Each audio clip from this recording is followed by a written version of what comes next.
Lecture 1, Introduction to Irrationality. Welcome to the Science of Irrationality. This is a course that I taught for many years in college to an undergraduate audience, but it is actually a fairly unique course. There are courses on cognitive psychology, there are courses on critical thinking, but there are very few courses that are organized around the principle of irrationality, rationality and irrationality. I have revised the course and updated it for Now You Know Media, and it is, I hope, something that you will enjoy. So let's get started. First of all, we might begin by asking the simple question, what does it mean to be rational? Before we can know what it means to be irrational, we might want to ask this question. So it sounds like a good thing, whatever it is. It sounds like something we should want to be. It also sounds like it might involve thinking and reasoning and using our brains. So that's good. But what does it mean to be irrational? Well, before we answer that question or even try to answer that question, I'm going to give you a couple of examples, two scenarios that I want you to just listen to and see what you think you would do in that situation, how you would feel in that situation. We're going to refer back to these several times during the course, and they get at some of the issues that we're going to be talking about in the course. So the first one is the strawberry cheesecake example. Imagine that lately you've been paying much more attention to your health.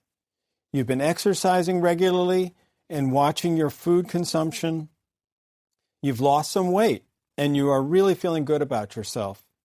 Tonight, you're out for dinner with friends and you've had a very nice meal and a couple of glasses of wine. You don't usually have dessert, but this is one of those places where they roll the dessert cart right up to the table. Your eyes land on a big piece of strawberry cheesecake that probably is chock full of calories. But you really love cheesecake, and you haven't had it in a very long time. Imagine yourself in that situation. How would you feel? What might you do? Okay, here's a different scenario. Imagine that you are checking your schedule for the upcoming week, and you see that you have a doctor's appointment for a minor outpatient surgical procedure on Friday. But for the first time, you notice that this particular Friday is the 13th day of the month. You're not really superstitious, but you're going under the knife on that day, and you think, maybe I should reschedule the appointment. So think about that. Put yourself in that situation. One of the things that, just as a hint to future topics, one of the things that these two scenarios are both supposed to engender in you is a sense of inner conflict or a sense that something is not quite right. And so just let those sit for now. We'll come back to them later, the cheesecake example and the Friday the 13th example. Okay, so let's return to the question of what it means to be rational before we get to irrational. Now, the word rational, in the sense that we use it, and irrational, are not really the terms that have been used over the years with respect to this topic. They're fairly modern terms. More likely, in earlier times, we talked about reason as a human capability, reason. And that goes back all the way to the Greeks, 4th century BC. And so, for example, Plato placed a lot of stock in reason. Reason was an important human activity. And he also talked about the soul being divided into three parts. Appetites, which were what we would think of as drives like thirst and hunger, fatigue, and then spirit, which is what we would think of as emotions, That's the second part. And the last part was reason. And in Plato's view, reason ruled over the other two. So reason was superior and reined in our appetites and our spirit, our emotions. This is consistent with the sort of hierarchical view of the world that the Greeks had. Things were in a hierarchy, with humans, for example, higher than animals, which leads us to Aristotle, Plato's student, who also talked about the soul, but in relation to the souls of plants, animals, and humans. He believed that plants had souls, animals had souls, and humans had souls, but he suggested that only humans have minds capable of reason. So here we have an early suggestion that humans are different. Humans have reason, and animals do not. And that is a theme that carries throughout the history of philosophy and also into psychology, modern psychology. So in our historical view of reason, our next stop is way into the future with René Descartes. Descartes was a 17th century French philosopher, and he is very important in the history of psychology. He really, although he was not a psychologist, he's a philosopher, he really advanced the view of psychology quite a bit because he, first of all, one of the things he introduced was the question of dualism, the idea that the body is different from the mind. The body is a physical thing capable of action, but the mind was something else that was apart from the body but controlled the body. And figuring out how that could be has been a problem for psychology for centuries. How could a non-physical thing control a physical thing? And so Descartes is responsible for, or is an example of the problem, the mind-body problem, which scientists would struggle with for years beyond. But more to our purposes, he had some things to say about reason. For example, he suggested that animals were primarily involved in mechanical movement. They did not have reason in the same way that we do, and so humans did have the same kind of mechanical movements that animals did. In fact, one of Descartes' great additions to the field of psychology was the idea of a reflex, which is a kind of bodily movement, but a mechanical one, an automatic one. And so when you touch a flame and you pull your hand away without having to say, oh, my hand is on a flame, maybe I should pull it away, you just do it. That's a reflex.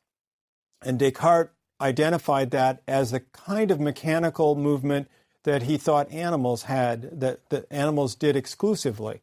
But he recognized that humans did it as well. But humans have a mind that's separate from the body, according to Descartes. And here's the crucial part for us, that reason, the mind, according to Descartes, was responsible for all deliberate action. So if we chose to do something, then it was due to the mind. So that's Descartes, and as I say, he's an important figure who really did advance the science of psychology quite a bit. But just to give you the flavor of a different philosopher and their view of reason, let's turn now to Albert Camus, a 20th century existentialist philosopher, French. And you know, the existentialists were always a sort of a depressed group. They're worried about whether life had any meaning or not. And Camus, of course, was very much this way. And he referred to reason as ridiculous reason. In his famous piece, The Myth of Sisyphus, he writes a passage about that really sort of characterizes the ridiculousness in his mind of reason. I'm going to read you a short passage from that piece now. If I were a tree among trees, a cat among animals, this life would have meaning. Or rather, this problem would not arise. I should belong to this world. I should be this world to which I am now opposed by my whole consciousness and my whole insistence upon familiarity. This ridiculous reason is what sets me in opposition to all creation. I cannot cross it out with a stroke of the pen. So you probably remember the myth of Sisyphus is the case where has the famous image of the man rolling the stone up to the top of the mountain, only to let go and have the stone roll down again and return to the bottom and roll it up. And it is this symbol of sort of pointlessness in life. And the idea being that if there's any meaning to life at all, you have to figure it out. You're going to have to use reason to figure it out. And furthermore, in Camus' view, it was not a happy thing. It was a burden. That humans were compelled to try to figure out whether life had meaning, whether it was worth going on living or not, and that this was the ridiculous reason that he was talking about. Not a very cheery view of life, but you get the point that consciousness and the ability to reason has both great benefits, but it does mean, we must acknowledge that it means we can also contemplate things like our own death or the death of our loved ones. And so there are burdens to this great intelligence that we have as well. The question of the humanness of reason, the exclusively humanness of reason, is a common theme in the history of philosophy. And I should just, to give animals their due, non-human animals their due, I think it's worth mentioning that non-human species are capable of more than we have given them credit for in the past. Nothing approaching human language and intellect, of course. We have built cities, great technologies, done wonderful things that no other species has done. But parrots, for example, are capable of considerable language ability. We know chimps and other primates can be taught to use language, sign language, and then will go on to use it independently.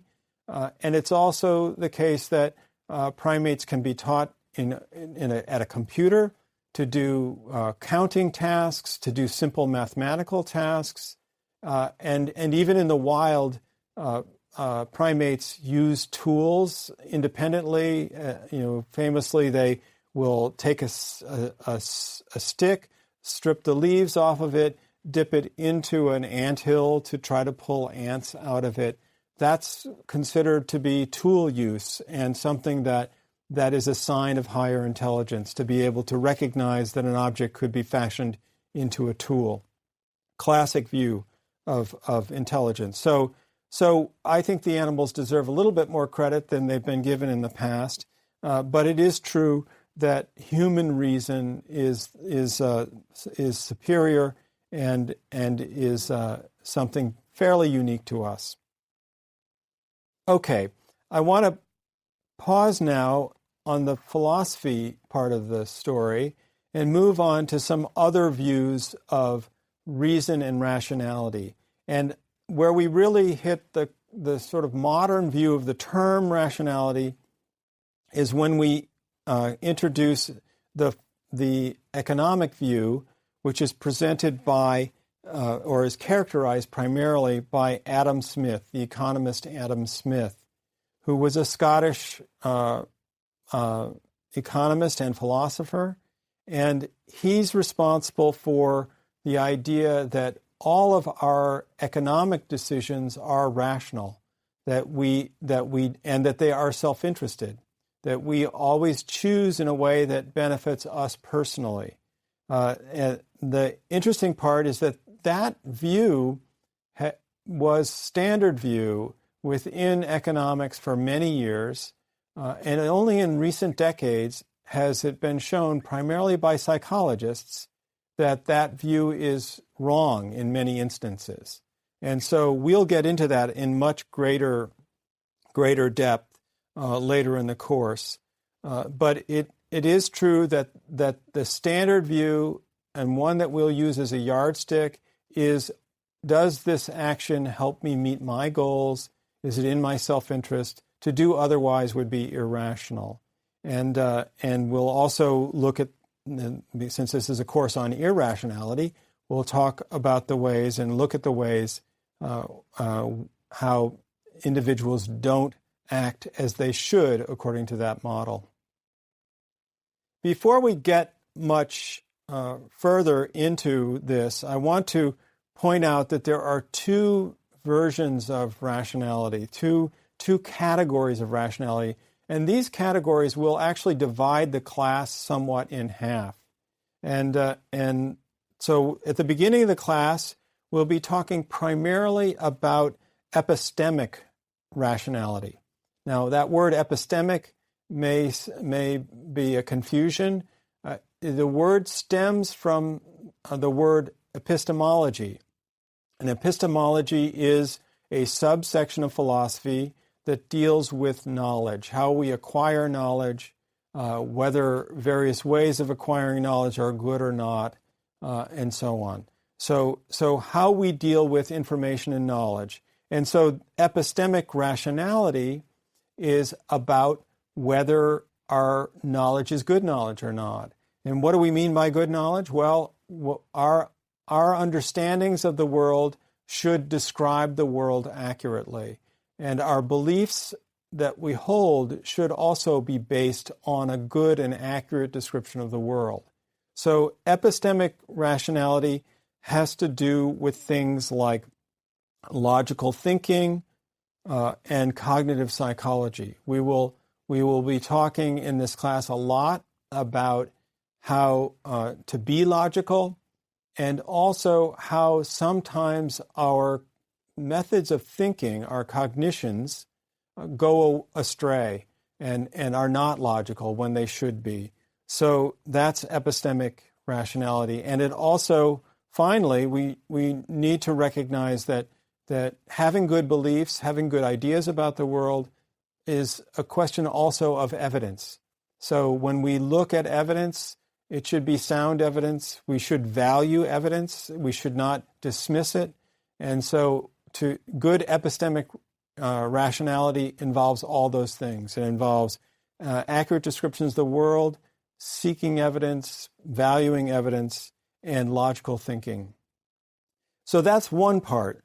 The second part of the course, and the second aspect of rationality that people in this field agree upon, is something called instrumental rationality. And that is the question of what you do with the information you have. So it is possible to be epistemically in the good place, to have solid beliefs, to have a good description of the world, to understand what is the right thing to do in a certain circumstance, but then you might do the wrong thing anyway. And that is called instrumental irrationality.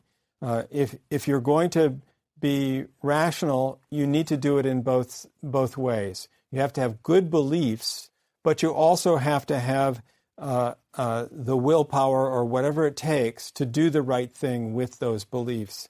And this part of rationality does have to do much more with that economic theory view. Economics is often about transactions, and so this is where things can break down also. You could have a good view of the world and understand the world well, but still act in a way that isn't rational.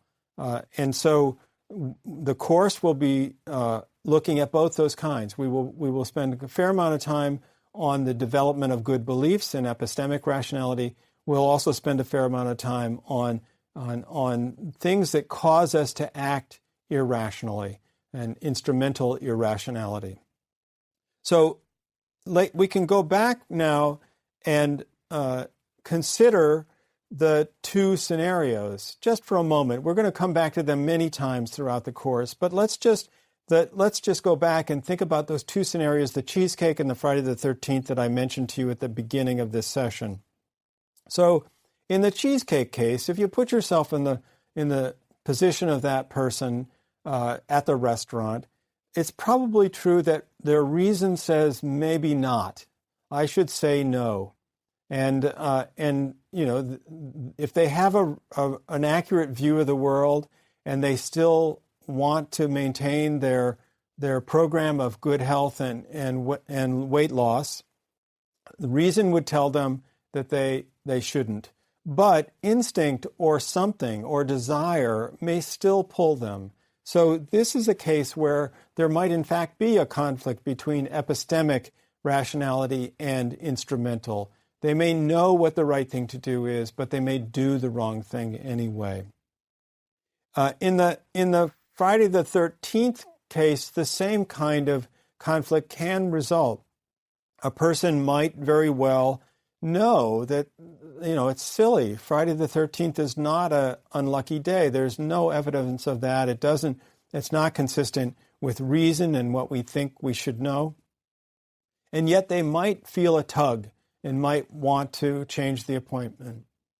So that's a reasonable thing, a human instinct. It does represent the same kind of conflict. So these two scenarios provide an introduction to some of the issues that we will be dealing with in the course. And as I said, we'll come back to them again and we'll consider them in a number of different ways. So what I want to tell you about the course that lies ahead is that we will be discussing all these views of rationality and irrationality and many others. But it's not just a course in theory. Some of the examples that I use will be relatively trivial ones, like the ones that I presented just now. But there are going to be some issues of rationality that have very serious consequences for individuals and very serious consequences for society as a whole. So I hope that you find the course to be useful in a number of ways and entertaining as we go forward.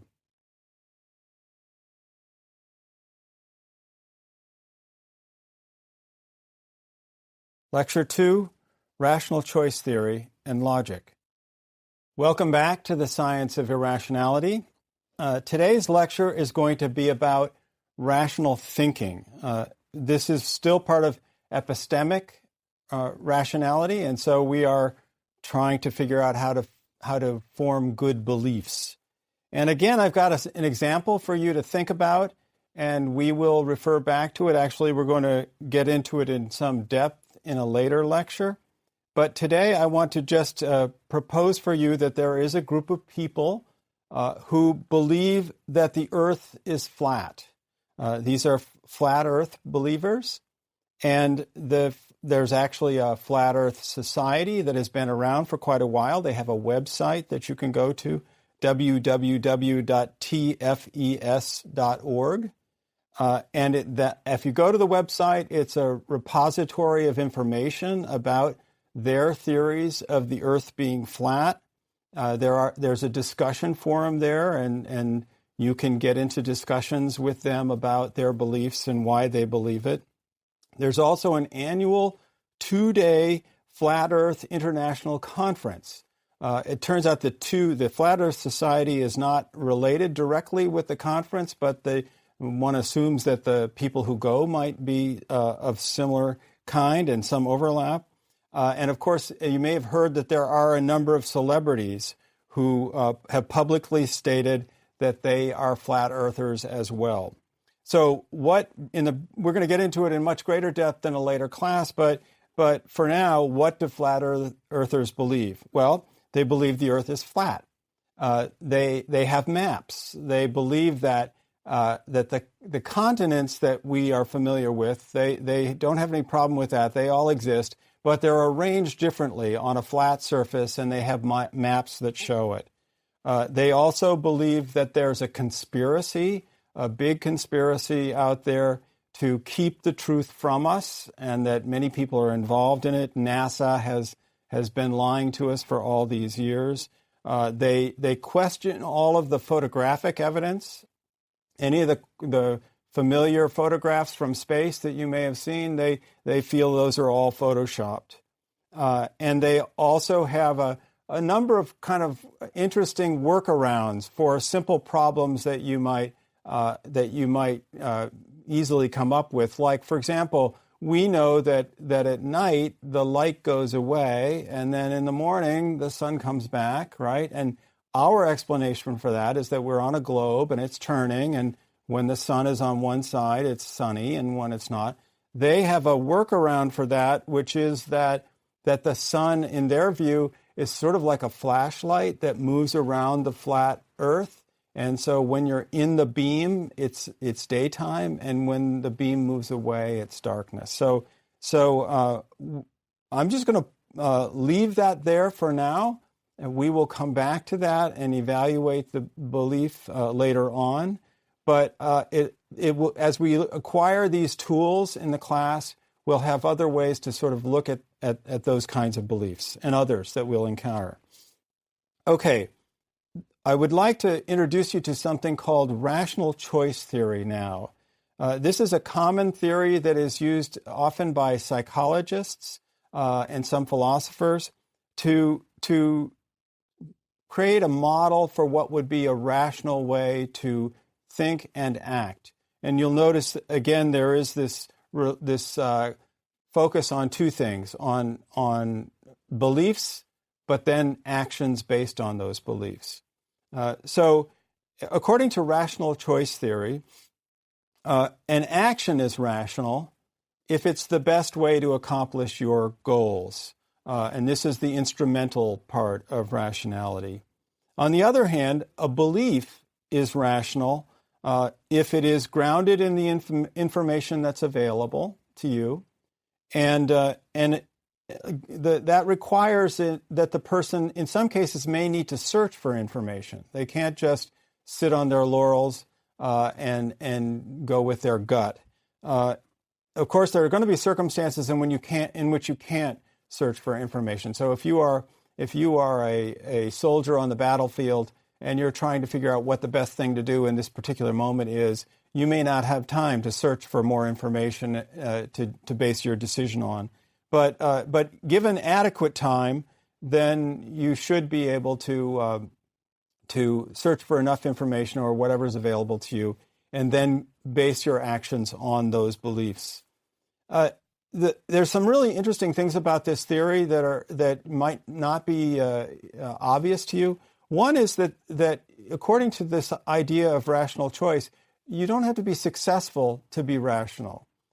There are going to be situations in which you only have part of the information. It's not possible to know exactly what the right thing to do is, but you have made an adequate search and you've made logical decisions about your beliefs, and you take the action that seems right. You still might fail because you don't have enough information or the circumstance is not right, but you at least have made the right effort. And so success is not required for rational choice theory. It has a sort of subjective aspect to it, so that the person should looking back on the situation, should not say, "Oh, I should have done something differently. I had sufficient information, and I should have taken choice B instead of choice A." So in rational choice theory, you get a good mark as long as you have done the best you can with what's available to you. Now, the theory is based, however, in belief. The idea that you are going to establish beliefs and that you are going to act according to them. In the next few sessions of the course, we will focus on how to form good beliefs, and so that is going to be our focus for now, is rational thinking and formation of rational beliefs. We'll later on go on to instrumental things, what to do with those beliefs once you've got them. So a few more words about what's required for rational thinking. First of all, you do need to evaluate the evidence. You do need to look at what evidence is available in the situation, and willful ignorance is not allowed. In other words, you can't just say, "I'd rather not look over there," I like the beliefs I have. I'm just going to go ahead with my own thinking. That's not a rational response to the situation. In addition, the use of logic is very important. You want to take the pieces of information that are available to you and put them together in a logical way so that you're coming to good conclusions. You also are not allowed to do what we call wishful thinking. It's common for people to say, I wish this were true. I wish this belief held, and so I'm going to act as if it is. That's not a good enough reason, and that will often get you into trouble. So much of what we're talking about in the next section is going to be about forming good beliefs. And one of the things that we're going to deal with later on is the idea that a lot of information that comes to us is not direct information that we've acquired, but is information that comes to us from other people. And that's going to take some special thinking to make sure that we're not being duped by others. Okay. As part of rational choice theory, we should understand that a choice, in this view, is an action. You are choosing to do something. And that brings us to economics and Adam Smith again. And I want to just briefly introduce him now, and we'll encounter him again later in the course. But Adam Smith was the Scottish philosopher and economist from the 18th century, very famous fellow in the history of economics. He's the one who introduced the idea of the invisible hand of the marketplace. He is the basis of what we call free market economics. And he believed that if everyone had equal information in a fair situation and was to act selfishly, that everyone actually would benefit. It's kind of an interesting and idealistic view of the world, but it has been very influential. We will also learn, though, that he was not just concerned with selfishness, that he also recognized that people have what we call other regarding preferences. And by other regarding preferences, he means that we are sometimes pleased when other people do well. So, but he is the standard, and the self-interest standard is the one that has been so important to this idea of rational choice, that we should be acting in ways that meet our own goals, that help us get to our own goals. So to summarize, the theory is based on the idea that we have beliefs that guide our actions. Those beliefs should be sound and based in evidence, and that we then go on to take action. And it has that interesting quality that being successful is not necessary. You can be a rational person, do your best, and still fail, but at least you've been rational in doing so. Okay, so how do we acquire beliefs?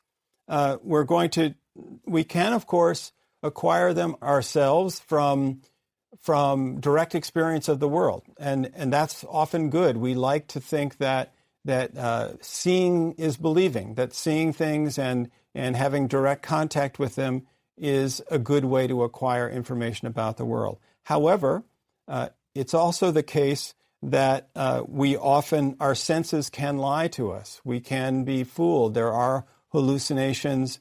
We can be biased even in the way we look at the world. And so seeing isn't always the best way to acquire information. And secondly, it's also the case that it's just impractical. We are, each of us, only one person. And so your direct experience with the world is going to be extremely limited. And in fact, most of what comes to you will come to you from someone else, just as what's coming to you right now is coming from another person. And so the goal there is to evaluate the information that's coming to you from someone else. We do need experts. We do often want to know whether an expert knows what they're talking about and can be trusted to give us good information. But there's also a lot of non-expert information that comes to us, and we need to be able to evaluate that as well. So how do we judge these things? Well, before we get too far into it, and we will talk much more about how to evaluate the claims of others in the next unit. But right now, I'd like to introduce you to some basic ideas about logic, which is important to that formation of beliefs. Logic is a very large topic. There are whole courses on it, many courses on it, and I don't want to get too deeply into it. But I do want to just give you the basics so that we are all on the same page about how claims and beliefs are put together. Plato and Aristotle, especially Aristotle, were very much involved in the basics of understanding logic. Aristotle wrote a whole piece on rhetoric, which is the art of persuasion through speech, and was concerned with logic in that work. It was very important in ancient Greece that people could express themselves logically and clearly and be persuasive. It was often the case that individuals in Greece had to represent themselves in court. And so the better you were at wielding rhetoric, the better you might be and you might prevail in court. So this was a big concern for the ancient Greeks.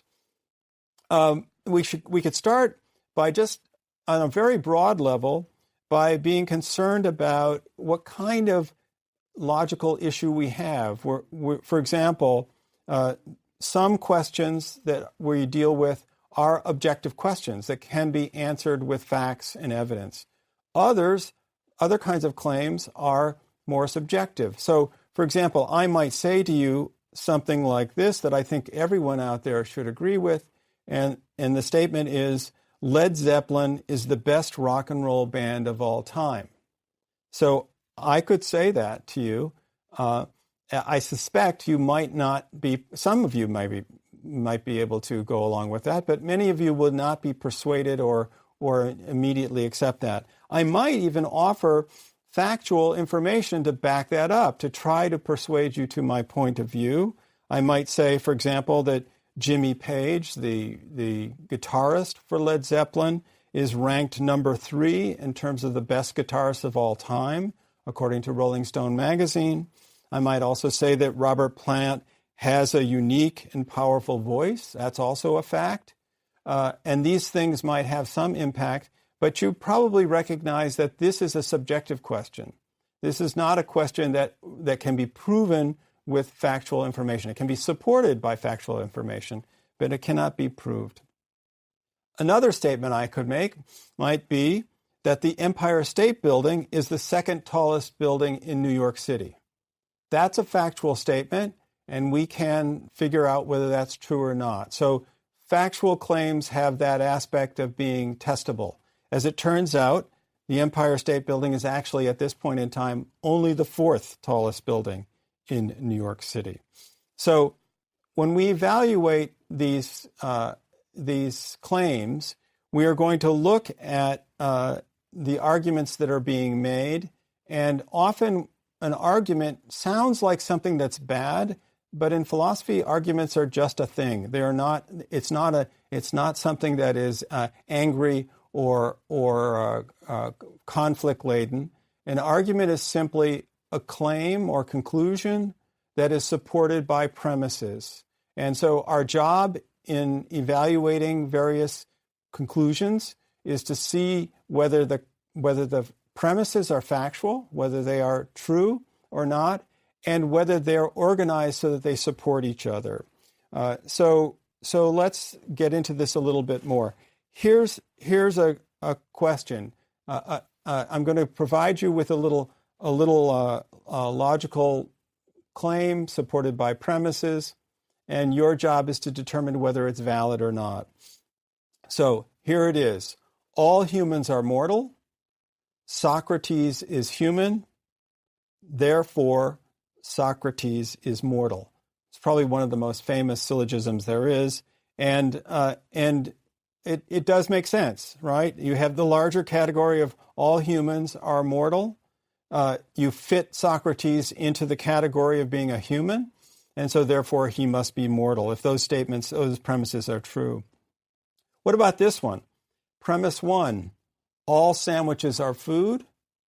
Premise 2, some food is hamburgers. Conclusion, therefore some sandwiches are hamburgers. Now, this is interesting because individually these statements are all true. If you think about it, all sandwiches are food. Some food is hamburgers, that's true. And therefore some sandwiches are hamburgers.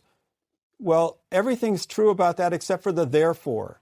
The second statement does not support the conclusion that some sandwiches are hamburgers. And you can test that by substituting some other word for hamburgers. For example, premise 1, all sandwiches are food.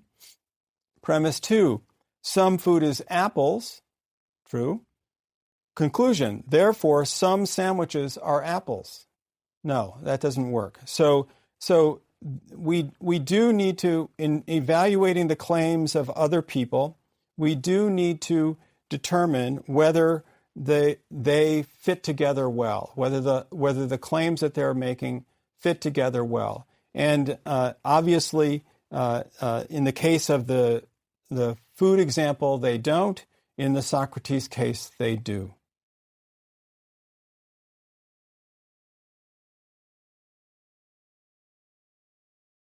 Lecture 3, Logical Fallacies and Baloney Detection.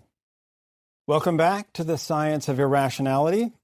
In this lecture, we're going to talk about critical thinking. Critical thinking is a topic that is taught in many college classes, and it is a set of tools that help us evaluate the information we encounter every day. Part of critical thinking is the logic that we talked very briefly about in the last lecture, being able to evaluate the logic of various claims and statements.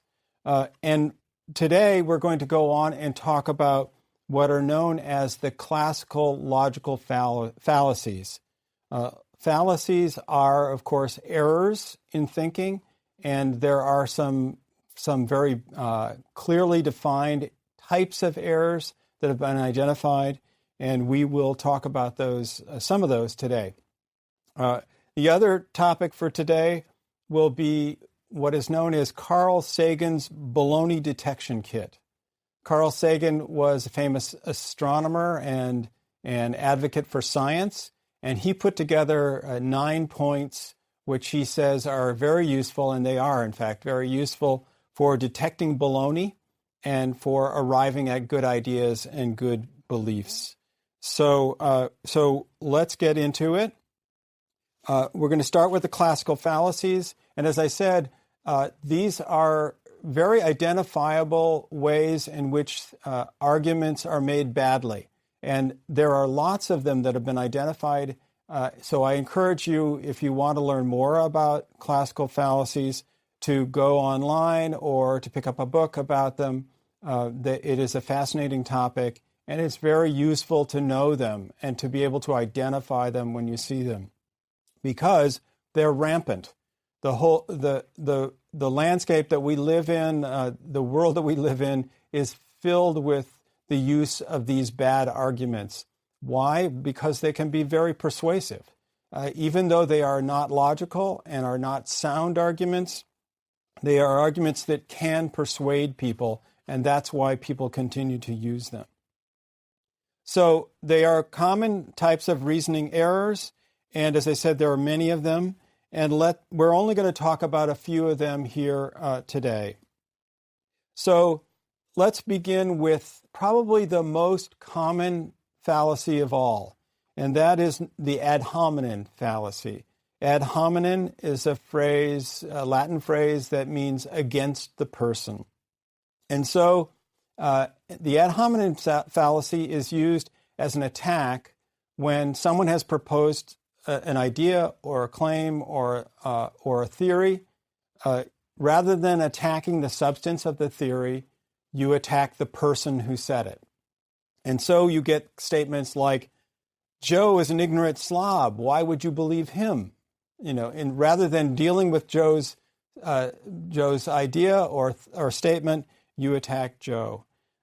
Another way in which these are done, there actually are several forms of ad hominem attacks, and another way that it's done is to attack the motives of the person. So you might hear someone say, "You're just saying that because you're a Democrat." That person might be a Democrat, but that's not a statement that addresses the claim that they're making or the idea that they're expressing. And so therefore it's a fallacy. Just because you're a Democrat doesn't mean that your ideas are wrong. You have to attack them on their merits. So that's ad hominem, and it's very, very common. I'm sure you hear it every day. Another fallacy is called the argument from adverse consequences. So, or an appeal to the consequences of a belief. So it is the case that some beliefs are true and they have bad outcomes as a result. That they imply something bad happening. But that doesn't. The fact that we don't like the implications of the belief are not sufficient to refute it. So here's an example of an argument from adverse consequences. If the defendant is acquitted, it will mean the police lied, in which case no one will ever trust the police again. Well, that might be true. That all of that logic may be true, but that's not a reason to find the defendant guilty.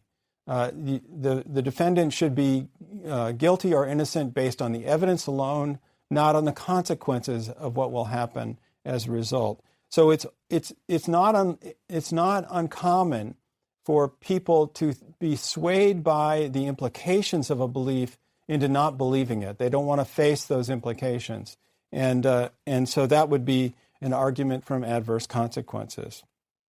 The third fallacy that I'm going to talk about is appeal to ignorance. I'm going to give you 6 fallacies today. There are many, many more, but I'm going to give you 6 of the most common ones. The third one is appeal to ignorance. So oftentimes we don't really know the facts of a situation. We don't know what the truth is, and the challenge is often just to let things be in that way. In other words, that just because we don't know what caused something to happen or what an event means doesn't mean we can just plug in our favorite belief to fill that space.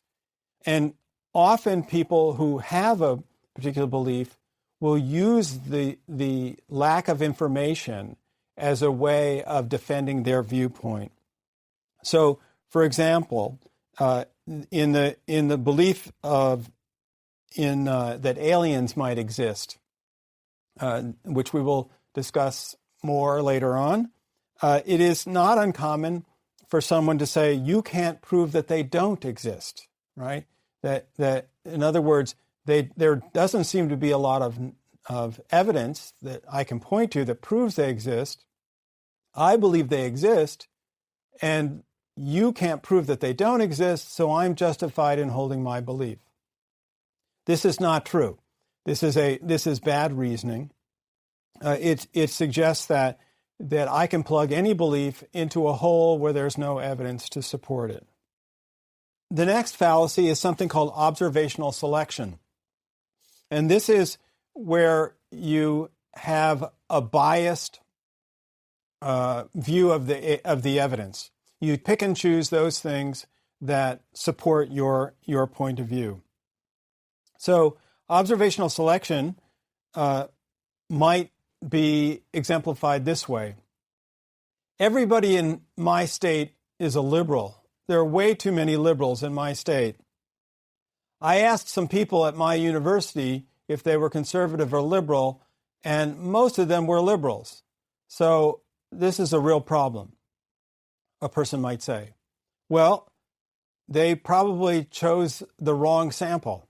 If they had gone out into the world and sampled more people, they might have come up with a different answer. Maybe they wouldn't. Maybe it would be the same. But it's clear that they chose a relatively small and narrow group of people, and so we can't really trust their results. Okay, so that's observational selection. The next fallacy, the fifth one, is something called post hoc ergo propter hoc.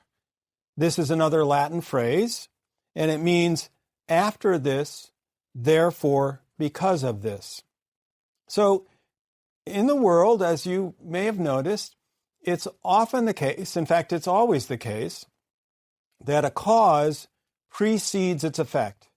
You do something, and it causes something to happen. And the time relationship is cause first, then effect, right? But just because something went before does not mean that it caused the thing that came after. Post hoc ergo propter hoc. So this is also a very common error that people make. And one of the more drastic examples of it is happening right now is in the case of vaccines and autism. Someone might say, for example, my son began to develop signs of autism right after he was vaccinated. As a result, it's clear that vaccines cause autism.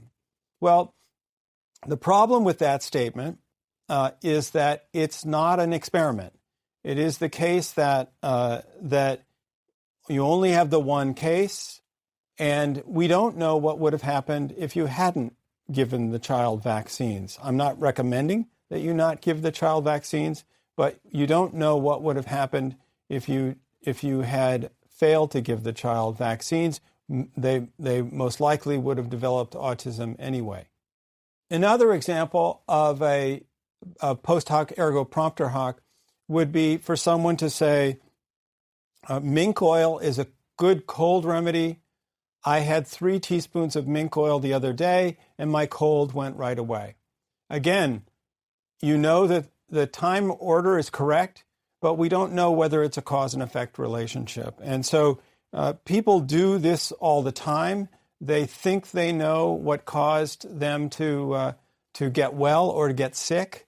And many people have theories about where they caught a cold or how something happened, and yet we really don't know without more stringent methods of observation. Just because something happened after doesn't mean it was caused by the thing that went before.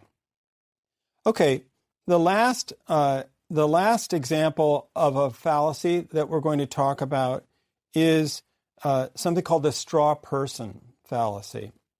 Also very common in political discourse and other kinds of discourse as well.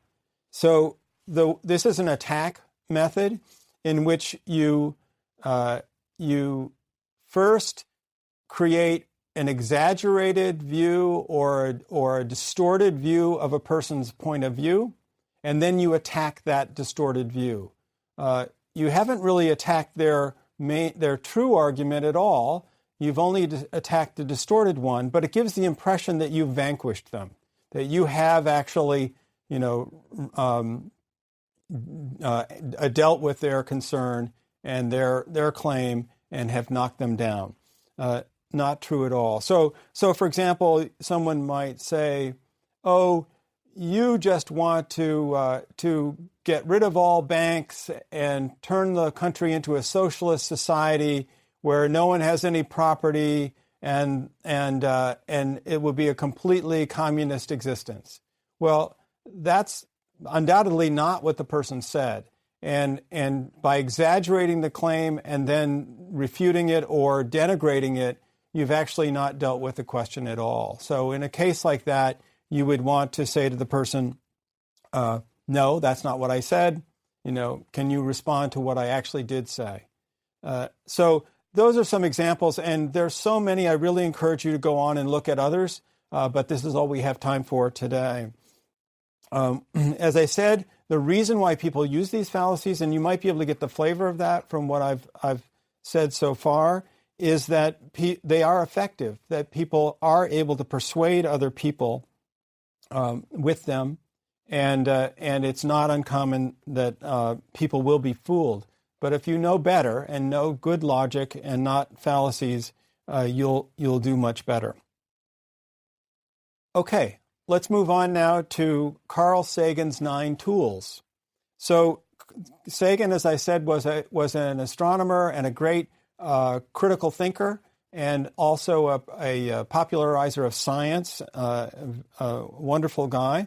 And so he came up with these 9 things that we should do when we try to cut through the cloudiness of information that we have and try to figure out the truth. The first thing he said is seek independent confirmation. So this is just about getting more information and getting it from different sources. So if someone says that a certain thing is true, that's good, that's information, but do other people also agree? Do other independent sources see it the same way, or do they have a different viewpoint? Either way, whether their assessment is the same or different, it's useful to know about it. You know that it's not just one person's point of view. A related kind of principle is number 2, which is encourage substantive debate. And the word substantive is important there. You don't want to just debate for the sake of debating, and you don't want to just shout at each other. Substantive debate is debate that brings information into the dialogue, where people have actually some knowledge to share and adds to the discussion rather than just adding more noise. So substantive debate is a very valid way to get at the truth. Number 3, arguments from authority are not to be warranted much value. Now, I don't want to be clear about this.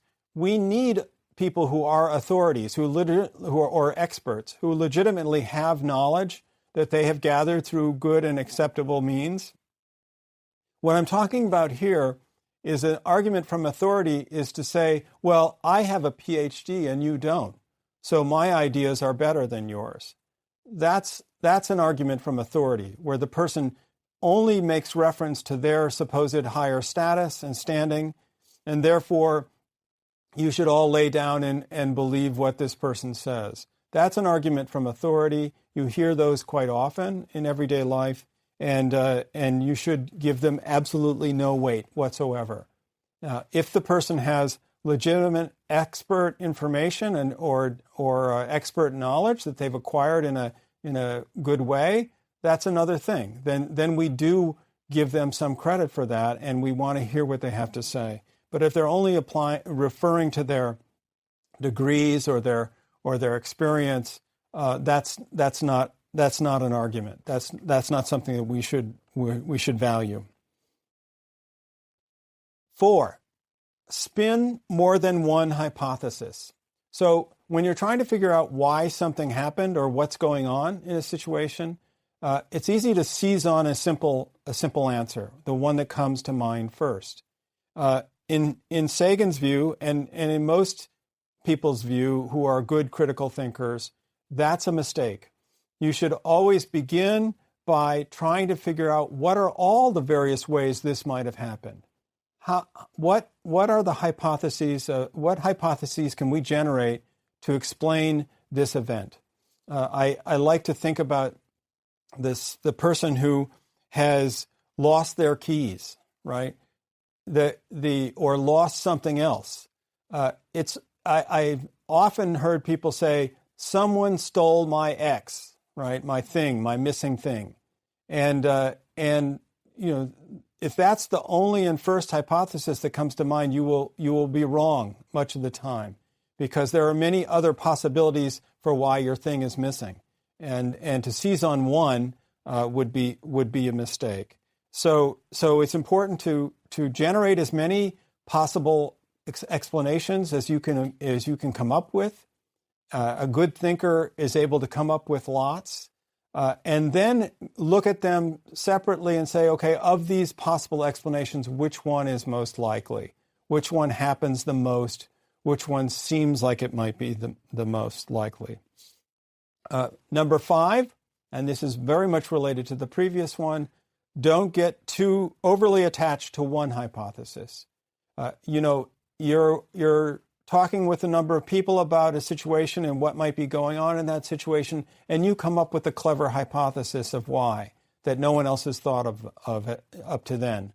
So it's easy in that context to say, my hypothesis is the coolest one, and to get hung up in being right, rather than and supporting your hypothesis, rather than finding the truth, which may be something different entirely. So it's very easy. We all come with prior beliefs and prior experiences. It's very easy to generate a simple hypothesis and then get attached to it. A good scientist, a good critical thinker is just as happy when their hypothesis is proven wrong as when it's proven right, because either way, the proof is all that matters. Finding the truth is what matters. Okay, number 6 is quantify. Carl Sagan says that quantify whenever possible. So we often get into little arguments with each other about what's better, what's bigger, what's stronger, and so forth. And, it gets down to sort of like just a little argument between people. Often things like that can be solved and settled by actually measuring, making a measurement and quantifying what's going on. It puts the argument into an objective realm and makes it so that it's much easier to see what's going on than otherwise. Obviously, quantification is a large part of what scientists do in order to get at the truth. So quantify whenever possible. Number 7, we're getting there. Number 7 is follow the chain. And what he means by this is follow the logical chain of events that are being proposed. It's often the case that someone proposes a theory or part of a theory, but they don't all follow the whole chain of events that implies. And for a theory to work, every link in the chain must work, or else the theory is wrong. One of the examples of this that we're going to talk about later is the 9/11 truth people. They are quick to poke holes in the standard theory, but in proposing alternatives, they rarely follow all the way through to think about what the implications of that theory would be and what would be required for it. So follow the link of the chain, the logical links of the chain in evaluating a theory. The 8th one is what we call Occam's razor. And Occam's razor is a way of saying parsimony, which doesn't help because that's a big word too. But what both Occam's razor and parsimony mean is simple. Of all of the explanations that are under consideration, all of the hypotheses for what might have happened, we always look for the one that's the simplest. If two theories of an event are equally valid, as far as we can tell, then the simple theory is the one that we should go for, because it's most likely to be the one that applies. There are many circumstances in which this works, and certainly in the case of the flat earth people that we've talked about already, there are some criticisms that we can make of the theory of a flat earth that are not consistent with parsimony. In other words, this idea that the sun is a flashlight roaming around on a flat map to make the daylight cycle, that seems a little extra complicated because it would involve some kind of reflection of the light in a way that we don't normally see. It seems like the spinning Earth might be a simpler explanation for why the day-night cycle happens. So parsimony, Occam's razor, the simpler answer is something that we always look for. And finally, we've arrived at Sagan's last piece of his baloney detection kit, is a concept called falsifiability. So this sounds like a negative thing, but it's actually a positive thing. When you offer a theory for why something has happened, it's a more valid theory. It's science and logic suggests that it's a more valid theory if it had the potential to be falsified. Theories that don't have that potential are kind of hard to disprove. In other words, you propose this theory. If you describe it in such a way that it can't really be knocked down, then how do we know whether it's true or not? What's much better is a theory that is potentially falsifiable. We do a test. If the theory holds up, then we can take some stock in that, and we will give that theory some weight. An example of this is Freud's theory of personality that involves the id, the ego, and the superego.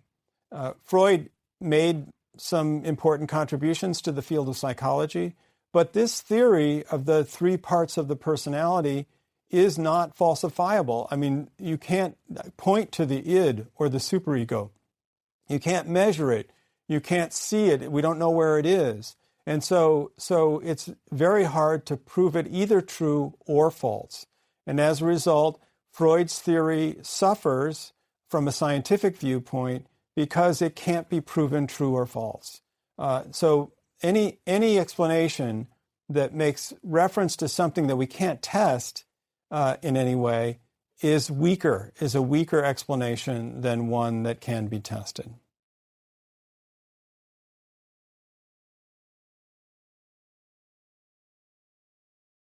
Lecture 4, Conspiracy Theories and Odd Beliefs.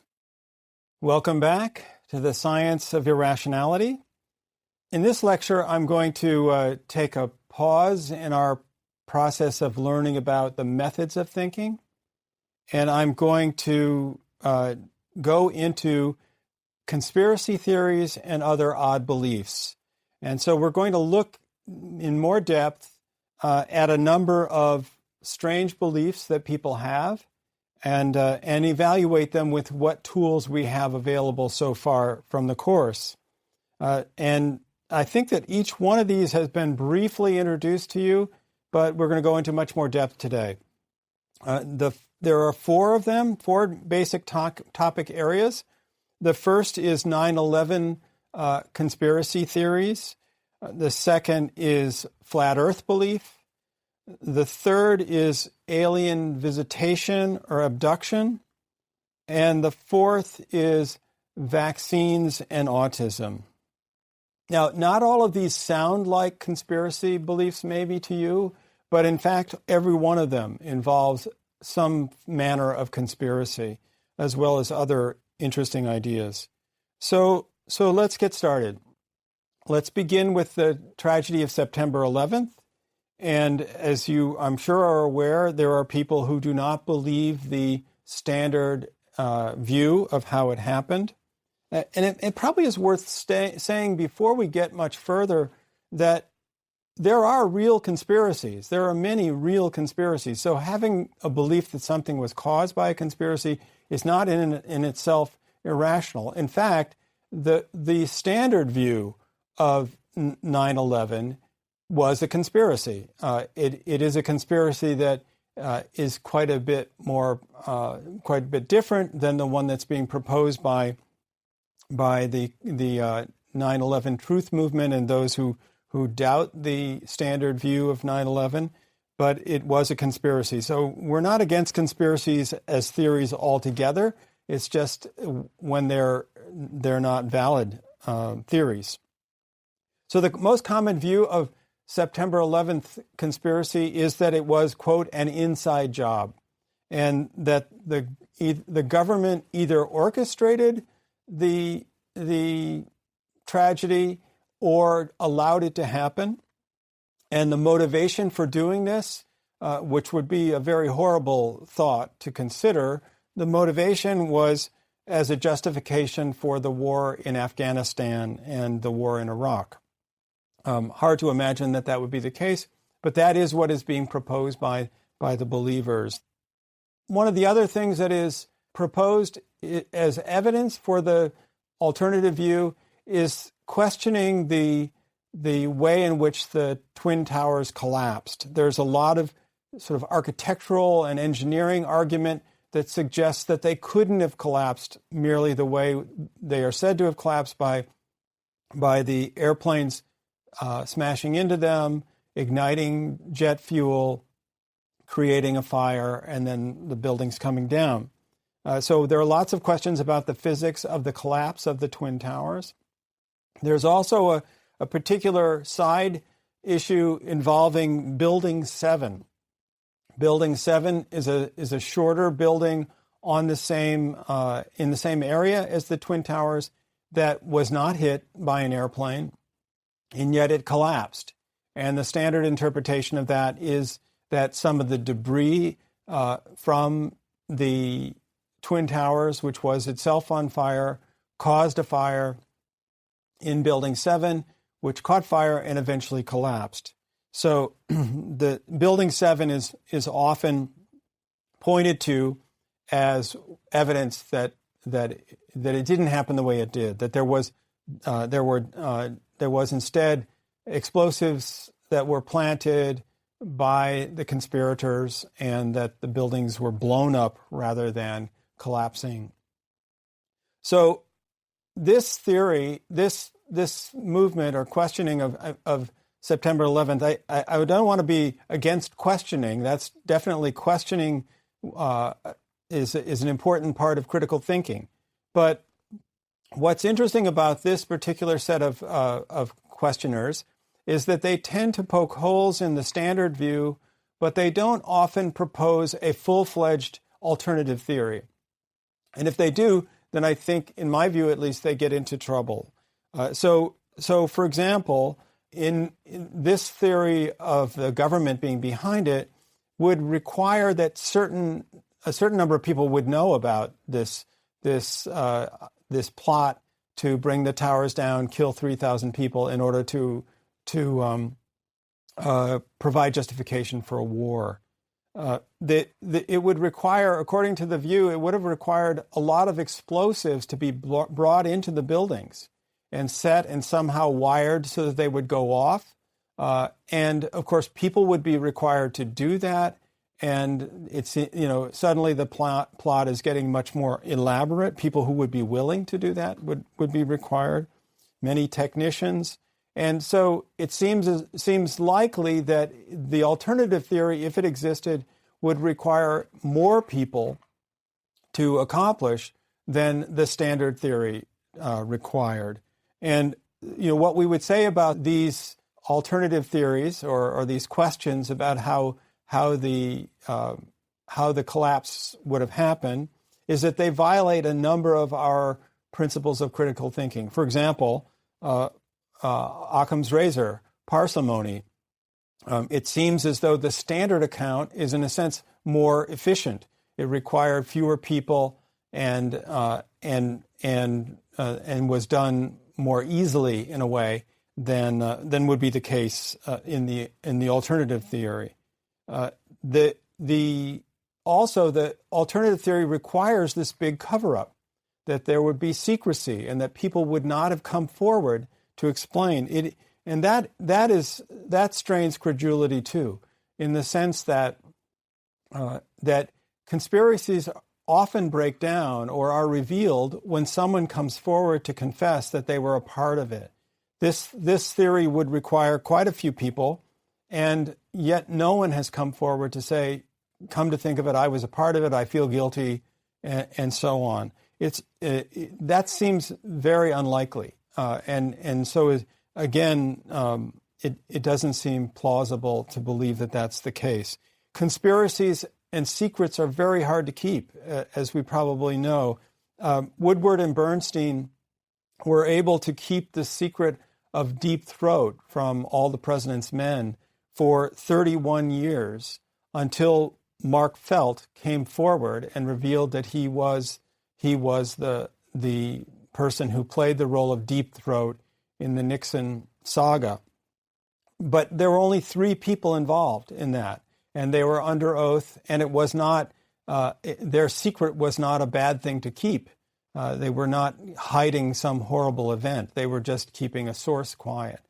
So in most instances, conspiracies are revealed when someone comes forward to reveal them. Okay, enough of that one. Let's go on to the flat Earth belief, which we have talked about briefly before. As I explained to you, flat earthers have maps. They believe that the Earth is flat. They also believe there's a large conspiracy. Obviously, it would have to be large. NASA is a big organization, and there are many other organizations. They have alternative theories, the spotlight for the daylight-night cycle, and so forth. They also have some evidence that they use to back up their view. There is a famous experiment called the Bedford Canal experiment, which attempted to look across a canal, a frozen canal, over a very long distance, and they were able to see that in 6 miles across this frozen canal, that there was no curvature that could be seen. Well, that might be some evidence. To me, it's not conclusive evidence. By the way, the Bedford Canal experiment was done in 1838, so it did not use the most recent technology. But that's a case of selective observation, of cherry picking a piece of information that supports your view when there's so much else that doesn't. By the way, it's also the case that the flat earthers do believe the moon is a sphere. So they're not questioning the fact that the moon is a sphere, only that the Earth is flat. Now, on the other side of the coin, of course, we have many Earth orbiting space flights over the years. There are witnesses from all different countries, right? There are astronauts from the U.S., the USSR, Russia, China, Japan, Europe, and Canada. So there are many, many people from different countries who have circumnavigated the globe, and yet, so they must all be lying, or they didn't go, or some other alternative explanation. And there must be this large conspiracy. The motive for that conspiracy is a little unclear, but they seem to suggest that there's some domination of space, a military domination of space, that would be the motive for it. So what I would say about flat Earth in general, based on the tools that we already have, is that observational selection, biased view of the data, seizing upon those tiny bits of information that support your view, are used in order to support it. And Occam's razor, there are simpler explanations for why. And also, they're not following the chain of the evidence. Why, if there's such a large conspiracy of people, it seems like a perfect opportunity for someone to come forward and tell the truth and to heroically explain that this conspiracy has been going on for decades. That hasn't happened, so that seems unusual. I should point out that there are some things that, as far as our own personal experience, might help the flat earthers. For example, we are told, for example, in order to have a day-night cycle, that we're spinning around the Earth at a very fast pace, and yet we have absolutely no sensation of that. Everything seems very stable. Chairs don't knock over, and we can walk around easily. So you can understand why certain pieces of information, if they seized upon them, might help to support their viewpoint, but they are only picking the pieces that work for them, and we do have an explanation for that. That's the problem that they face. All right, let's move on to alien abduction. the facts of the matter. There is no physical evidence that anybody's ever come here. If they did come here, other than crop circles, which were proven to be man-made, they've never left anything behind. There have been no junked spaceships that we've been able to identify. There are no, there's no space trash that we've been able to find. There is, of course, a long history of sighting UFOs, people seeing lights in the sky and thinking that they can't be explained. Again, of the many possible hypotheses, a spaceship is probably low on the list of possibilities. There are often reasonable explanations for why these lights and phenomena in the sky appear. And even when there is no explanation, it would be a mistake to seize on a spaceship as being the first explanation. And then the third bit of information that is a fact is that people have memories of being abducted. And so what are we to do with that? Well, many of the memories that they have come out of counseling sessions where they are, in some cases, under hypnosis. And also, and so hypnosis, of course, is a state of suggestibility, and it's easy to be fooled in a state of hypnosis. It's also true that memories can be created in the course of a counseling session. This has been demonstrated in the laboratory. Elizabeth Loftus, a famous memory researcher, has done experiments like this in which she brings people into the lab and has them give them leading questions and sort of coax them along over several sessions. And she can get college students to believe that as a child they were lost in a shopping mall and that a specific woman found them and brought them back to their mothers. Unknown to those college students, Loftus had checked with the parents ahead of time and determined that their child had never been lost in the mall at all and certainly not brought back by a specific woman. So it is possible to implant memories. And furthermore, it is likely that some of the therapists involved in this particular kind of counseling have an interest and may be believers in UFOs and in alien abduction to begin with. And so they encourage that kind of belief. This is undoubtedly the case. It's also true that a number of those memories come to people, or the events that they claim to remember happen on the edges of sleep, either when they are first waking up in the morning or as they're going to bed at night. And this is a common problem in which people can have unusual experiences, feelings, half dreams that occur to them in those cases, and they mistake them for reality. So there are a number of reasonable ways that someone could come up with the memory of being abducted by an alien. And so we're left with Occam's razor. Again, the question of which is the most likely scenario, which is the simplest explanation. On the one hand, you have the idea that people are being abducted by aliens and taken off into spaceships and things are happening to them. Obviously a very frightening and horrible thing if it were true. On the other hand, you have the possibility that people are having hallucinations, that they're not that they're deliberately falsifying these events, but they have over a period of time come to believe that they have these memories and that they were abducted in the past. Given those two possibilities, neither of which is very happy. The idea that someone has been abducted or the idea that they have a frightening memory, neither one is a good thing. But it's obvious which one is most likely.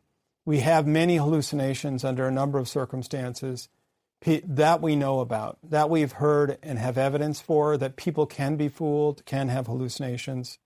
The other possibility is one that has much less evidence to back it up.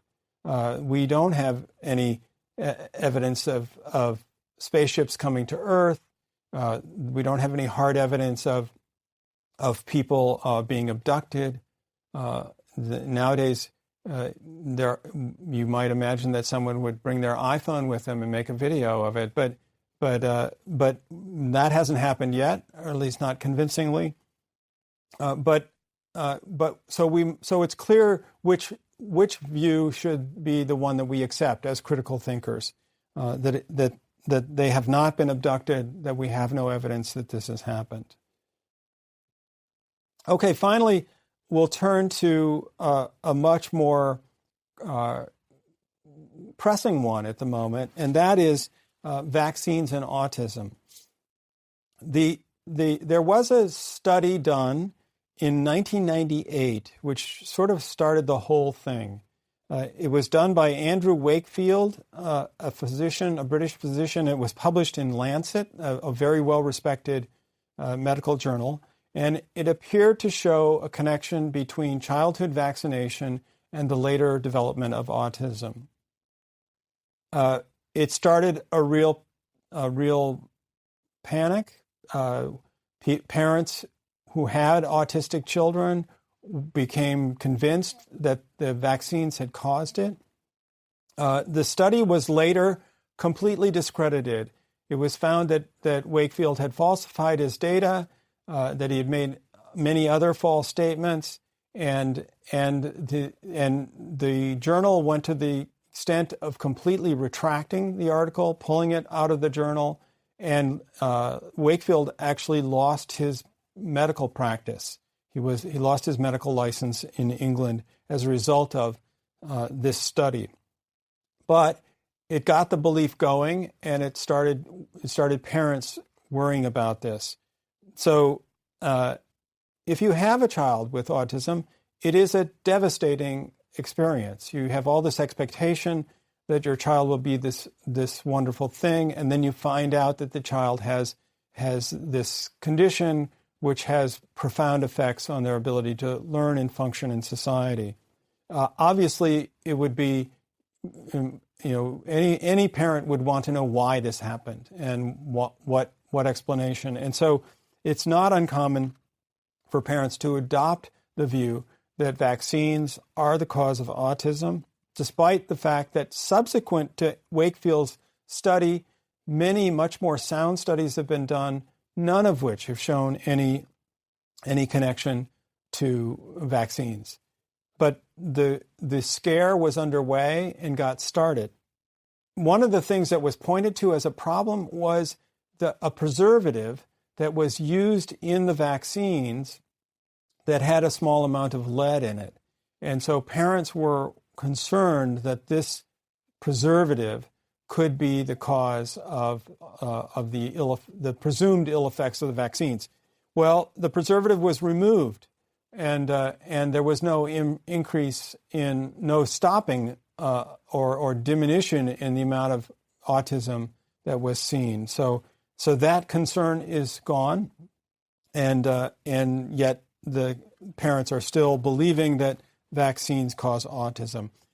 This theory also involves the use involves a large conspiracy.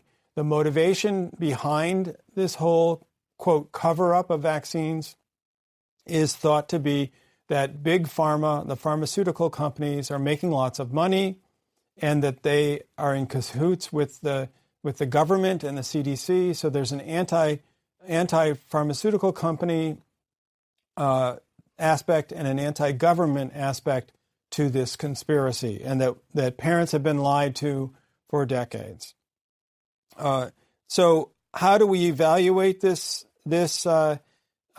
conspiracy, this last conspiracy? Well, the data suggests that there is no relationship. It's also the case that these vaccines are for important diseases and disorders. And so given no evidence of a relationship with autism, it's a false belief. And the right thing to do is to vaccinate your children. As I mentioned to you, the preservative was taken out in 2002, and it didn't change anything with respect to diagnoses for autism. Unfortunately, it also didn't change the people's belief in vaccines. those that are critical of it. And finally, of course, as I mentioned before, this is the post hoc ergo propter hoc fallacy, that because the vaccinations were happening beforehand and the disease showed up later, people make the false conclusion that it's in fact causing the disorder. And there is no evidence to that effect. The controlled studies show that that's not true. So these are some popular conspiracy and irrational, I would argue, irrational theories that are out there. And they give you a flavor of what we are going to be talking about later in the course. And I want to just say before closing today that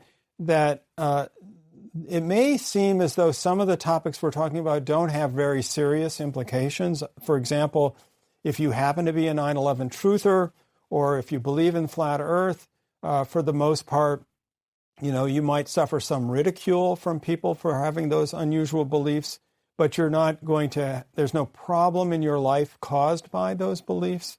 I would argue that if you believe you've been abducted by aliens, that belief might be creating at least some kind of a problem in your life. But in the case of vaccines, this is a serious problem. We are now seeing outbreaks of measles and other diseases that years ago were considered completely eradicated.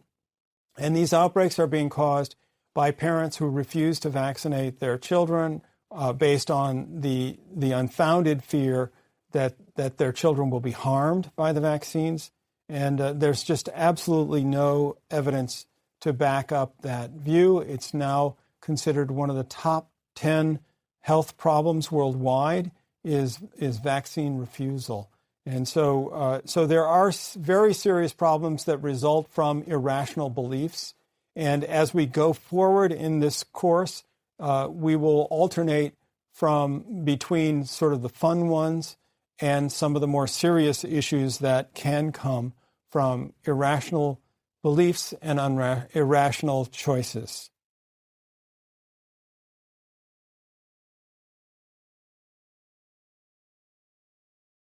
Lecture 5, Irrational Judgments, Heuristics, and Biases. Welcome back to the Science of Irrationality. Today, we're going to talk about irrational judgments. And so we're back to ways in which we think that affect our judgment. And of course, we're concentrating on the irrational things, the things that cause us problems. The topic generally goes under the heading of what is called biases and heuristics. So far we've talked about rhetoric and logic and also some basis for critical thinking. But now we're going to talk about how we actually reason for ourselves about the world. And so this is a much more psychological topic. And so we're still within the realm of what we would call epistemic irrationality or rationality. So it's the formation of beliefs, coming up with a good understanding of the world around us so that we can then act rationally. So we will continue on this and later get to the instrumental rationality stuff about how we act rationally. So it turns out that much of the last 4 decades of research in cognitive psychology, the psychology of how we think and reason, has been aimed at finding flaws in our network, ways in which we make mistakes in our thinking and judgment. So what we are looking at here is heuristics, which is a word for a shortcut or a way that we can use a rule of thumb to make a judgment about the world. Heuristics are thought to be labor-saving devices that keep our brains unoccupied, and so that we're free to think about other things and deal with more important things. But heuristics often create errors. There's a trade-off sometimes for the efficiency of a heuristic.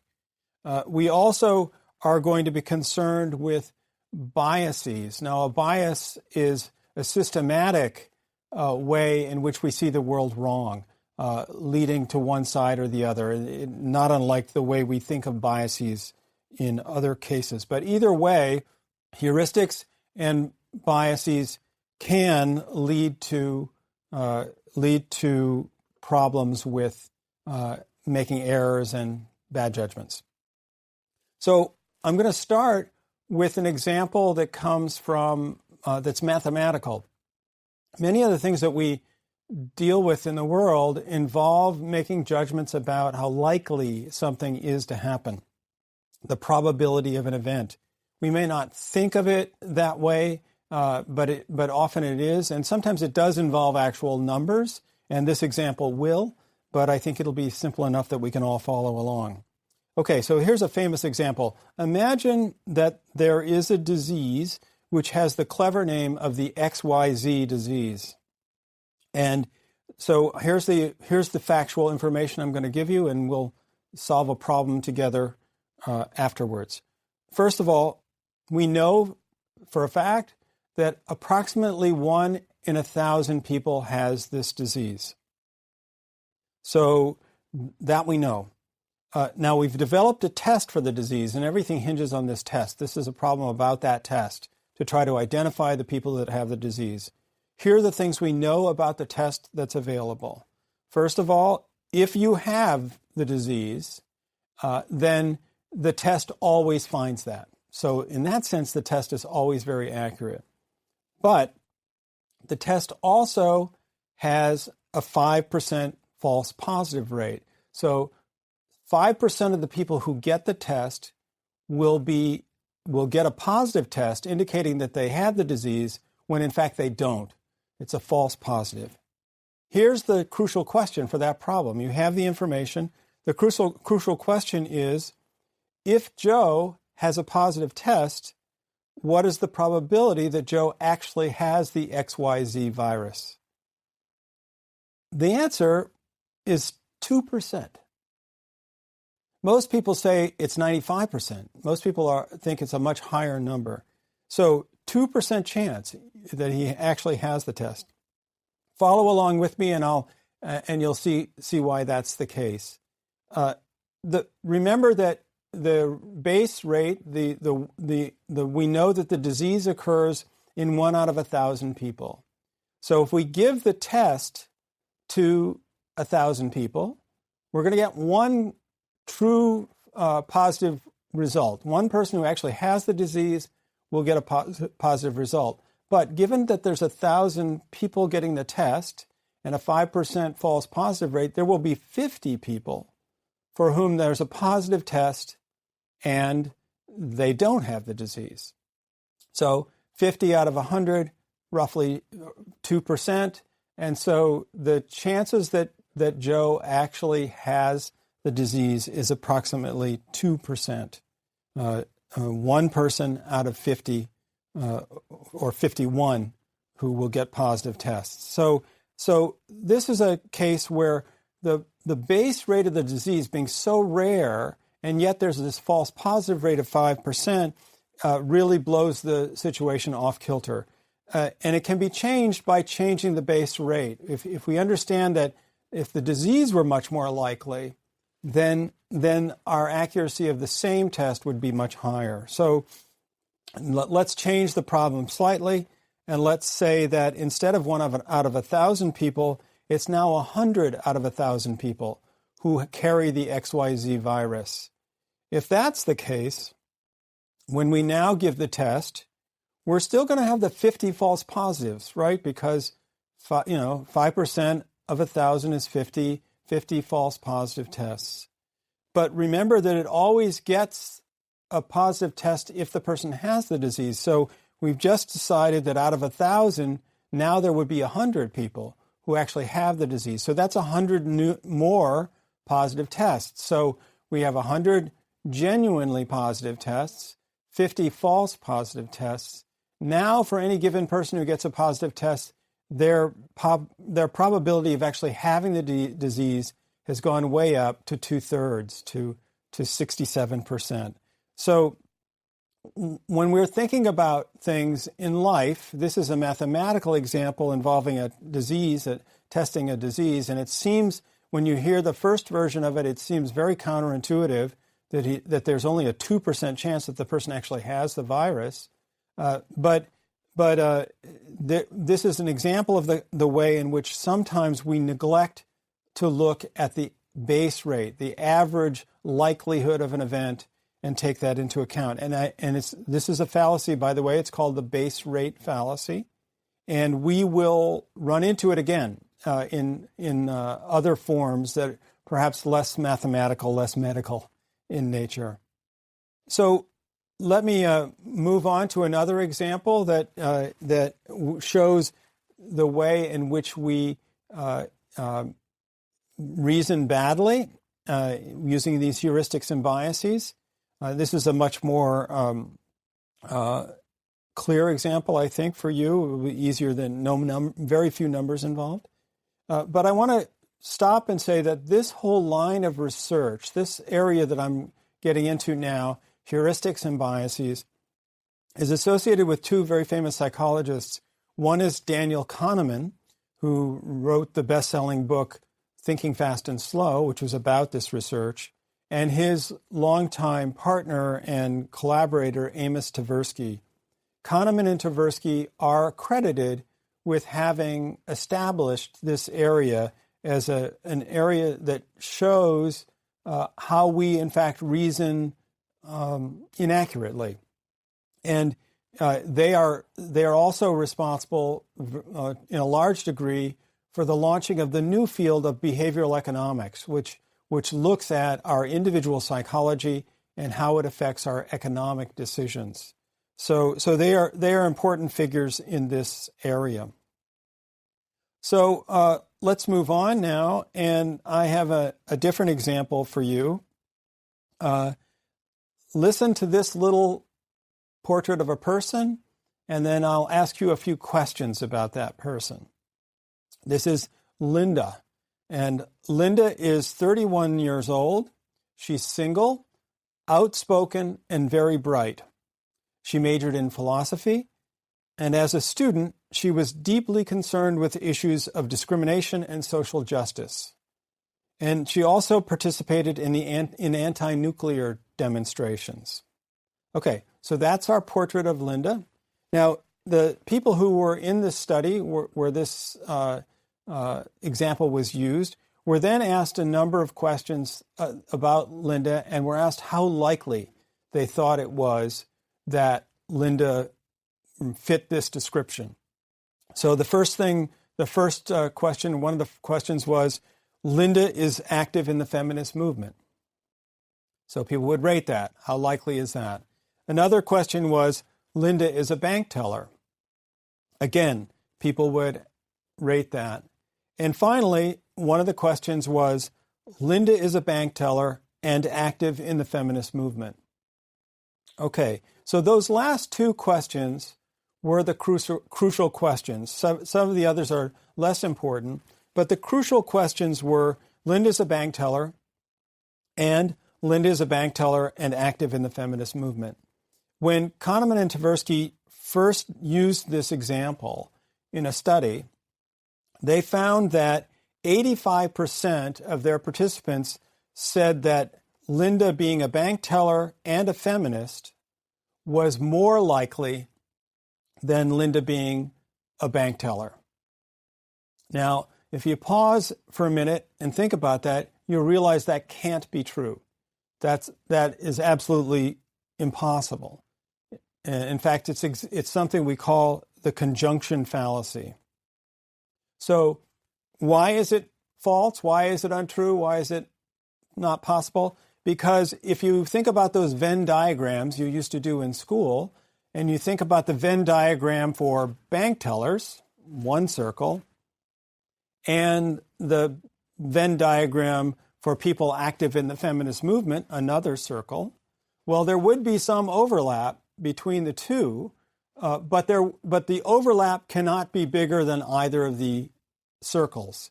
It's impossible for bank tellers who are active in the feminist movement to be bigger than the group of bank tellers altogether. And yet that's what people said in this experiment. 85% said that her being a bank teller and a feminist was more likely than her being a bank teller. Well, the reason for that is that the scenario, the description of Linda, was designed to push you in the direction of her being interested in the feminist movement. That was the goal of it. And by adding feminist to the bank teller, it drew people in that direction. And people didn't recognize this bit about the intersection of those two groups. So this is a misunderstanding of the intersection, and it shows also the power of stereotypes. It is the case that we do stereotype often, sometimes unfairly, of course, for any given individual. But in many aspects of our life, being able to quickly stereotype a situation or a person actually does save us some money, save us time and effort. It allows us to think more quickly and to be accurate without a lot of investment of time. And when stereotypes are useful, they are useful, and they can help us negotiate the world. But in this case, it drew us in a direction that was inaccurate. So that's a heuristic, stereotyping, that doesn't always work well. And that's a very famous example of how that might be. I'm going to go on now to talk about another kind of problem that we have. And this is a problem that will show up throughout the course in a number of forms. And if I were going to categorize it in a large sense, I would say that it is a problem of connecting things that shouldn't be connected. We are a species that likes to make a lot of connections. We solve problems by noticing the connections between things, but we often make connections that aren't there or that we shouldn't be making. So here's the topic now. I'm going to talk to you about the gambler's fallacy. Gamblers we'll talk about them later on with respect to superstition, but gamblers and other people, not just gamblers, have unusual ideas about random patterns that they encounter in the world. So here's the question. Imagine, if you will, that you are flipping a coin that, as far as you can tell, is a fair coin. There's nothing wrong with it. It should be working properly. But lo and behold, you flip it and you get 5 or 6 heads in a row without a single tail. Well, that's interesting. That's an unusual event. And you might, or at least it would seem so. So the question is, okay, now you're about to flip it again. What do you think will happen next? Some people would say, well, it's been coming up heads, so it's more likely to come up heads again. Other people would say, well, it's been doing all these heads. It's about time for it to do a tail, so it's more likely to come up tails. And then, of course, the third possibility is that it's equally likely to come up heads or tails. Well, it turns out that, as you might imagine, if you think about it, that the last answer is correct.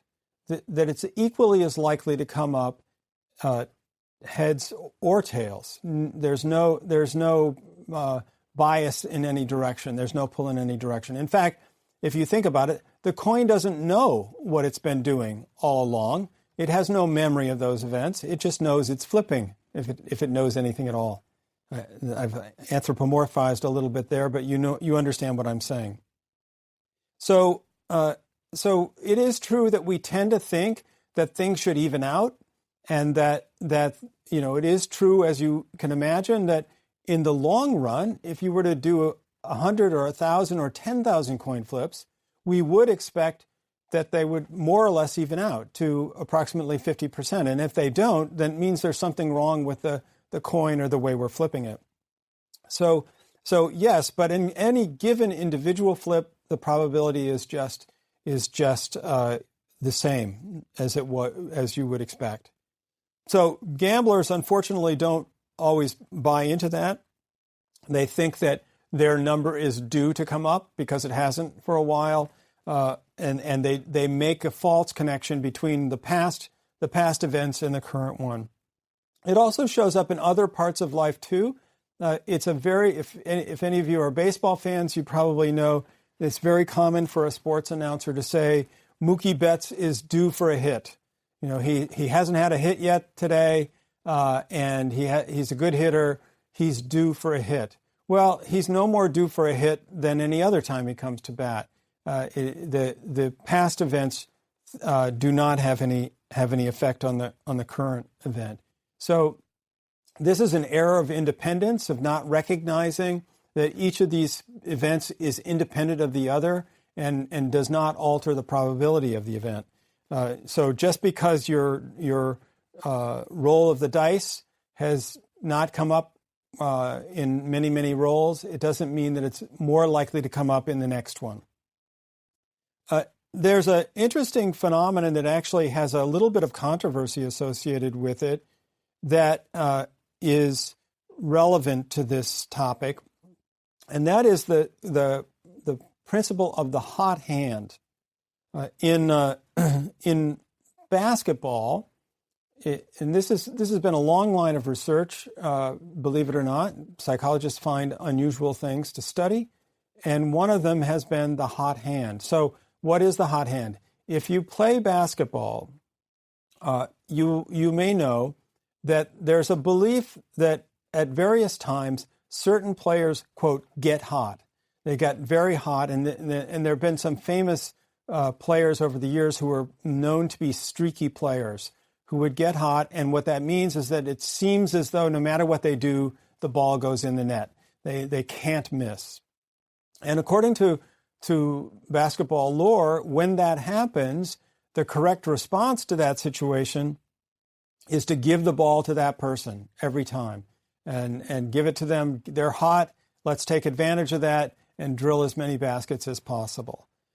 Someone then went and did a study of basketball teams. They had to find a team that actually recorded shot-by-shot successes, so the whole sequence of successes could be looked at. They did a study in which they looked at the sequence of shots and found that despite the fact that there was a number of famously streaky players on this team, that none of the streaks were any longer than would be expected by chance. So this was taken as quite a shock that streaks are to be expected from time to time in a random sequence, but it led to the idea that it was more the perception of that streak as being something important that was happening, not that the streak itself represented an unusual pattern. So this was quite shocking news, and in fact was completely denied by most professional basketball players. None of them, quickly accepted this phenomenon. They thought they knew that there was such a thing as the hot hand and that people do get hot.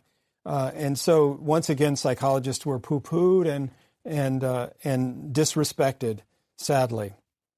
But the interesting part of this story is that there actually has been some subsequent research using more sophisticated methods that suggests that the initial research might have been wrong, that there may, at least in the case of basketball, there may actually be a phenomenon known as the hot hand. So we'll have to wait for more research to know for sure whether that's the case. But what is true and what we can say for certain is that humans have trouble with things that are random. We will talk more about this in the future, but we tend to see patterns in events that are random. We would prefer order over disorder in our world. We don't like unknown things. We don't like things that are uncontrollable. And so it's very difficult for humans to deal with random events in their world. There's been some very interesting research with human participants in which they were asked to try to be a random number generator, to write down a sequence of ones and zeros in what they thought would be a random pattern, and or to type ones and zeros on a computer. And for most of the first few years of this line of research, they failed miserably. The patterns that they produced were much more regular than they should have. For example, one of the things that they did was to have much more alternation. So there were fewer of those streaks of all heads or all tails or all ones or all zeros than would be found in a truly random sequence if it was a coin flip or something of that nature.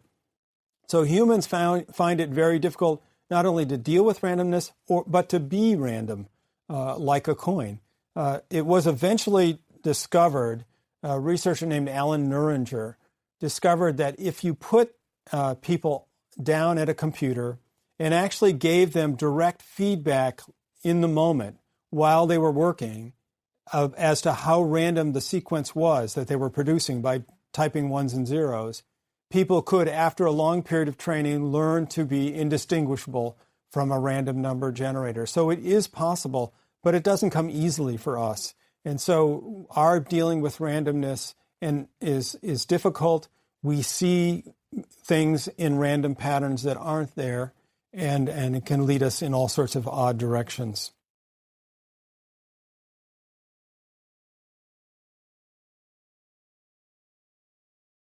Lecture 6, Value, Utility, and Uncertainty in Decision-Making. Welcome back to the Science of Irrationality. Today, we are going to turn the corner and move into the field of instrumental irrationality, of making irrational or rational choices. So this is no longer specifically about beliefs, but more about doing the right thing, of taking action. Up until now, I've given you just the briefest introduction to some of our problems with reasoning and thinking and judging probabilities and other things.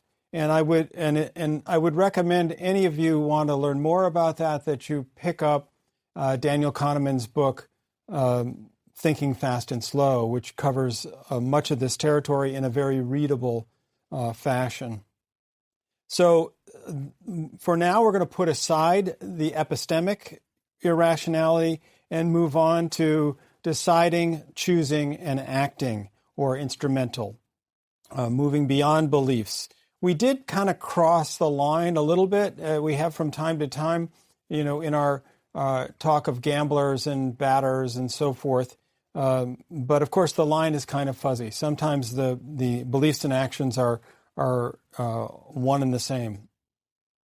So the standard for this that we will be always conscious of is that economic standard of self-interest that I mentioned to you earlier. Many irrational decisions that we make do have economic implications for us. And so some of what we're going to be talking about coming up will be about irrational economic decisions that we make in our everyday lives. And it is the case that for many years, economists, as hard as this might be to believe, economists believed that we were supremely rational individuals, that as long as we had sufficient information and knew the situation well enough, that we would always make rational decisions about our lives. And this stems originally, as I mentioned before, from Adam Smith, the 18th century Scottish philosopher and economist, founder of free market economics. He invented the term the invisible hand of the marketplace. And the idea of the invisible hand is that, again, if everyone knows what they're doing and has fair information, that self-interest actually benefits everyone. So the idea is that the butcher who offers the meat for sale is not doing it out of generosity, nor does the buyer buy the meat out of generosity. The transaction only takes place because there's mutual self-interest. And this is the invisible hand of the marketplace doing good deeds and making everything work. So this was Adam Smith's idea that mutual self-interest benefits all. It also leads to, and this is something that is an important concept in behavioral economics and in this area of our course, leads to the sort of theoretical idea of the economic person, sometimes named Homo economicus, to give it a Latin-sounding name, the economic person, or for short, econ. People are considered to be an econ or not. So the econ, generally speaking, only makes decisions that satisfy their own self-interest. And so both the shopper and the butcher in our example would be econs. There is a joke about economists that is often told because the idea is, of course, that economists are supposed to be this completely self-interested homo economicus. There's a joke about two economists who ran into each other in line to vote. So according to this view, voting would be considered an irrational act, because there's the likelihood, first of all, that your vote would have an impact in most situations is extremely low, that your individual vote would have an impact. And secondly, that impact would benefit you in any way, that there'd be anything coming back from it. According to the strictly econ view of that situation, the costs in voting do not outweigh the potential benefits. So the joke is, in part, the joke is merely that the two economists met each other in the line, but the punchline of the joke is that one turns to the other and says, "My spouse made me come." So that's a good example of what is meant by the economic person. However, I just want to remind you again that although this is attributed to Adam Smith as being the originator of this kind of concept, this supremely self-interested concept, it's not a completely accurate view of his philosophy. In fact, the book that he wrote first, before Wealth of Nations, that included all his economic material, the book he wrote first in 1759 is a book called The Theory of Moral Sentiments.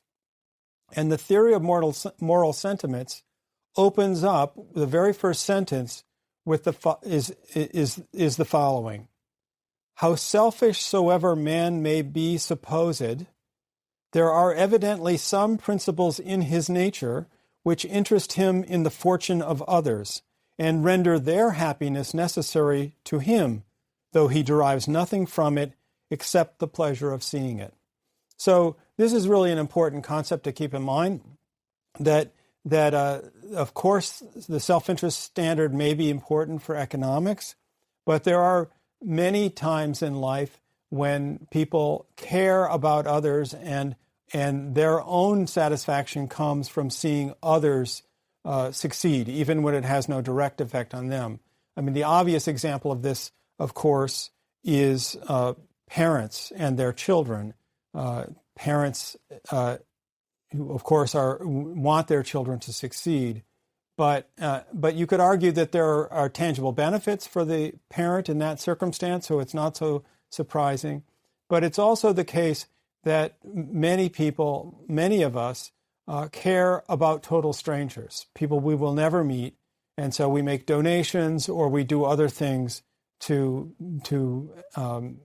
ensure that they enjoy a successful life.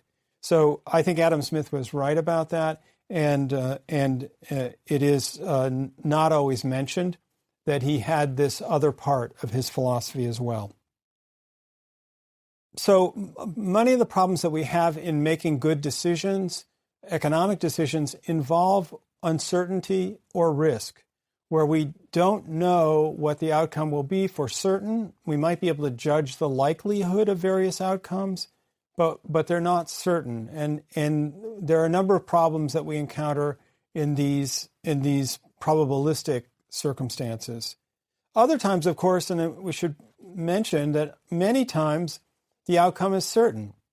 If, for example, I have a computer that I don't need anymore, and I say I'm going to sell this for $100, and someone comes along and says, that looks good to me, I'll take that deal, then they are going to know for sure what the outcome will be. I will give them $100, they'll get the tablet, and it's a certain transaction. So many things in life are like that, but many other ones are uncertain, where we invest money and we don't know what's going to happen, and so we have to make a decision one way or the other. Part of the way that economists help to understand these things is by introducing two concepts that we're going to use now. One is expected value, and the other is expected utility. Expected value is the sum of all the possible outcomes, what you would get from them, times their probabilities. So weighted for their probabilities. So that sounds a little confusing, and I can understand that, but take this simple case. Imagine, and this is actually a fairly famous situation, but imagine, if you will, that someone offers you a bet for a coin flip, a single coin flip.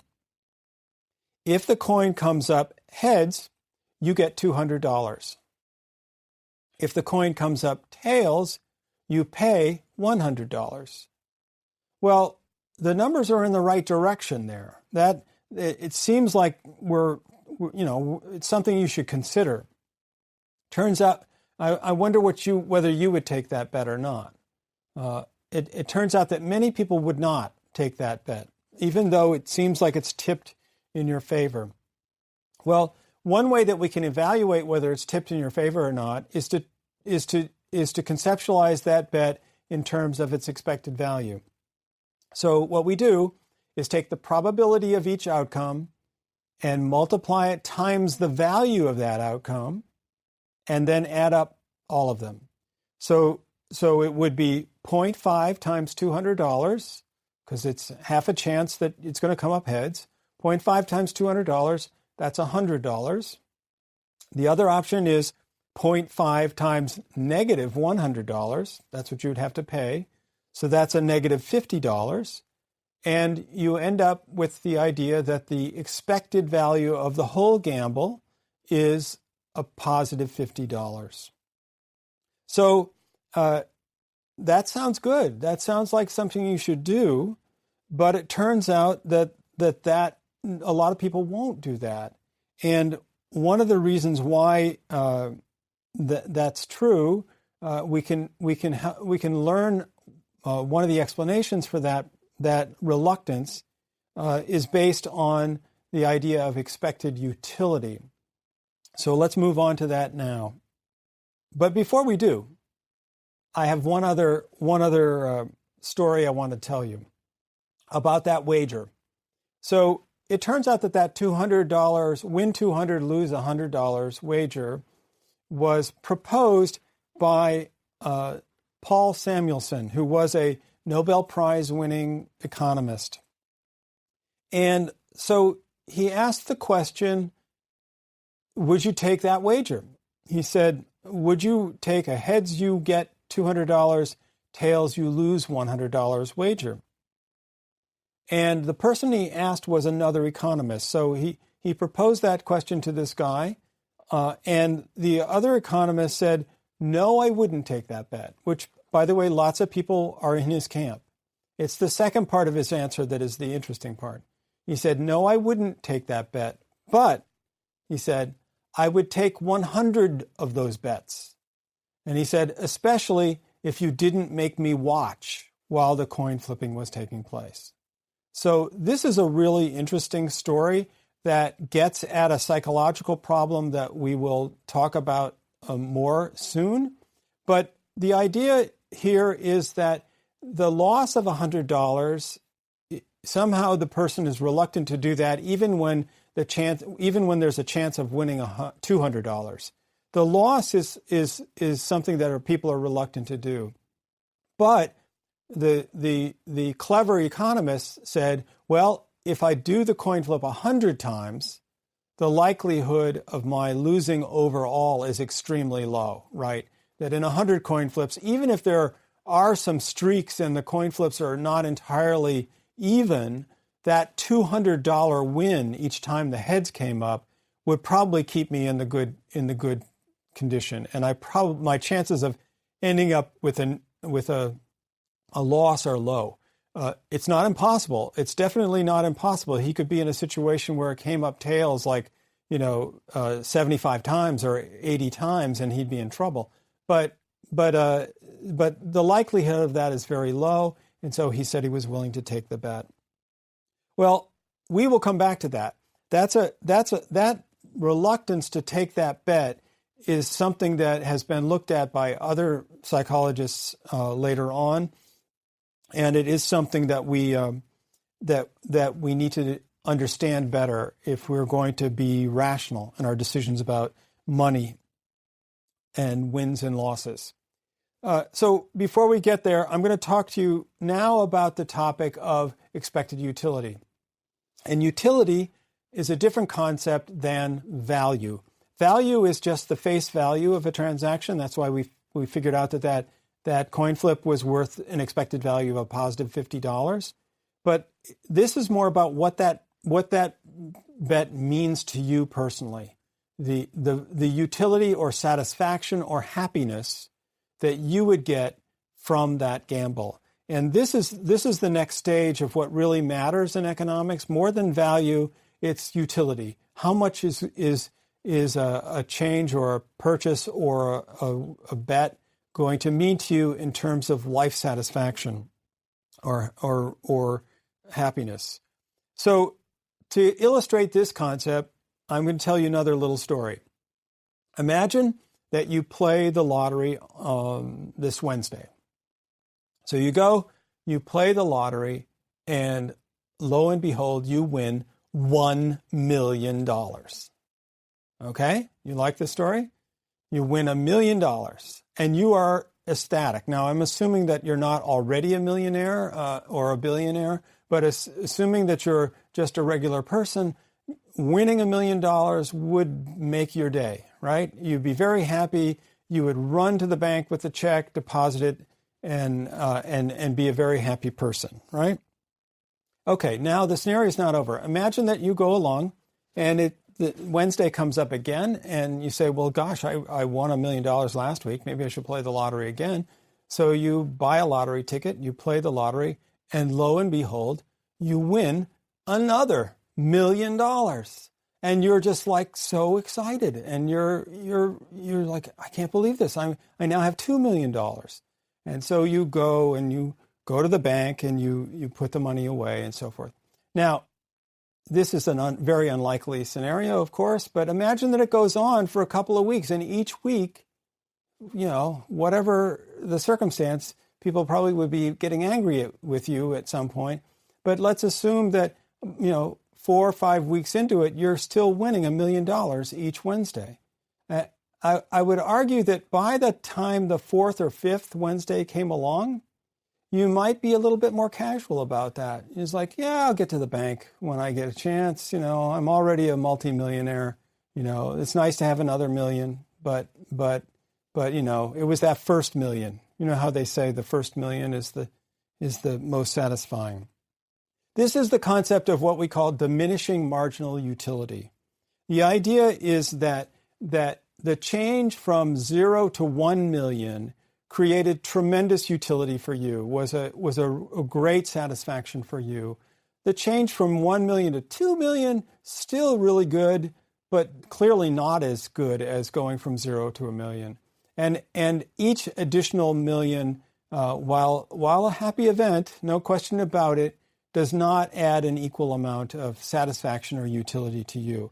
And of course, when we're making decisions, as you think about this now, you might recognize that when we're making decisions about whether to do something or not, it's the utility of the decision that matters to us, not the paper value that it may have. It's what is it going to do for us, right?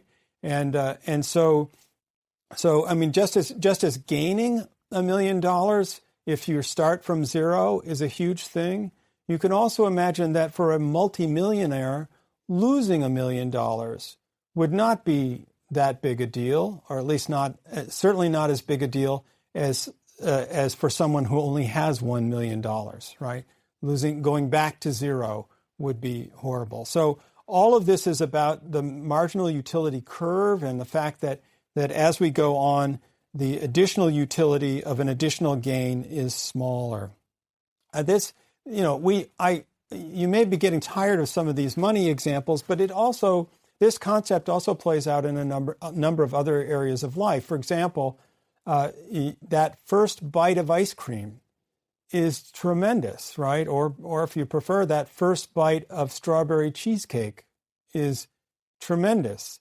But there'll come a point as you're eating where you say, I can't actually take another bite. The utility of this next bite is no longer a positive. And so there are many things in life that in small amounts, the change in utility or how we feel about them is much greater than when we already have a lot of it in us. So the idea is that that the concept of diminishing marginal utility has some explanation for why people are reluctant to take Samuelson's wager, this $2,200 versus $100. That what has to be taken into account in these circumstances is your present circumstance, your wealth at the moment, and whether you can deal with the loss and whether the gain will be sufficient for you. This is all about the sort of psychological impact of using of a gain or a loss, and that's a topic that we will talk about more. But what's clear and is not completely explained by this idea of diminishing marginal utility is that there is this reluctance to lose the $100. There's something about that loss of $100 that is much more powerful than the prospect of gaining twice as much money. So we'll need to return to this topic to figure out exactly what's going on. But the concept of diminishing marginal utility and the concept of utility itself helps us get there.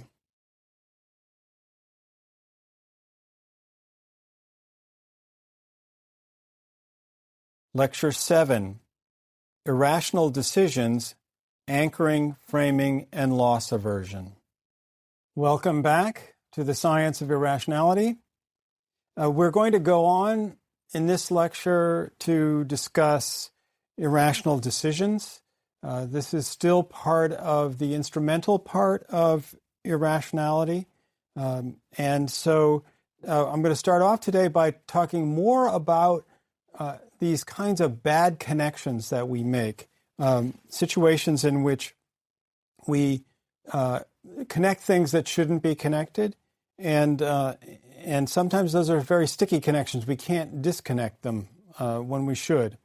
So we are, as I've mentioned before, problem solvers by nature. We are always looking for the cause and effect relationships that are out there. We've been very successful as a species by being able to detect when something causes something else to happen. But often we see things that are not there, and that's another problem that we have to deal with. The specific case that I'm going to talk about right now is the case of anchors.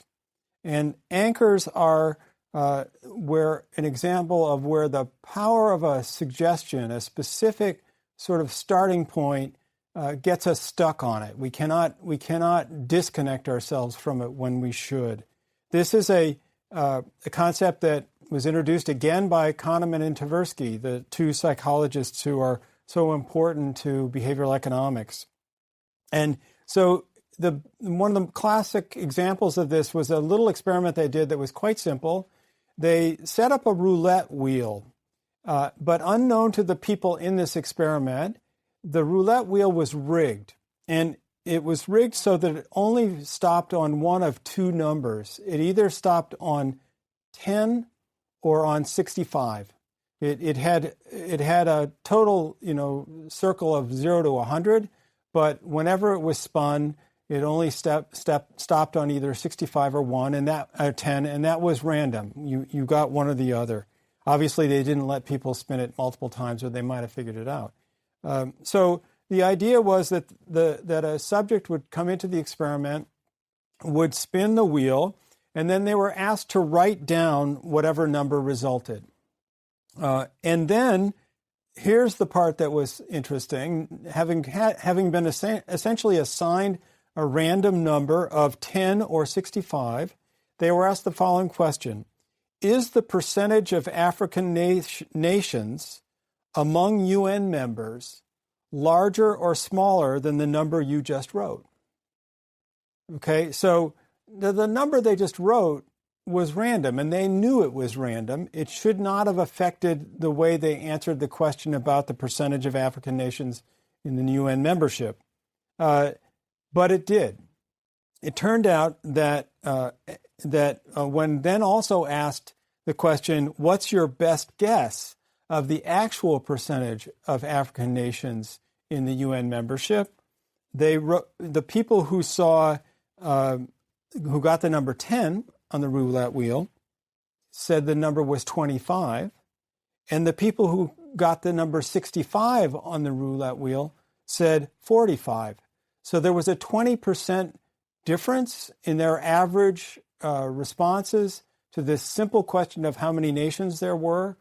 They must have known that the roulette wheel had nothing to do with their answers, and yet they were pulled in the direction of the answers. The mere suggestion of any number at all was enough to pull them in the direction of the number. Now, of course, they didn't go as far up as 65 or as far down as 10, but their numbers clearly were anchored by those two numbers. So this is called an anchoring effect. By the way, the actual percentage is 28. So the 25 people were much closer, but that's not as important as the anchoring effect, at least for our purposes. So the interesting thing here is that the students, the participants in this experiment, knew that the starting number was completely random, and for all they knew, that number could have been anything from 0 to 100, and yet it had a strong effect on their thinking. So anchoring is this phenomenon that a number once suggested to us colors our thinking, and we can no longer be objective about whatever it is we're making a judgment about.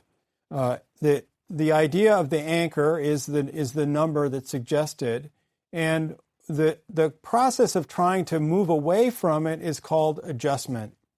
So anchoring and adjustment is the problem.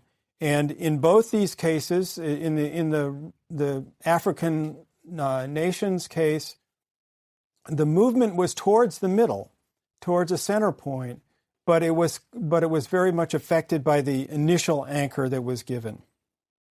This anchoring effect actually is surprisingly common in our everyday lives. We're not asked every day about how many nations are in the UN, but in other contexts it is very important, and that can be demonstrated by another study that was done that I find particularly dramatic.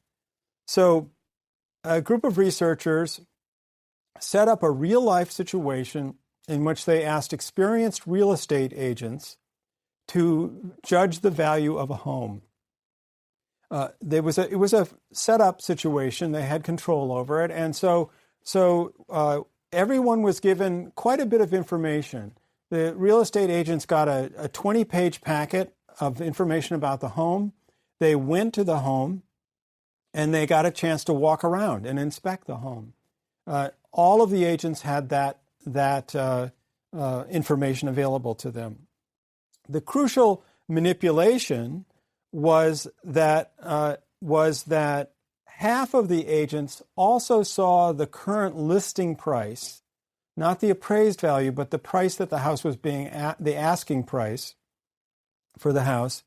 And for half of the real estate agents, it was 10% above the assessed value. and for the other half, it was 10% below. So some saw a lower number as the asking price for the house, others saw a higher number. And by now you can probably guess what happened in this situation. The agents were affected in their judgment, even though they had quite a bit of information about the house, so they had every opportunity to make an independent judgment of the value. It turned out that the actual appraised value of the house was $134,900 at that time. The people who got the high anchor, but all of the figures of the real estate agents were lower than the actual appraised value. But the people who got the high anchor, the higher listing price, they averaged a value of $128,750, and those who got the low anchor averaged a price of $114,200. So over $14,000 difference in their price, quite a substantial difference between the two. And the only thing that was different that they saw was the asking price on the appraisal form. So even experienced real estate agents can be affected by this concept of anchoring, and then the inability to sort of ignore that and to make a completely objective judgment. In the other aspects of the real world, we encounter this problem in the marketplace, in the grocery store, in other places.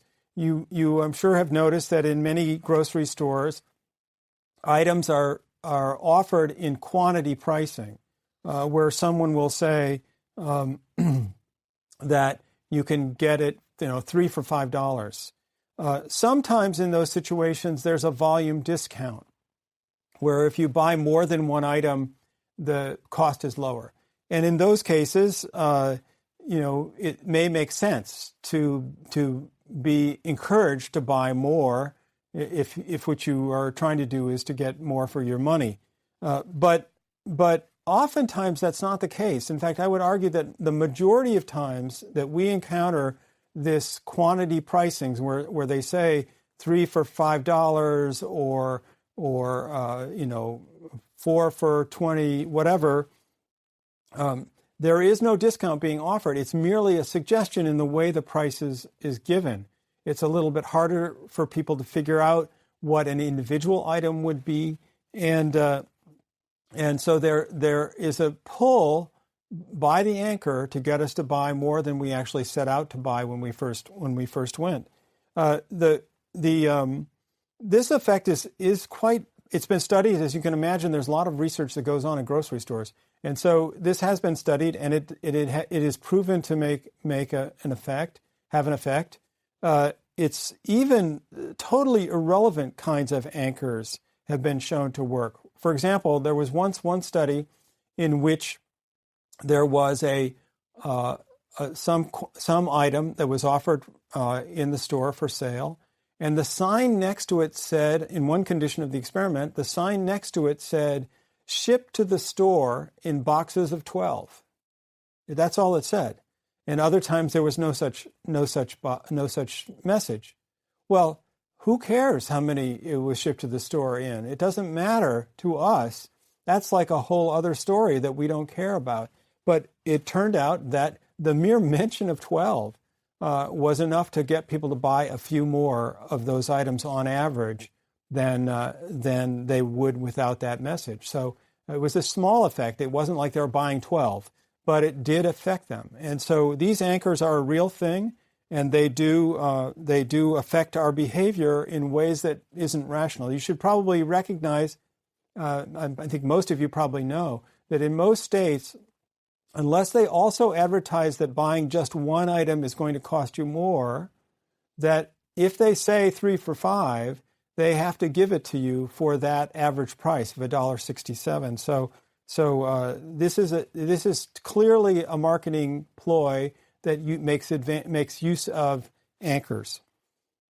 Okay, enough on anchors for now. We'll come back to them later. But I want to now get at an issue that has a further implication for that Samuelson wager that we talked about last time, gets a little bit more towards a fuller explanation of why people are reluctant to take a bet where they might win $200 on a head and lose $100 on a tail.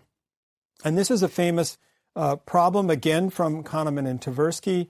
That's the disease problem. And so I want you to listen along and think about what you would do given the choice I'm about to give you. Okay. Imagine that the U.S. is preparing for the outbreak of a new disease, which is expected to kill 600 people. 2 alternative programs to combat the disease have been proposed. Assuming that the exact scientific estimates of the consequences of the program are these, which would you choose? If program A is adopted, 200 people will be saved. If program B is adopted, there is a 1/3 probability that 600 people would be saved, everybody, and a 2/3 probability that no one would be saved. Okay, when they propose this, remember, 600 people are going to die. Program A, 200 will be saved. Program B, 1/3 probability that 600 people will be saved, and 2/3 probability that no one will be saved. In this scenario, in this presentation of the problem, 72% of the people took the sure thing. They wanted to save 200 people. Okay? The second version of the problem goes like this. And now listen and think what you would do. Imagine that the U.S. is preparing for the outbreak of a new disease, which is expected to kill 600 people. 2 alternative programs to combat the disease have been proposed. Assume the exact scientific estimates of the consequences of the programs are as follows. That much is the same. If program C is adopted, 400 people will die. If program D is adopted, there is a 1/3 probability that no people will die and a 2/3 probability that 600 people will die. Okay, in this version of the problem, people did not want the sure thing of 400 people dying. 78%, of a very heavy majority again, chose D, the risky choice, 1/3 probability that no one will die. Okay, so between the two versions of the problem, you have people heavily going for the sure thing in one case, program A, 200 will be saved, and heavily going for the gambling case, the probability case, that no one will die in the second case. The only problem with that is that these two are exactly the same. There's no difference between A and C, and there's no difference between C and D. So it doesn't really make sense that people should switch. What's different about them is that the first two choices were stated in terms of the number of people who will be saved. And in that case, when thinking about saving people's lives, there was a tendency for the participants to want to lock in the 200 that they knew they could save and not to take a risk on the other. But when the same choice was stated in terms of people dying, choice C is 400 people will die. Well, that's 600 minus 200 is 400, right? That's the same as last time. But in this case, rather than face the possibility of all 600 people dying, they took the chance that all 600 would be saved and wanted to do the risky choice. So this was a real breakthrough and a very interesting phenomenon. The choices are exactly the same, but one is posed in terms of a gain and the other is posed in terms of a loss. And what Kahneman and Tversky suggested was, first of all, that this is a paradox. This doesn't make sense, that this shouldn't be the way people think about this problem. But it is an example of what they call a framing effect. And so the problem was framed as a gain and in the first version, and the same problem was framed as a loss in the second problem. And now we're getting at the reason why people might not take Samuelson's wager. And the issue is that Kahneman and Tversky realized with this kind of research and other studies that they did, that people really dislike losses, that a loss is felt much more deeply than a gain of equal magnitude. And so that's why, for example, that in the case of Samuelson's heads you get $200, tails you pay $100, the effect of the possibility of losing that $100 was much greater than the number would suggest. And in fact, Kahneman and Tversky have found in doing those simple coin flip examples that people will not really take the bet until you get up around 2.5 times the size of the loss for the win. So it would have to be somewhere in the range of heads you get $250, tails you lose $100. And at that point, people will start to take the bet. So the framing effect in the disease problem created a situation where the possibility of a loss, when framed as a loss, was so great that people were willing to take a chance on avoiding the loss altogether. And that's why they preferred the probabilistic choice of the 1/3 chance that no one would die at all.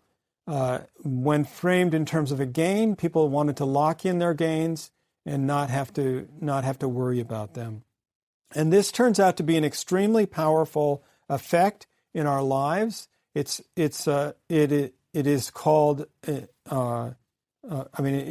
loss aversion, and if you combine the diminishing marginal utility that we talked about last time with this concept that losses are very heavily weighted in our thinking, then you can have an explanation as to why people don't take the Samuelson bet. So the interesting part about this is that it does have an effect on many things in our lives. And so I'll give you a couple of examples of that in other contexts at all, completely different contexts. So worrying about losses, overly worrying about losses, can create some interesting sort of examples. One study that was done was a simple study involving a coffee mug. Some participants were given for free a coffee mug that was worth about $6 on the open market. If you were to buy it at that time, it would be $6. And they were allowed to walk around with it, and they could keep it and sort of, get to know it and bond with it. And then they were asked how much they would have to receive in order to give it up. And they said they'd have to receive an average of $7.12, $1 more than it was worth, right? Meanwhile, participants who were unlucky and didn't get a mug given to them were asked how much they would pay to receive the mug. And they said they would pay about $1.87 on average. So the idea is that once you own something, losing it is much more valuable than it would be if you were just getting it for the first time. Gaining something has less impact on your satisfaction than losing it. And this is what is known as the endowment effect. Once you own something, you have to be compensated heavily in order to give it up. Once it's yours, it has a particular value. And of course, giving it up would be a loss, right? That's the idea, is that the loss is felt more greatly. So the endowment effect affects our behavior in a number of situations, and we do often, they can be irrational ones. We will talk later on about a few other cases in which the endowment effect can lead you to make bad decisions in your life. One would argue that the decision to not sell the mug for less than $7 might be a bad decision, but that's trivial compared to some of the things we're going to be talking about later on. But the basic idea here is that Kahneman and Tversky discovered a really important thing, that losses hurt us more than gains of the equal size make us feel good. And this is an important aspect of behavioral economics that affects our behavior in many contexts.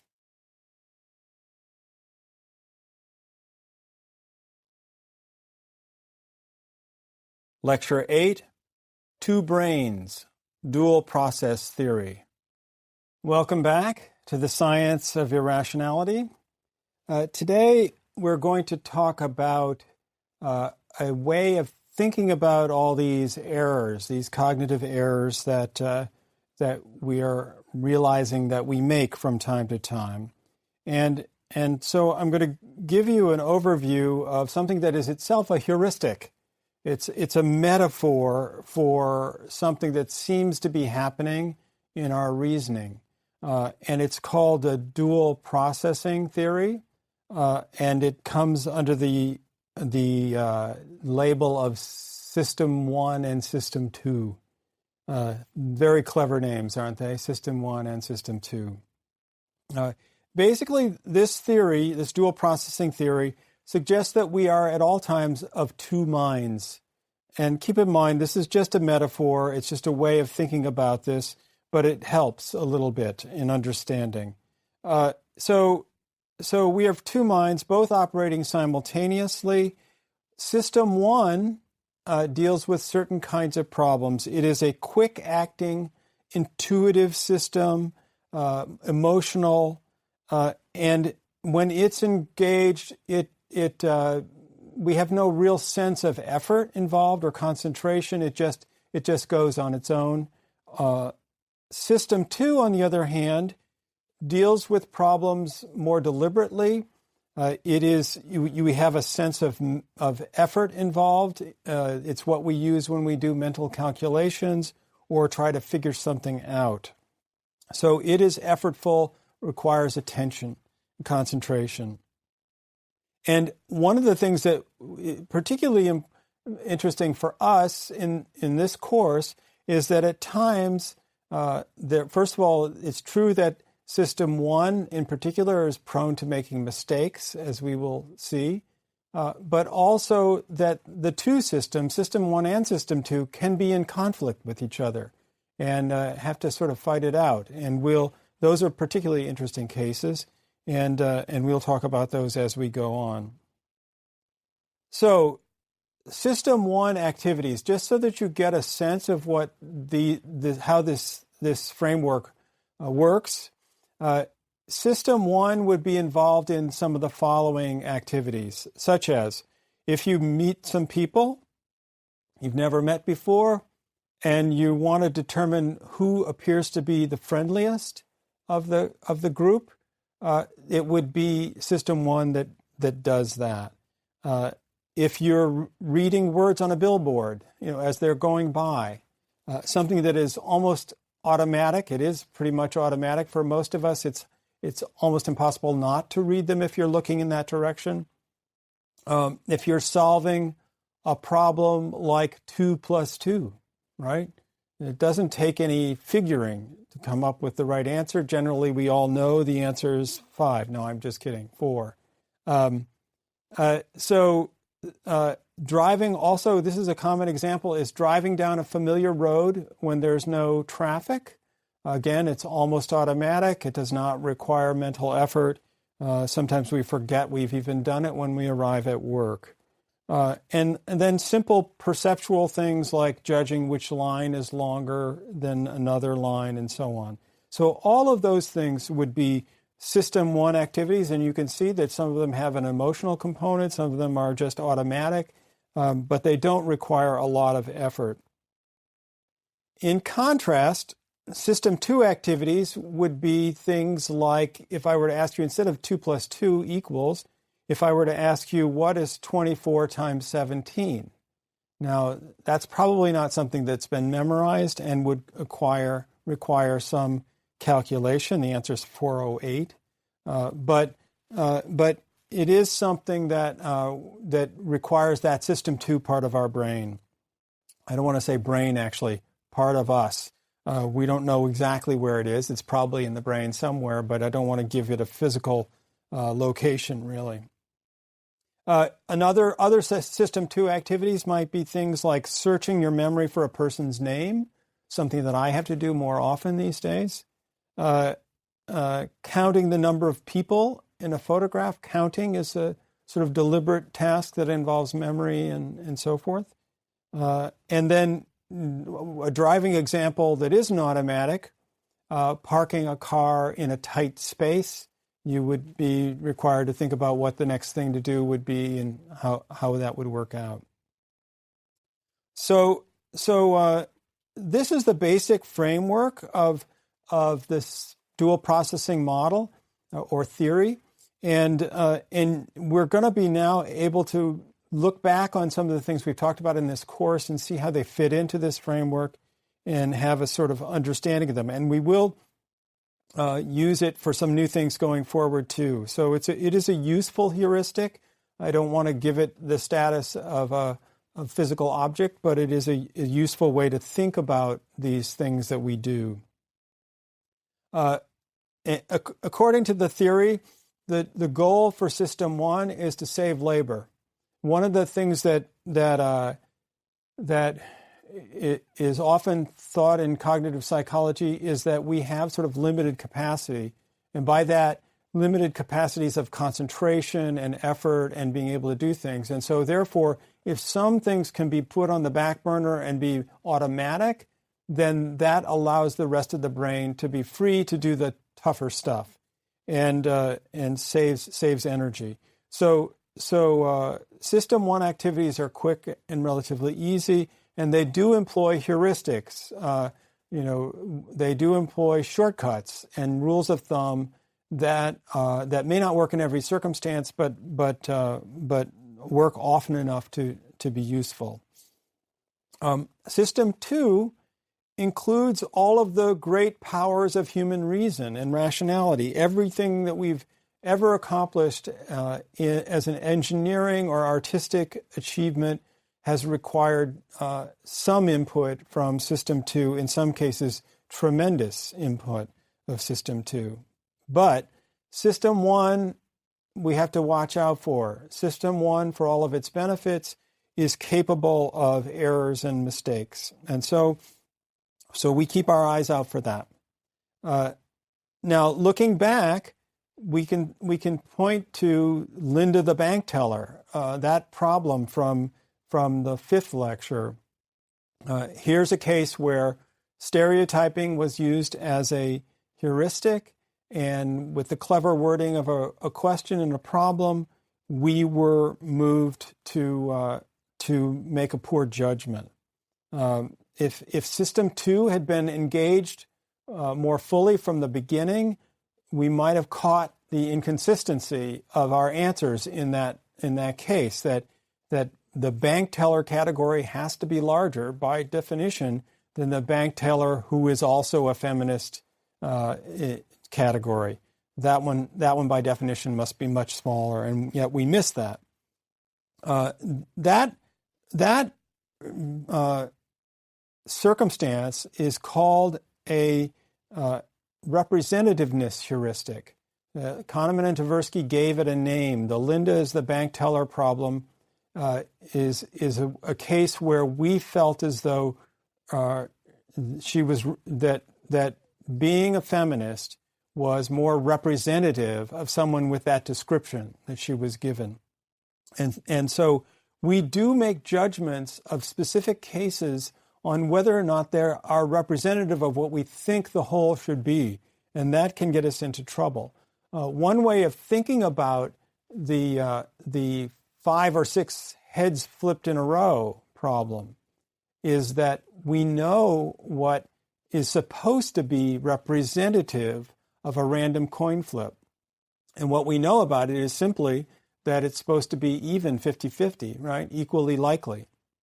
What we fail to understand, and is a little bit more complicated point, is that there will be many times when it deviates from that.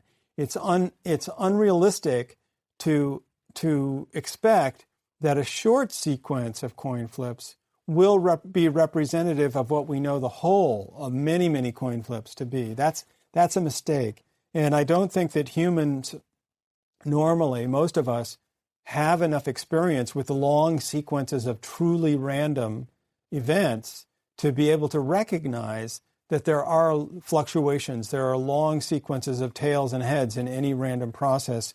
And so we expect them to be even. As I mentioned to you in a previous unit, when people were asked whether or not they could create a random sequence, and they wrote down heads and tails, they had trouble doing it because they expected short sequences to alternate. And so they alternated much more rapidly in their attempts to make a random sequence than actually happens in nature. And so that representative heuristic can work in some cases, but these are examples where it can be a mistake. The gambler's fallacy, also based on this random alternation idea, is another example of that. Another heuristic that we can talk about that falls into this system one thinking is a simple way of judging the likelihood of an event, and it's called the availability heuristic. It's another system one activity. It's a heuristic, so it's a system one activity, and it's about judging the probability of an event on the basis of our ability to recall it. When it's called the availability heuristic, what they're talking about is the idea that it's available to you in memory when you think back about it. And if you're going to judge probability based on how well you recall examples of that event, then it better be the case that the examples have been presented to you in an unbiased fashion, or else you're in trouble. So consider the example of air travel. Many people are afraid to fly. I have friends who are afraid to fly. Yet they get in their car every day and they drive around. And as we all know, your likelihood of dying in a car accident is much greater than it is in an airplane accident. Now, there may be other reasons why people are fearful of flying and less so of driving. But it's clear that one of the problems is the availability heuristic. When someone dies in a car crash, it is not news. Typically speaking, it does not end up in the news. We may, if we know the person, we may hear about it, but it's not going to be in the newspapers. Meanwhile, in contrast, if an airplane falls out of the sky, it is going to be covered by news media all over. And so those cases are not missed. We are given a very biased presentation of those two kinds of problems in transportation. And so when people get on airplanes, it's easy to remember that the crashes that you've heard about. When you get in your car to go to the grocery store, there's very little memory of any accidents. Now, as I say, there are probably other reasons that people are afraid of that, but that does play into it. It's obvious that the availability heuristic is at play, and it's also evident in a number of other things that we when we're judging probability. So for example, people really have incorrect views of how likely they are to die under a number of circumstances. This is a very cheery lecture today. I'm sorry about that. But a recent survey asked people about the likelihood of their dying a violent death in their state. And the options given were suicide by firearm, homicide by firearm, murder by firearm, or suicide by non-firearm means, or homicide by non-firearm. So there were four choices: two involving firearms, and two involving suicide, two involving homicide. Given those four choices, it turned out that only 13.5% of Americans could correctly identify the most likely form of violent death in their state. 13%. It's not very good. And the reason for that, of course, is that suicides are about twice as likely as homicides in this country. And suicide by firearm is typically the most common form of violent death because suicides by firearm are very lethal. And the problem with judging that likelihood based on what you know and have seen is that, of course, those events are not presented in an unbiased fashion to us. Homicides are news. Homicides have a culprit who needs to be tracked down and justice needs to be applied. The same is not true for suicides. Suicides are typically a more private event. There's no need to publicize them. There's no fear for the community based on suicides. And so they tend to be a quiet family tragedy and are not in the news. So we hear much more about homicides. We're much more frightened by homicides, and the idea that someone might impulsively take their own life is not covered. In general, when it comes to topics involving perception of risk of various diseases, death by diseases, I apologize. This is a very cheery part of the lecture, and we'll get through it, I promise. But the possibility of dying of various kinds of diseases takes an interesting trend. We tend to greatly overestimate our likelihood of dying from very rare causes, and we tend to underestimate our likelihood of dying from the more common causes.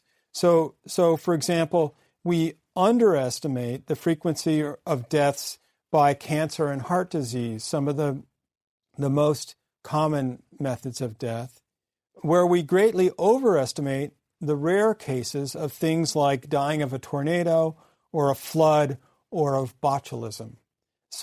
And these undoubtedly have to do with the way this information is presented to us and our use of the availability heuristic. We rely on our memories of these events, and that can be useful and good as a heuristic, but it relies on the information being presented to you in the first place in an unbiased fashion, which it often isn't.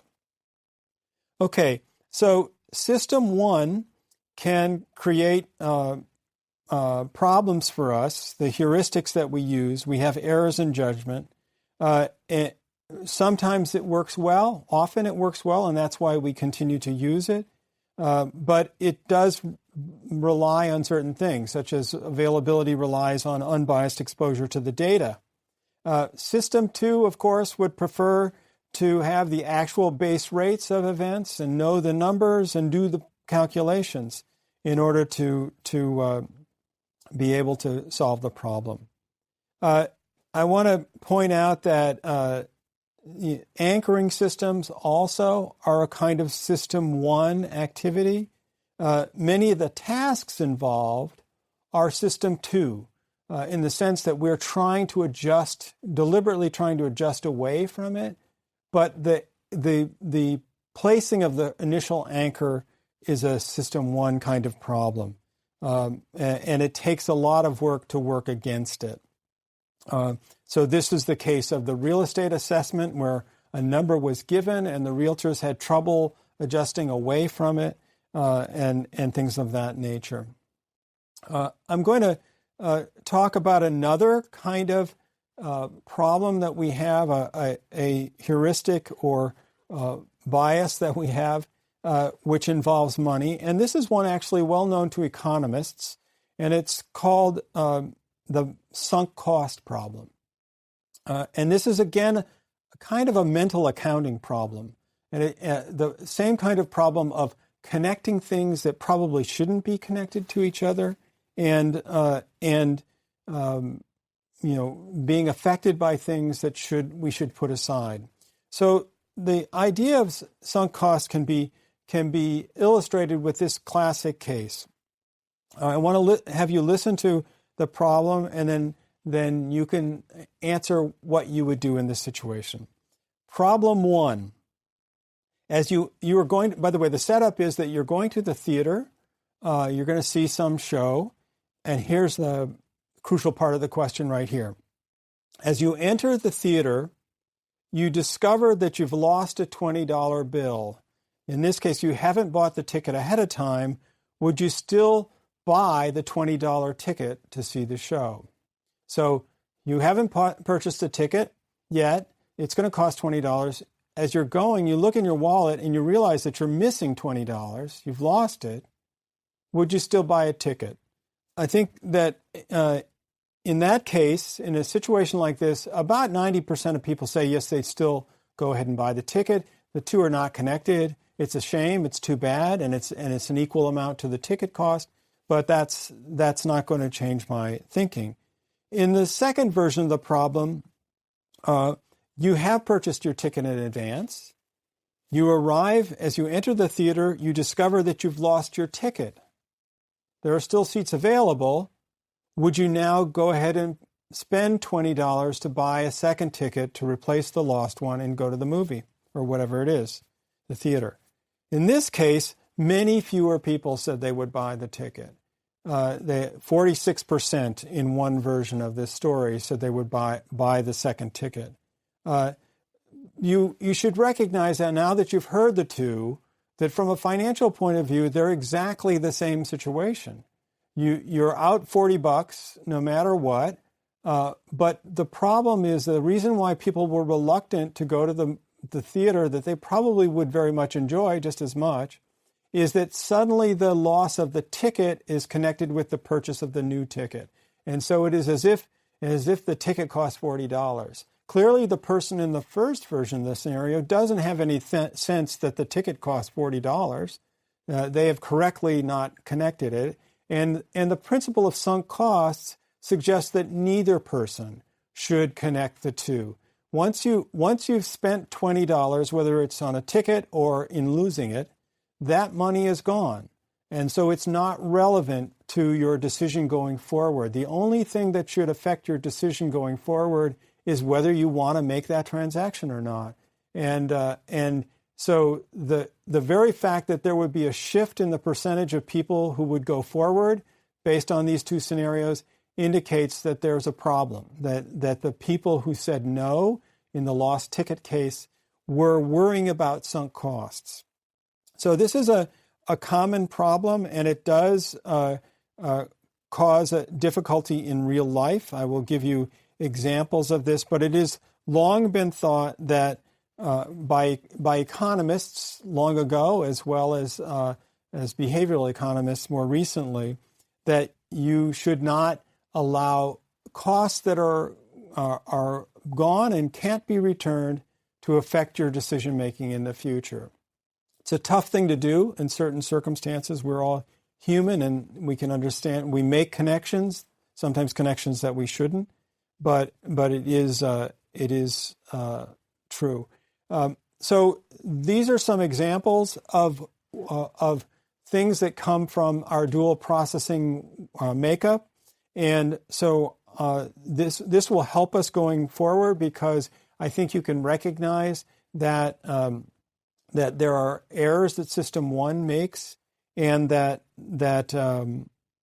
System 2 is better at doing the right thing, but requires more effort and sometimes does not engage in and of itself. So we have to do that. And as we will see, there are times when we are literally of two minds, where both the systems are pulling at us at the same time. And I think you can see that, just to make that a little clearer, I think you can see that if you go all the way back to the beginning of the course, when we talked about the strawberry cheesecake example of should I or shouldn't I, eat that cheesecake, and also the case of changing the doctor's appointment on Friday the 13th, that the two systems are operating at the same time and pulling you in different directions, and it's hard to know what to do.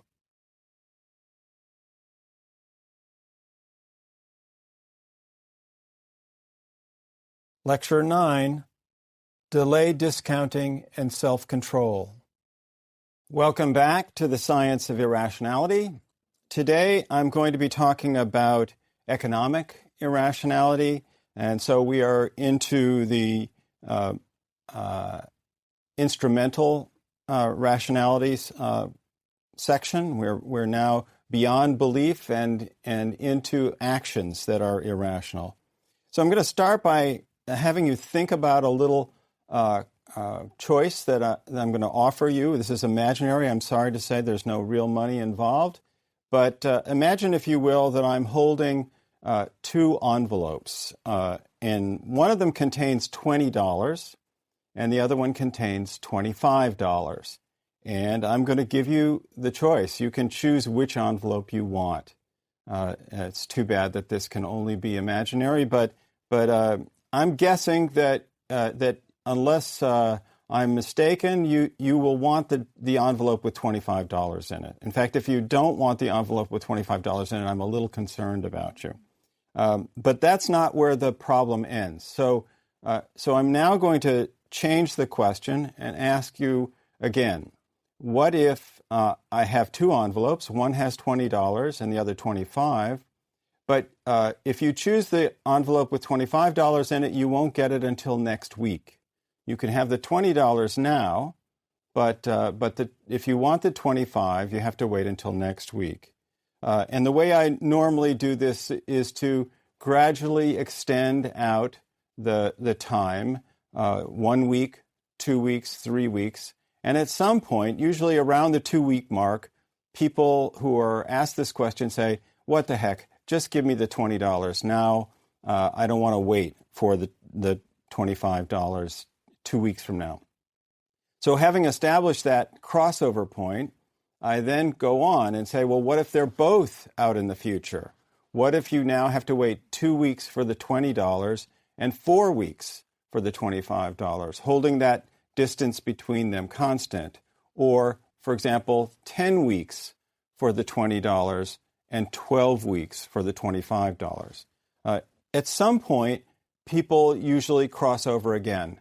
Neither amount of money is going to be coming to them soon, so they say, I might as well just go for the larger amount. That seems like the right thing to do. And so this is an interesting little problem that involves what we call delayed discounting. It is the case that economists for a long time have understood that money that is delayed is discounted or valued less than money that is immediate. Obviously, money that you have now, you can do something with now, and delayed money is of less value. The interesting part of my little envelope scenario is that although it's the case that economists have long thought that money that was delayed was of less value, they did not predict the kind of crossing over that is common in this experiment. And by the way, if you did cross over or didn't, or if you're not convinced by this, I can tell you that this kind of experiment with delayed amounts of money has been done many, many times, and the crossing over, what we now refer to as a double reversal effect, happens very, very reliably. So people do change their choices in this kind of a problem based on the delays that are involved.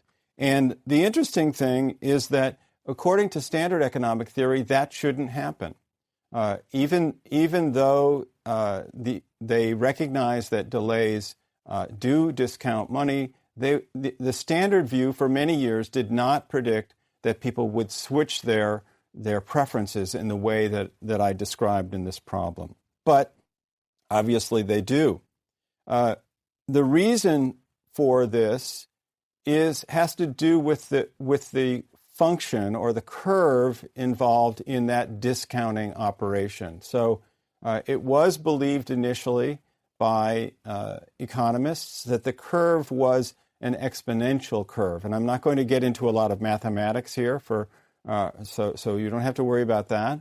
But the exponential curve is the one that is used in compound interest, for example, in banking accounts and for other sort of things. And so it seemed natural that the exponential curve would be the one that described this downward value of delayed rewards.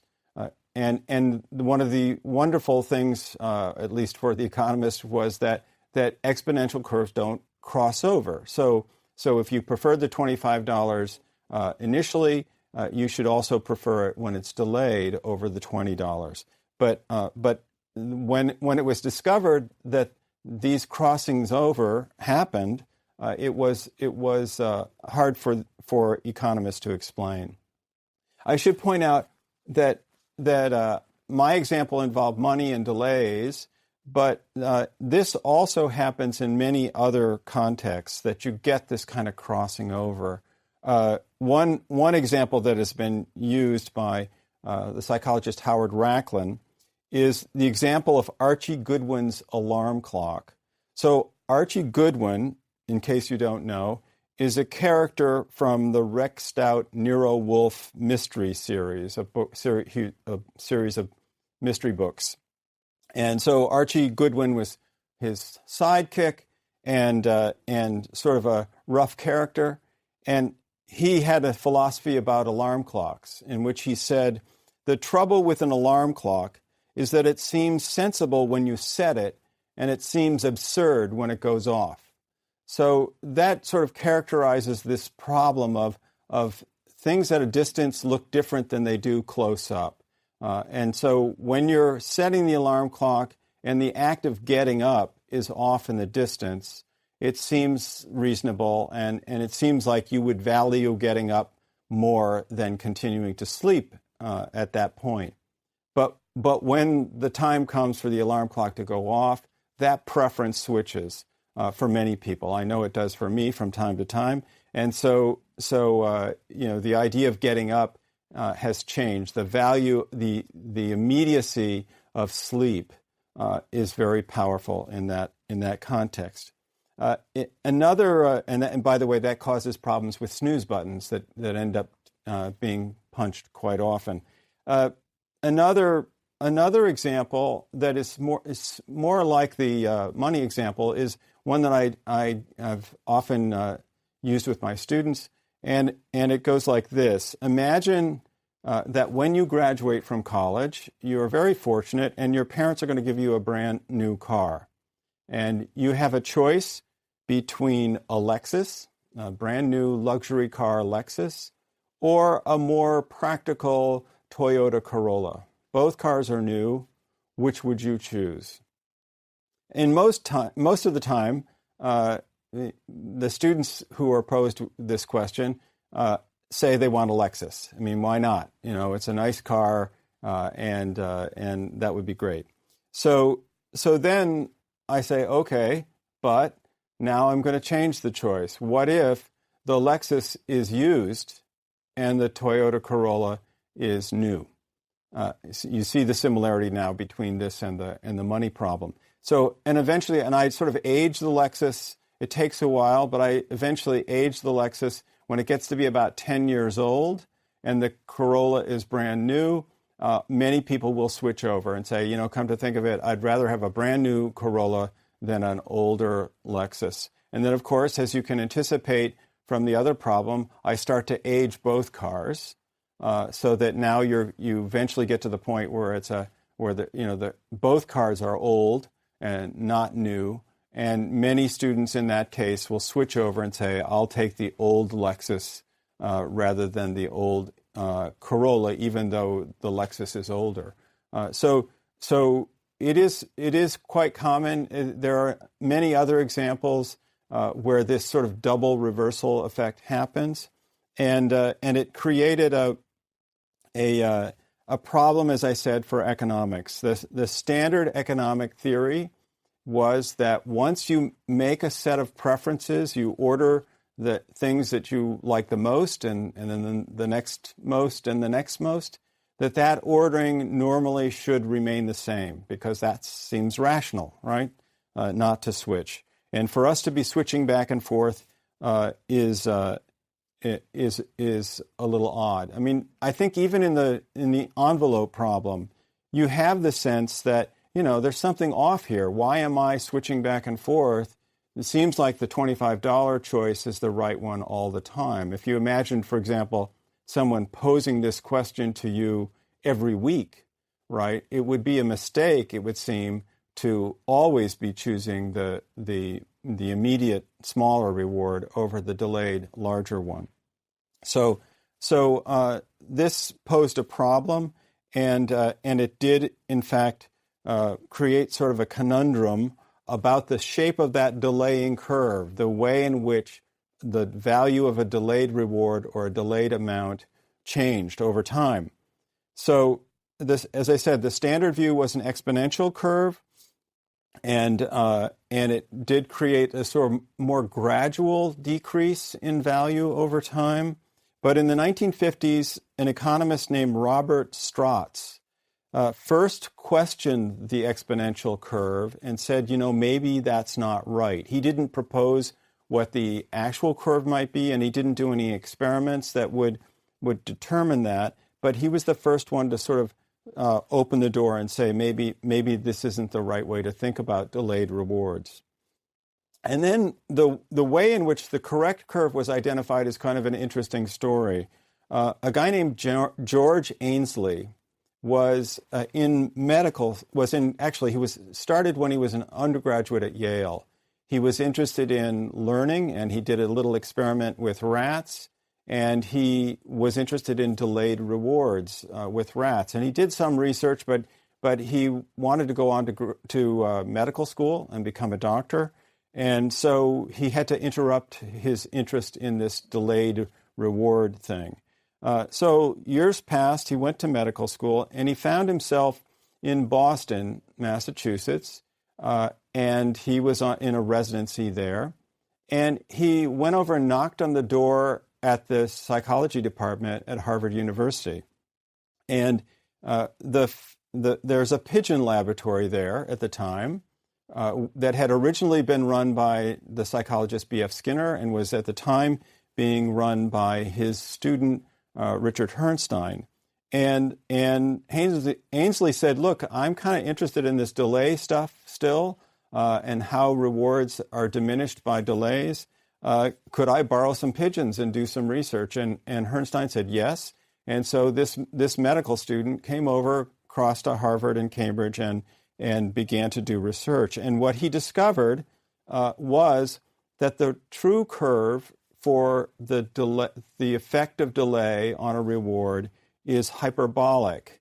And without getting into all the details of the math, the simple way to think about it is that a hyperbolic curve, unlike an exponential one, drops off very suddenly.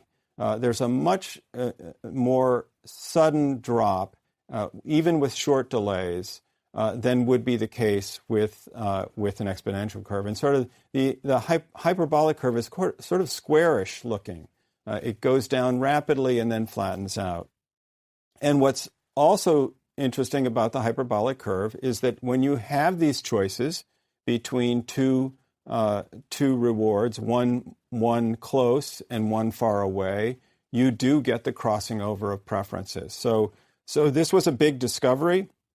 And it did push forward our understanding of how delays cause us problems, and they do cause us problems. It turns out this area of research now, which is quite active both in psychology and in economics, is called delay discounting, and it relates to many problems of self-control. We often have a conflict between something that is available to us immediately and a longer-term goal. And if you think back all the way to the beginning of the course when I mentioned the strawberry cheesecake example, this person has a long-term goal of continued weight loss and fitness, but they also have this immediate reward available to them, this luscious strawberry cheesecake. This is exactly the kind of self-control problem that troubles us and was very well described by this hyperbolic curve. And it relates to many problems. I would argue that many of the most troubling problems that we face in our everyday lives are these self-control problems, where something small but immediate is available to us, whereas something much larger and better is way off in the future, and we have to choose between these two things. So the conflict between a smaller, sooner reward and a larger, later one. And the examples of that have to do with things like money and debt. The use of a credit card is an example of a way to get something good now and delay the cost of it. And before long, if you do too much of that, you can get into trouble. Many health problems are also can be described in this way as eating, drinking, smoking. All of those things provide an immediate reward, but longer term, delayed negative consequences. On the other hand, some positive things set up a similar kind of conflict. Exercise is painful now, but its rewards are felt later. So there are all sorts of things that create this conflict in us between something immediate and something delayed. And the immediacy is very difficult. If you can have it now or avoid it now, it's quite a problem. This business of self-control and problems of self-control have become a big topic in, as I say, both psychology and economics. We've talked about the dual process theory in which people have this conflict between system one and system two. These self-control problems can be thought of in those terms, but they've also been thought of in terms of a sort of a dual self theory. And Thomas Schelling, another American economist, described the dual self sort of metaphor very well in a case involving an ex-smoker. And so I'm going to read you a little scenario from something that Schelling wrote, and we'll talk about it afterwards. So here it goes. A man gave up smoking 3 months ago. For the first 6 or 8 weeks, he was regularly tormented by a desire to smoke, but the last 3 or 4 weeks have been much less uncomfortable, and he's becoming optimistic that he has left cigarettes behind for good. One afternoon, a friend drops in for a business chat. The business done, our reformed smoker sees his friend to the door. Returning to the living room, he finds on the coffee table an open pack of cigarettes. He snatches up the pack and hurries to the door, only to see his friend's car disappear around the corner. As he will see his friend in the morning and can return the cigarettes, he puts the pack in his jacket pocket and hangs the jacket in the closet. He settles in front of the television with a before-dinner drink to watch the network news. 20 minutes into the news, he walks to the closet where his jacket hangs and takes the cigarettes out of the pocket, studies the pack for a minute, walks into the bathroom where he empties the cigarettes into the toilet and flushes it. He returns to his drink and the news. Well, if you're following that story, there's probably only one way you can make sense out of it. The idea is that the man who had to do something to make sure that he didn't go over there and smoke those cigarettes. So he chose to suddenly go over and get them out of the pocket and throw them away.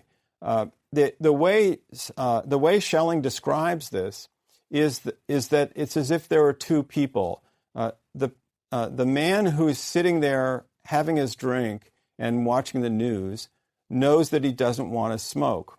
But he also knows that the man he will be 2 hours later may want to smoke. And so he treats that man in the future as if it's a second person, a different person, and goes and prevents that person from acting by throwing away the cigarettes. This kind of act has a name and is called commitment. And so this is one of the main strategies that is used to avoid problems with self-control. Basically, what it involves is when the temptation is still way off in the future, you lock in the right choice, so that you've taken away the opportunity to be impulsive, to do the wrong thing when it comes around later. There's a classic example of commitment that comes from Greek mythology. It's from the Odyssey, when Ulysses or Odysseus was on his ship with his men and was about to pass the Sirens.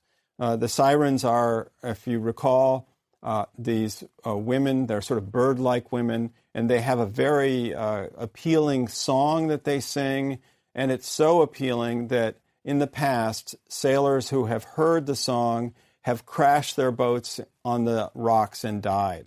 So Ulysses says, I want to hear the sirens. I understand the music is unbelievably beautiful, but I don't want to crash my boat, and I don't want us to die. So he does a couple of things. First of all, he has his men tie him to the mast of the ship and tells them that no matter what he says, do not untie me as we pass by the sirens. And then he asks all of his men, of course, to put wax in their ears so that they cannot hear the song of the sirens.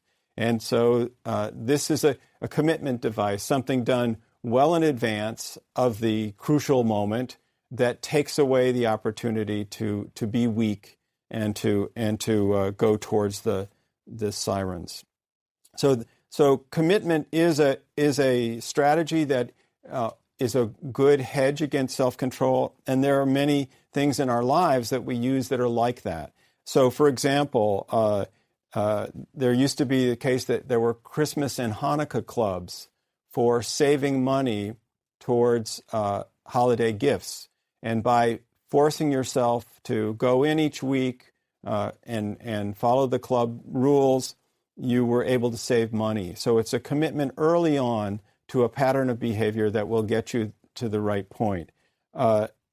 It's also, an extremely important part of our economy in the sense that taxes for most salaried employees are taken out immediately from your paycheck. You never see them, and they are put away so that by the time April 15th comes around, you've already paid your taxes for the most part. There may be a refund, or there may be a small amount you have to pay, but the government gets their taxes in advance. And so that is also a self-control strategy. It turns out that people who have to pay their own quarterly taxes voluntarily are much more likely to be delinquent on their taxes than the salaried wage earners that have payroll deduction.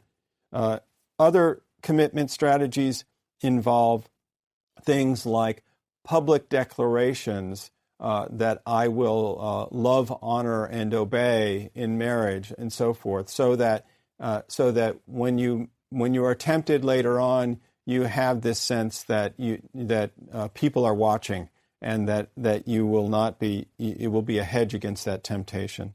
So there are many kinds of commitment devices that people use in order to avoid problems of self-control. We haven't invented them for every situation, but there are. I mean, going back to Archie Goodwin's alarm clock problem and the snooze button, there is a kind of an alarm clock that you can order that's called Clocky, and it actually has wheels on it. And so when it goes off, the wheels start spinning, and the alarm clock actually runs around on the floor of your bedroom, and you have to get up and find it in order to shut it off. So this, too, is a kind of commitment device, not one that I'm going to be using very soon. But you can see that people have gone to great lengths to try to come up with commitment devices that will help us with problems of self-control.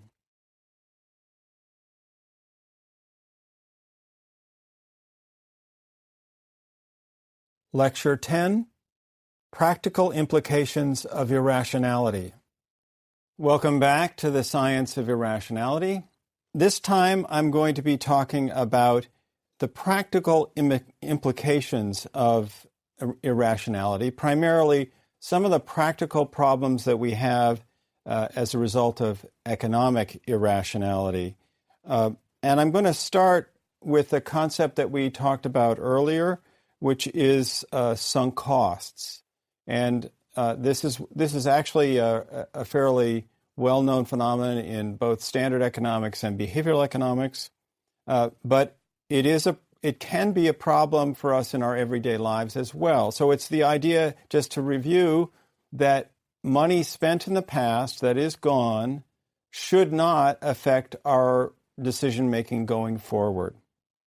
When it's gone, and you should not connect it with anything that you're doing from that point on. The problem is that we do have difficulty doing that, and I can give you an example of a case from my own life that shows this problem, and it benefited me, but it didn't benefit someone else. So some years ago, I was looking to buy a house, and I came across one that I liked, and I bought it. But the story was that when I came along looking for a house, this particular one had been on the market for over a year. And from what I understand, the owner had gone through a couple of different realtors in an effort to try to sell the house. Eventually, I figured out was that the house, as you might imagine, had been overpriced initially. They had priced it too high, and that's why it remained on the market for such a long time. And I just happened along at the right moment when they had reduced the price to a level where I could afford it. But the question is, why did they have the house priced incorrectly in the first place? And the answer was that they had put a lot of money into the house. They had done a lot of improvements. They put in a new room. They'd redone the kitchen. They'd put it was obvious that when I came along that they had put quite a bit of money into the house. And unfortunately, that money influenced the way they priced the house.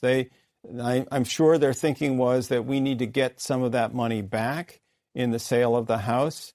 And so therefore, this is the price we need to get for the house. The problem with that, of course, as many homeowners know, is that if you think about improvements as an investment, they're not always going to pay off. There are these people, of course, who buy homes and fix them up and flip them and make money doing that. But for your average homeowner who puts in a lot of improvements in a house, you're not going to very quickly be able to get that value back. And so the sunk costs associated with the improvements on the house worked against this individual. And by the time I came around, the price had come down. He probably could have sold the house much more quickly if he had priced it appropriately. And I'm sure his realtors were probably telling him that to begin with. Another example, this is more hypothetical, but I think it has a reality to it, is when and it's similar to the example of the house, is one where you might be in a position, imagine yourself as a starving college student who's run out of money and doesn't have any food in the house. So you need something to eat, and you look over and see that you've got these old CDs that you hardly ever listen to anymore. But there is a used CD and record shop down the way. These are kind of antique concepts, I understand now, in the age of streaming services. But imagine that this is the case. And so you go down to the store, or the student goes down to the store with a handful of CDs and says, okay, I want to sell these CDs and get some cash. Well, if the person on the other end says, sure, we'll buy those, we'll give you $2 a piece for them. If you think too much about what you paid for them, which might be $10 or $15 a piece, you might say, oh my goodness, that's such a low price. I can't sell for that. And of course, that might make sense if there were a lot of record stores where you could maybe go to the next one and get a higher price. That would be a smart economic decision. But assuming that's not the case, then your thinking about the price you paid for the CD is irrational. That money is gone. You're not going to get that back. It's now a used item, not a new item, and you need the money. You need to eat. So it makes sense to go ahead and take, if you're going to get enough money to buy some food, it makes sense to go ahead and do the transaction. So we do have a way of sometimes connecting things that shouldn't be connected, and sunk costs is one of those examples. And it can affect us in our everyday lives. Another one that we talked about earlier is this concept of anchoring in the grocery store or in other shopping situations where you have a quantity pricing, 3 for $5. If there's a discount, you may have that may make sense to buy quantity. If they are going to give you a discount for buying more, that doesn't apply if you just buy one. But even that can be a problem, and I will describe that problem with the introduction of a new concept called payment depreciation. And this has some similarity to the self-control stuff that we talked about last time, but it's a disconnecting of cost and consumption of a good. If you are, let's say that you find something that you like, and let's say it's ice cream bars, and you like ice cream bars, and they're being offered on discount if you buy 3 packages of them. Now, normally when you go to the grocery store, you might buy a package of them, and you might eat them, at a regular pace. And then you would, when they ran out, you might go to the grocery store and get more. So then you see there's this discount. They're at a lower price than they normally they're offered at. And so you say, well, I think there's enough room in the freezer. I'll buy 3 of these packages of them. And you put them in the freezer, and there you have them. So the problem with payment depreciation is that when the payment is completely separated over time from the act of consumption, of actually eating the bars, there can be a problem. Once you have a bunch of them in your freezer, they can kind of feel like they're free, like they cost nothing. And in fact, you might end up actually eating more of them than you would if you'd bought them the normal way, because the act of payment is now further separated from the act of consuming them. So this is called payment depreciation, and it is a real thing that affects us all. And it also is part of the reason why another phenomenon has become very, very popular in our economy, and that is paying a flat rate. Economists have identified that we have something called a flat rate bias. We prefer paying a flat rate for something so that we can consume it as much as we want, rather than paying each time, an amount of money for each time we consume it. The most heavily researched example of this is gym memberships, health club memberships, and the research shows an interesting phenomenon.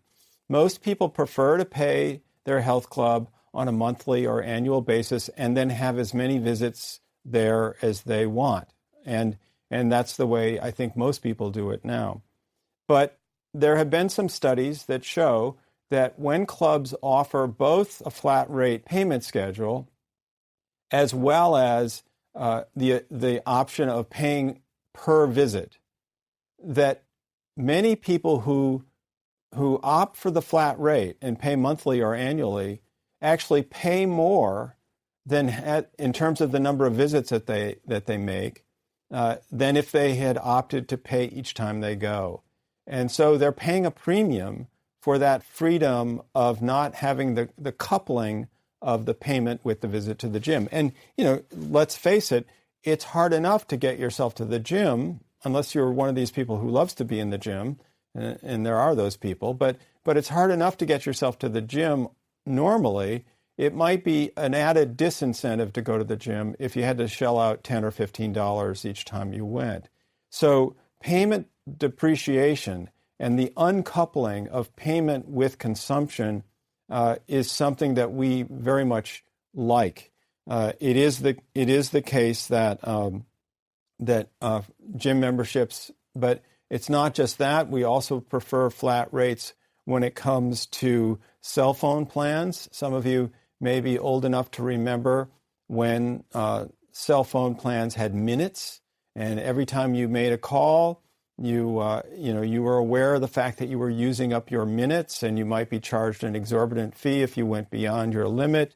The same was true for texting at the beginning. Even older people might remember that there was landline phones and something called a long-distance call, which was very expensive depending upon where you were calling and was by minute. So these were cases in which the consumption and the payment were very closely coupled, and they were uncomfortable for us as a result. We prefer the flat rate plans. I was once, a funny story, I was once at a Thanksgiving gathering at one of those dinner things, and just before dinner, as some people do, we were asked to go around the table and say something we were thankful for. I always find these circumstances a little nerve-wracking. You want to say something good, and do you go for humor or do you go for poignancy? So people went around the table saying what they wanted to say, and it came to a teenager who said, "I'm thankful for unlimited texting." And it got a laugh out of the audience, but it also there's a point to it, that having a flat rate is something that we like because it separates out the consumption from the pain of payment. But the interesting part is that we may actually, in many instances, be paying more for that freedom of flat rate. Another topic that it has very strong practical implications for us is what I will call defaults. Now, a default in economics is the thing that happens if you do nothing. We talk about the default. So defaults can be a powerful influence, and if you're interested in how they can be used in positive ways as well as negative ways, you should really look at a book called Nudge by Sunstein and Thaler, a very popular book that goes into this in great detail. But some of the positive effects of defaults include organ donation plans, retirement plans, and also, of course, as I mentioned before, the automatic payment of taxes. I mentioned this in the last lecture. But in the case of organ donation, a number of countries have adopted a system where, by default, you are an organ donor. So when you sign up or when you're confronted with this decision, when you're getting your driver's license or however they do it in that location, it assumes that you are going to be an organ donor. And if you don't want to be an organ donor, you have to opt out. You have to make a deliberate action that says, no, I don't want to be. In those countries where being an organ donor is a default, is the thing that happens if you do nothing, they have enormously higher rates of organ donors available for donations. So it works. People, it's important to ask the question to yourself, what will happen if I do nothing? And if you do, and that the answer to that question is the default in that situation. Another example of a positive use of defaults is that some companies now arrange so that you are automatically enrolled in a retirement plan when you start in a job. That many employers have retirement plans that they offer, and the problem for the employee is that it can be confusing. There are so many different options, I don't know what to do, and the very array of choices that are available makes it so that some people are overwhelmed and don't make a choice, which of course is very bad because the sooner you start to save, the better you will be off in the future when you need that retirement savings. So some companies have arranged so that if you make no choice, you will automatically be put into one of the plans, thought to be a moderate plan, and then you always still have the choice of switching to a different plan or even opting out entirely, but you have to do that deliberately. And this kind of use of default has produced a much better savings rate for employees and works out very well. I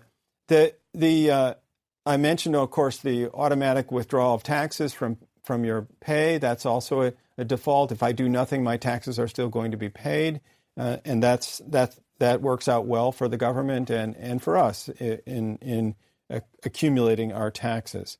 There are also negative effects of defaults. So one of the things that we encounter in everyday life now is that we have subscriptions. We have ongoing subscriptions, especially on the internet.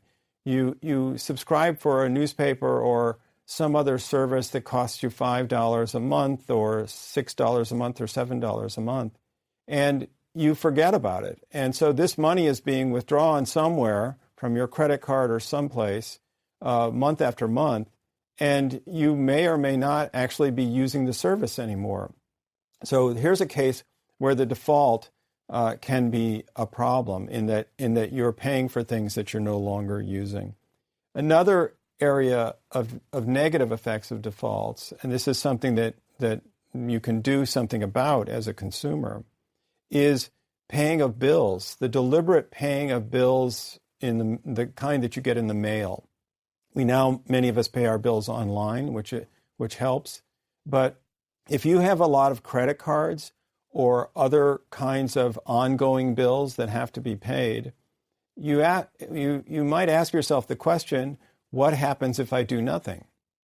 Well, the answer to that question is you're going to be in trouble.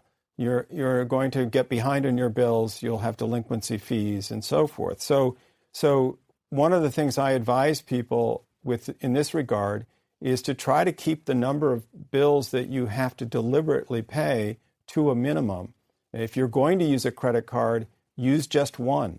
Don't use a lot of store cards and bank cards. Use just one so that you have just that one bill to pay, and try to keep that down as much as possible. It's also useful in some cases to set up automatic payment through your bank for recurring bills. So if you have a mortgage or a rent check that's always the same amount, then you should arrange to have that paid automatically, because then you'll never default on it.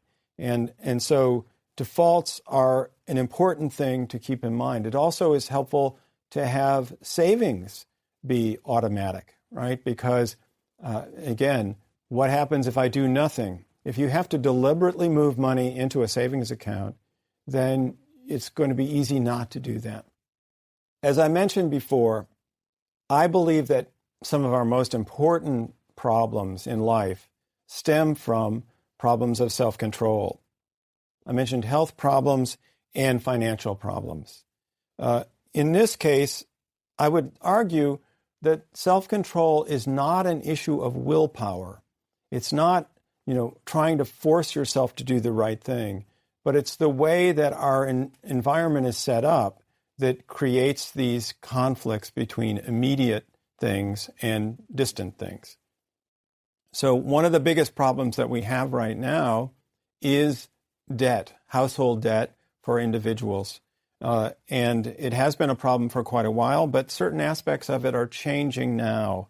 For example, student loan debt is now the second largest pile of debt that we have other than mortgage debt.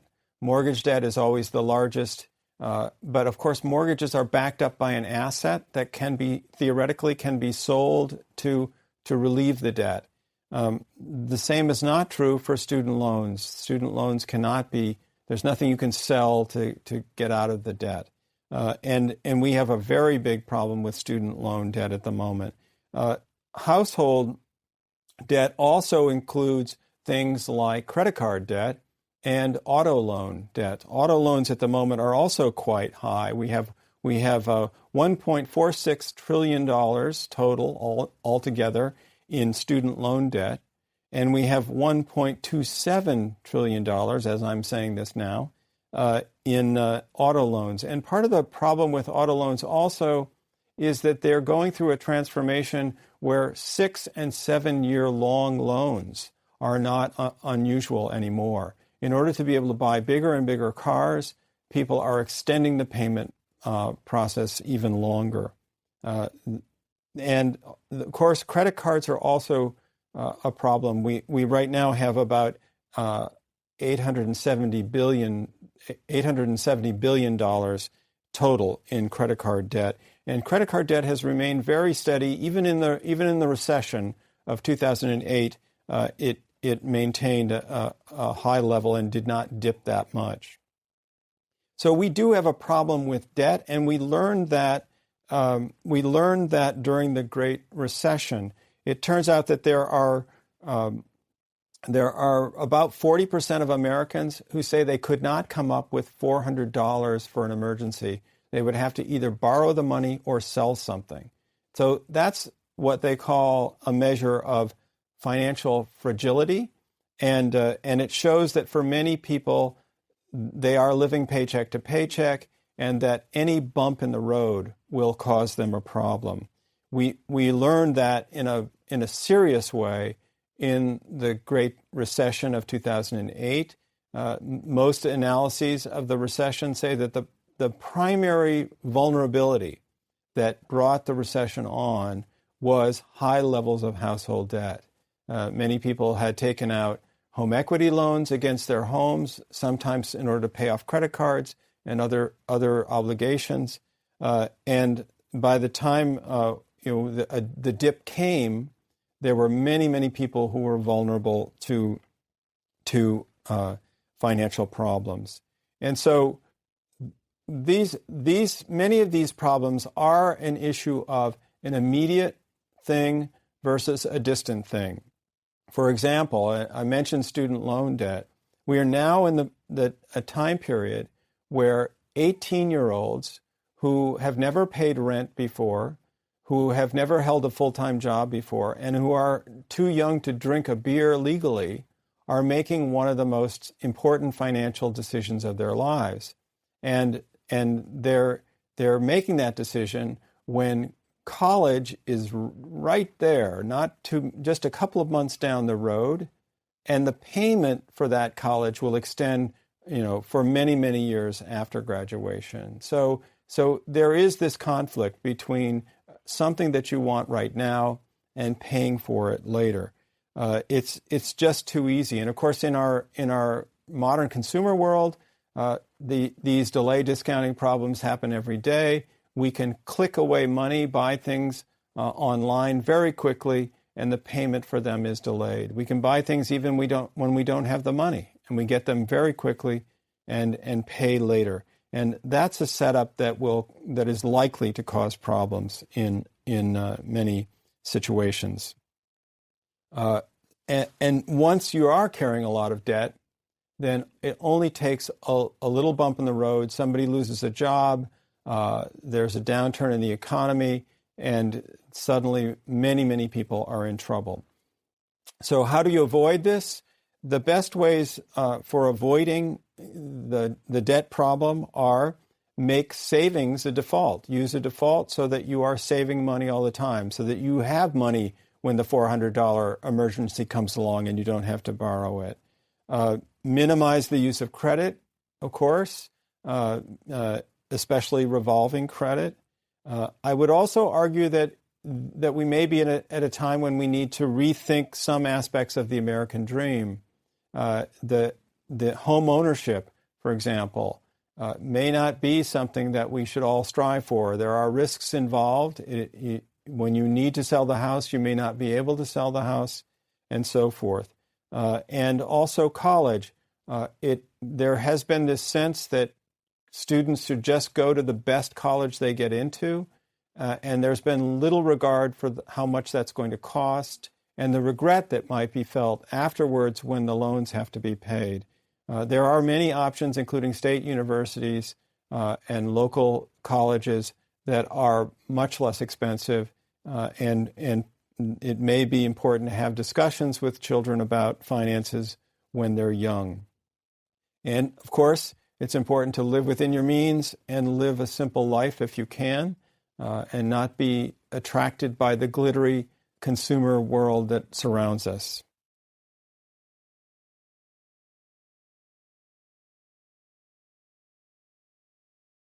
Lecture 11, what is a superstition and who is superstitious?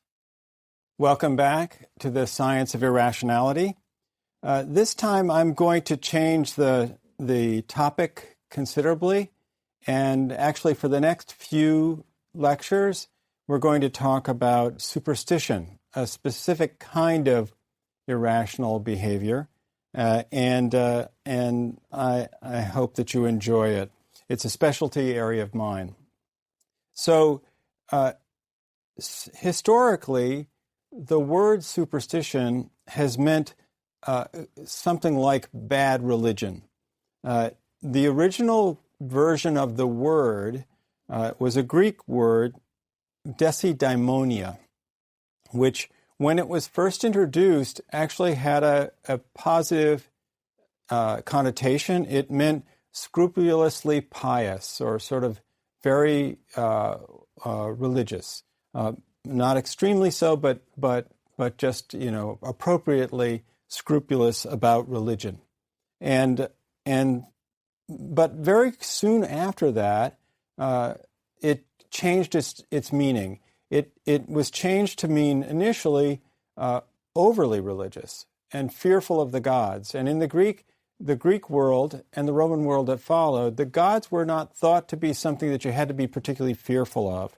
But the superstitious, the person who might be labeled desidaimonia, would be someone who was overly religious, had to do many rituals and practices before even setting out for the day.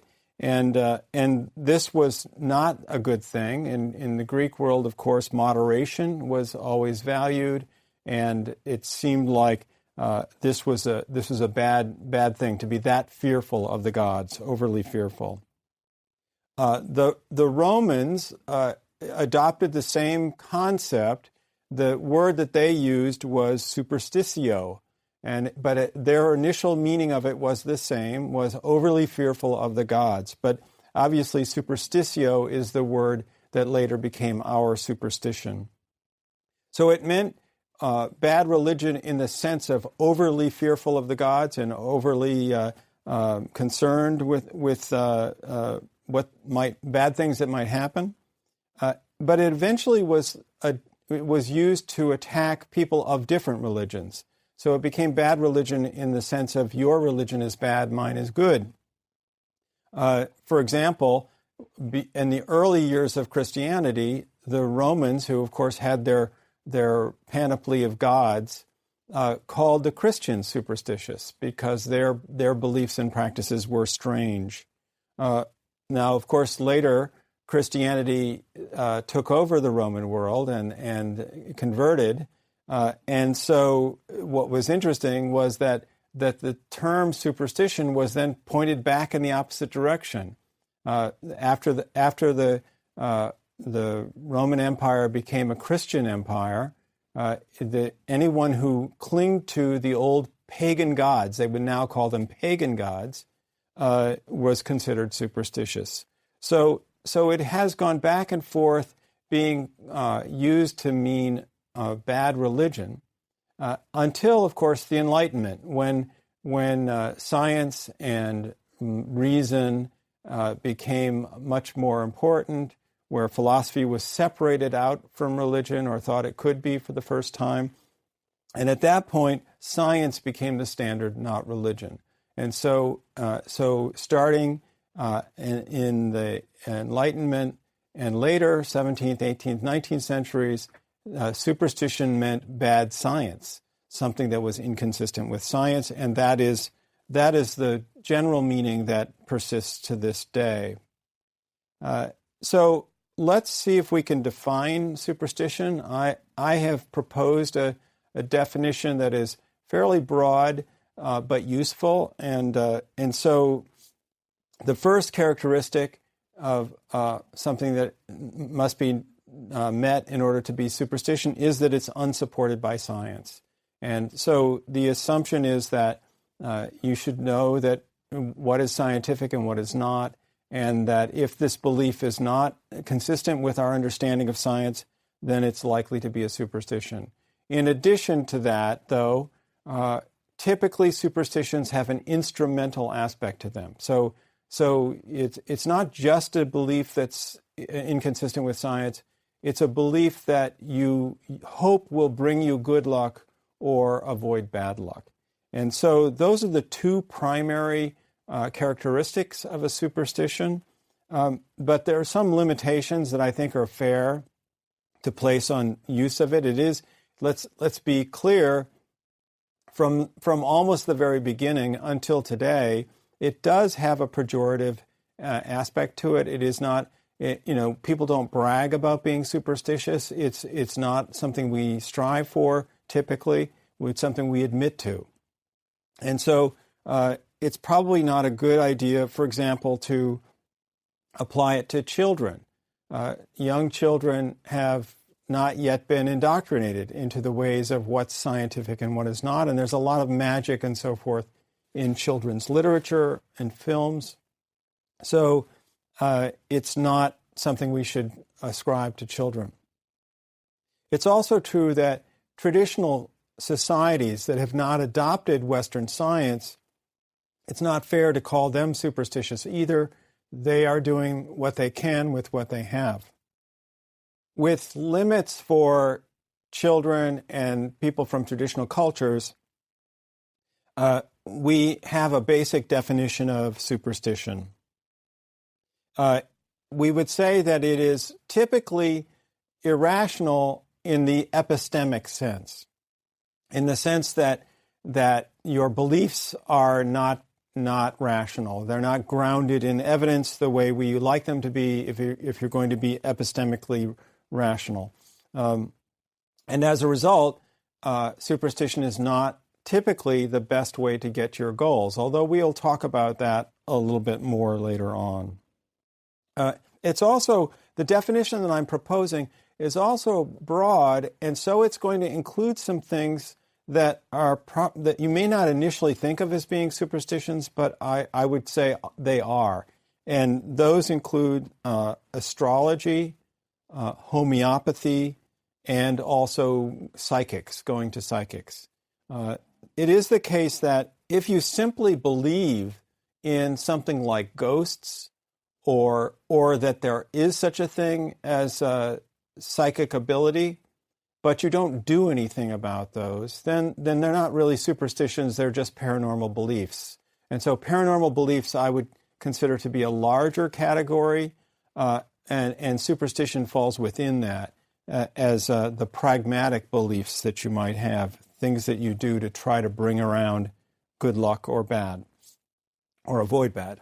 So we can also categorize superstitions a little bit to help us think about them. And thankfully, a psychologist named Gustav Jehoda, back in the 70s, wrote an early book on the psychology of superstition, and he proposed some categories that I think are quite useful to think about this topic. One is socially shared superstitions, and these are the kinds of superstitions that we all know about, like black cats, walking under ladders, the number 13. These are superstitions that you've learned from other people, and that's why they're called socially shared. You learned them as you were growing up. A second category that Jehoda uses is the occult beliefs of individuals.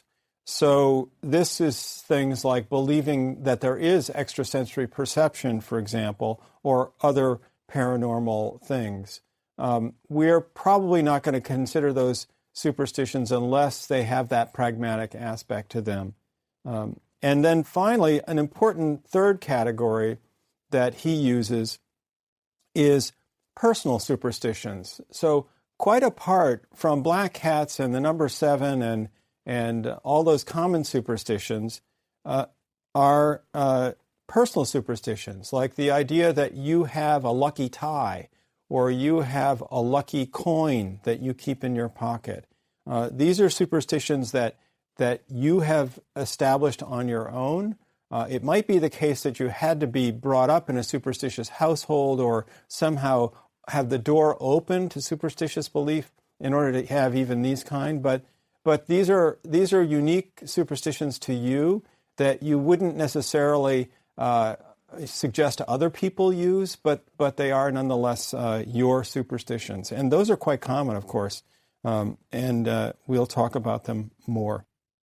So maybe we should ask the question of how prevalent are superstitions? Well, as fascinating as we think this topic is, the pollsters have not asked this question very often, but there have been some polls that suggest that it's fairly common. In 2012, CBS News did a poll of adults in the United States and found that only 53% of those people polled said they were not at all superstitious. So that means 47% thought they were to some degree. And in that same poll, 19% said they were somewhat or very superstitious. So that's a pretty good-sized subgroup of Americans. This is one of my favorite Gallup polls that has been done on this topic, was done in 2007, and it was about hotel rooms. And it discovered that 13% of Americans said they would be bothered if they were given a room on the 13th floor of a hotel. So I thought that was a pretty nice coincidence that the two came together. And in that same poll, 9% of the people polled said that they would be bothered enough that they would ask for another room, for a room on a different floor. So now you understand why elevators, especially in hotels and other commercial buildings, frequently do not have a 13th floor, or at least they try to trick us into believing that they don't have a 13th floor. They do have a 13th floor. They just label it 14 in most cases. A 2014 Harris poll of U.S. adults looked at some specific superstitions and found that 33% said that finding and picking up a penny was good luck. 23% said that 7 was a lucky number.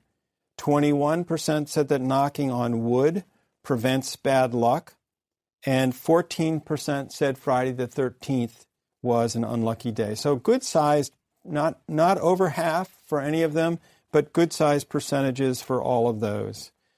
Superstition is common elsewhere as well. I have results from a 2007 marketing poll in the United Kingdom, and 22% considered themselves superstitious in that poll.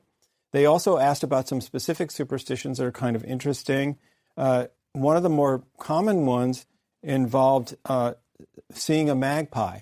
25% of UK respondents said they, quote, do something after seeing a magpie. What they did was probably cross themselves or pray or say something to the magpie. And the reason for this, it's not a familiar superstition for most Americans, but the reason for this comes from a nursery rhyme that says 1 for sorrow, 2 for joy, 3 for a girl, 4 for a boy. And it's about seeing different groups of magpies. And as you can imagine, the 1 for sorrow is supposed to be a bad luck of seeing a single magpie. And that's why they do something to take off the curse. 22% of these UK respondents said that they did something after spilling salt, which was probably tossing some over their shoulder. And 24% of adults in this survey said they had visited a psychic at one time or another. Superstition happens. There are people who are out there believing in it, even as we speak. I can also say a little bit about the demographics of superstition. There are not a lot of good data on this, but there is some. You may have guessed that women tend to be more superstitious than men. One way that you can see that in everyday life is if you pick up a women's magazine, you'll notice that women's magazines frequently have horoscope columns or astrology columns in them, whereas men's magazines, not so much. And so there may be reasons for this, which we can get into later, but the women tend to be a bit more superstitious than men in general. As far as age is concerned, the latest data suggests that younger adults are more superstitious than older adults. There is a tendency for people, it appears, there's a tendency for people to get a little bit less superstitious, more skeptical as they grow older. But at the moment, for example, the millennial group is supposedly seeing an upsurge in interest in astrology, for example. As far as politics are concerned, both in the UK and in the US, there's a tendency for liberals to be more superstitious than conservatives. Holds up in both countries. As far as education is concerned, the data is kind of fuzzy on whether education itself has an impact, but there is a suggestion that your college major makes a difference. That, as you might imagine, the people who go into the sciences or psychology are less superstitious, and people who are major in the humanities or the arts tend to be somewhat more superstitious. There also are a lot of traditionally superstitious subgroups, which you may be aware of. Athletes are very superstitious. American baseball players are particularly superstitious subgroup. People in the theater are known to have some theater-related superstitions, like not whistling backstage is supposed to be bad luck to whistle backstage, and not mentioning the name of the Scottish play, which of course is Macbeth. I've just mentioned it. And those are all things that are supposed to be bad luck. One of the more interesting subgroups that I discovered when I got into this was that college students have superstitions, specifically with respect to exams. They have exam-related superstitions. They may wear certain kinds of clothes to an exam. They may listen to a special song before taking an exam. They may have jewelry or other charms that they bring. Completely unknown to me until I started to study this. Of course, gamblers are very superstitious. If you've ever gone to a casino, especially if you go to a bingo parlor in a casino, you'll see that there are all sorts of charms spread out on the table around the bingo cards, that people have lucky charms that they use. But also, sailors have traditionally had a number of superstitions about their profession, which of course is quite dangerous and may explain why. And there are others as well. But these are a couple of groups that once you enter the group, you are socialized into its unique superstitions, and they're part of the lore of that occupation or activity. When you become a baseball player, you learn very shortly that if the pitcher has a no-hitter going, you do not talk to the pitcher. You never mention the no-hitter at all, because that's unlucky and creates a kind of jinx. There's also some data on the personality of people who are superstitious. One of the things that psychologists like to do is to study personality and how we differ on various dimensions. The most popular view of personality at the moment among psychologists is that we have several lasting traits, that we are either high or low on these traits, and they predict how we will behave in various situations and over time as well. So they're thought to be consistent traits. And the most popular theory involves 5 traits, and they are extroversion, conscientiousness, openness to experience, agreeableness, and neuroticism. And so people are either high or low on each of those dimensions, and that's how people are separated out. Other traits have also been studied for clinical purposes and other reasons. And in the case of superstition, the personality traits that have been identified as being related to being superstitious are sort of a collection of things you wouldn't want to have. They tend to be things like anxiety, depression, neuroticism, and fear of death. So there's a lot of anxiety involved in the personality dimensions related to being superstitious. But the good news, as far as these things are concerned, is that the relationship of these dimensions with superstition is quite weak. It's not enough to be anxious. You have to have other experiences. It does not explain entirely why you would be superstitious. So it's not a collection of good traits, but the relationship is quite weak. I should not go much further without avoiding to mention the topic of control.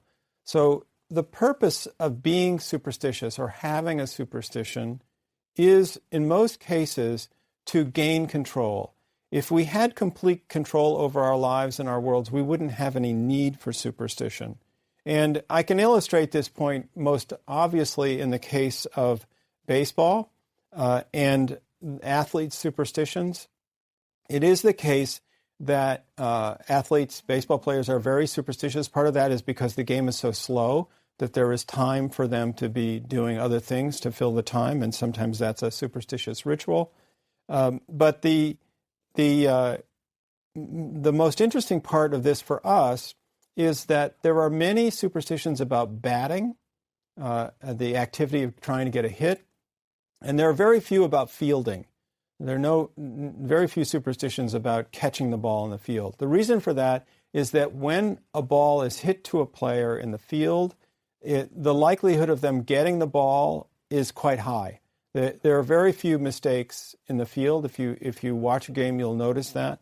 And yet, batting is an extremely chancy operation. If you're going to be the best hitter in the league, one of the best hitters in the league, you only need to get a hit 30% of the time. So that means that 70% of the time you're not getting a hit. At the same time, if you hit at 20%, you're actually not a very good hitter. So there's a narrow band there. It's very difficult to hit. It's a much more risky operation. It's not going to succeed very often, and batters don't have control over the situation. So there are many superstitions about batting and very few about fielding. And it is in those situations where we lack control, where there's quite a bit at stake, when we want something to happen that's important, but we can't make it happen. Those are the circumstances in which superstition is most likely to occur. So for example, if you think about the actor in the theater, you're in the situation where making a mistake is going to be extremely embarrassing. It's going to happen in front of hundreds of people. If you think about the sailor going out to sea, there's a lot of danger involved, and it's unclear whether you will get home safely. I want to finish up by talking about the relationship between control and anxiety. Control, as I've said, is very important in superstition, and it emerges in those circumstances where the stakes are high, something important needs to happen or to be avoided, and where there's a lack of control. And I've also mentioned that anxiety is related to superstition. But anxiety can come in two forms. It can be anxiety that's within you, and that's what psychologists call trait anxiety. It can also be anxiety that comes more from the outside, is imposed upon you, and is therefore state anxiety. And so it's not going to be permanent. It'll just be the nature of the situation you're in. And that anxiety can also create the need or the exhibition of superstition.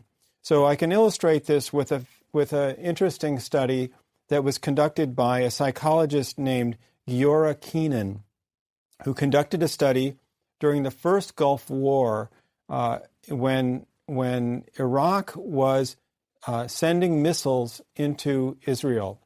And Keenan was in Israel at the time, and he noticed that some missiles were hitting their targets in some cities, that in particular Tel Aviv, whereas other missiles tended not to reach their targets when directed towards Jerusalem. So there was a difference between these two cities with respect to the threat of the missiles.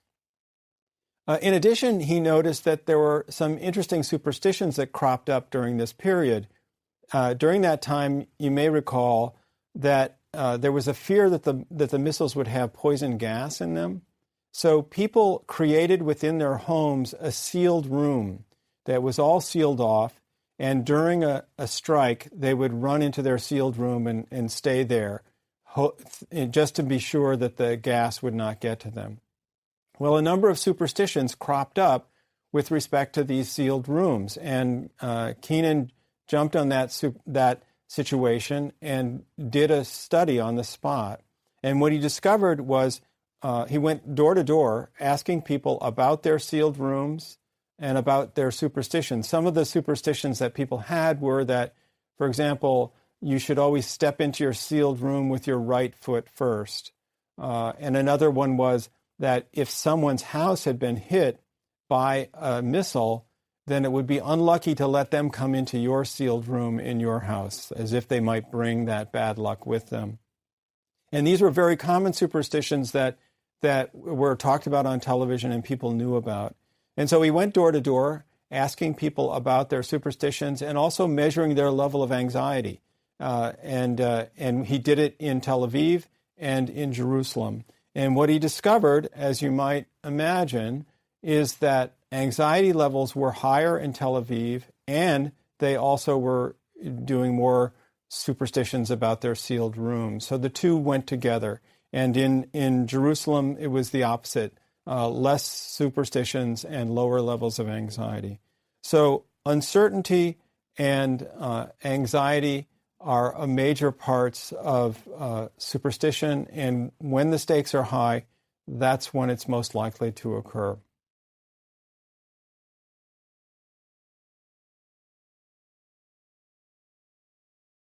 Lecture 12, Acquiring and Maintaining Superstitions.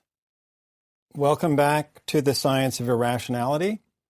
We're going to continue on talking about superstition, and this time I'm going to talk about acquiring and maintaining superstitions.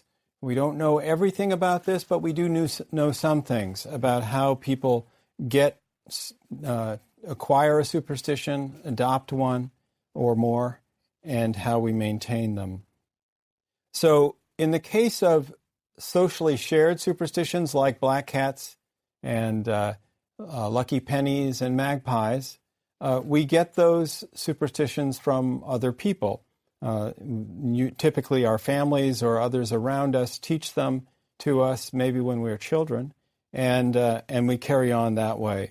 Personal superstitions, on the other hand, are thought to be a process of trial and error, where something happens that's either good or bad, and we make a connection between the two. And so we'll talk about a little bit about both. But the fact of the matter is that when it comes to socially shared superstitions, we don't know a whole lot about how that happens. Some of it seems fairly obvious that it's picked up within your family, but beyond that, we don't know much. We do know that there are great differences in superstitions in various locations, which suggests a sort of cultural aspect to them. One example of that is the evil eye, which is one of the more widespread superstitions in the world. I'll talk to you more about that in greater depth later on. But the way in which the evil eye superstition plays out is quite different depending upon your location. And so we'll get into that. But what we do know about individual superstitions, personal superstitions, is a bit more extensive. And there are some classic studies that have taught us a little bit about this. One of the most famous studies of all is one that was done by B.F. Skinner, the American psychologist, who's associated with conditioning, operant conditioning, and behaviorism. he was the person who worked very extensively with this idea of learning from consequences, that if a good event happens following some action, that action will be repeated, and things that are rewarded become more likely to occur. So probably his most famous experiment of all time is one that was on superstition. He called it superstition in the pigeon. And he put the word superstition in quotes, recognizing that it's kind of odd to use the word superstition in regard to a pigeon. But maybe you'll understand when you hear more about the experiment. So it worked like this. He put a hungry pigeon that needed to eat food, in a box, one of his operant chambers. They later became known as Skinner boxes, even though he didn't like that name. But he put a bird in such a chamber, and it had a food hopper that held grain in it. So the food could be brought next to the wall of the chamber so that the bird could peck at it, and then it could be taken away. So this was the method of reinforcement, that a few seconds access of the grain and the bird would eat, and then the grain would go away, and that would be it. So in this experiment, unbelievably simple experiment, all he did was set up the food on a timer so that the grain was available for eating every 15 seconds, and then it would go away. And the bird had nothing to do. There was nothing that the bird had to do to make the food come, nor could it make the food come any quicker. But when the food was there, the bird could eat. So there was no required response in this situation. But what Skinner discovered was that over a period of time, birds would adapt some repeated behavior that they would do. Some of them would peck at the floor by their feet. One would bop its head up and down. Another one would turn around in circles in the chamber. And all these behaviors were, one, they were unique to the bird. Different birds had different behaviors. And secondly, they looked as though the bird believed that doing this action brought the food. And so this is why it's called superstition in the pigeon. And Skinner's explanation for it was that there was an accidental relationship between something the bird had done just randomly and the food coming, and that had made that action, bobbing its head, more frequent. And so as it does more of it, the likelihood of it happening coincident with the food is increased. And so there you go. And the behavior just continues. So this was thought to be an analogy to human superstition, where something works and we do it again. The problem was that later on, other researchers began to question whether what was being seen in that experiment was what Skinner said it was.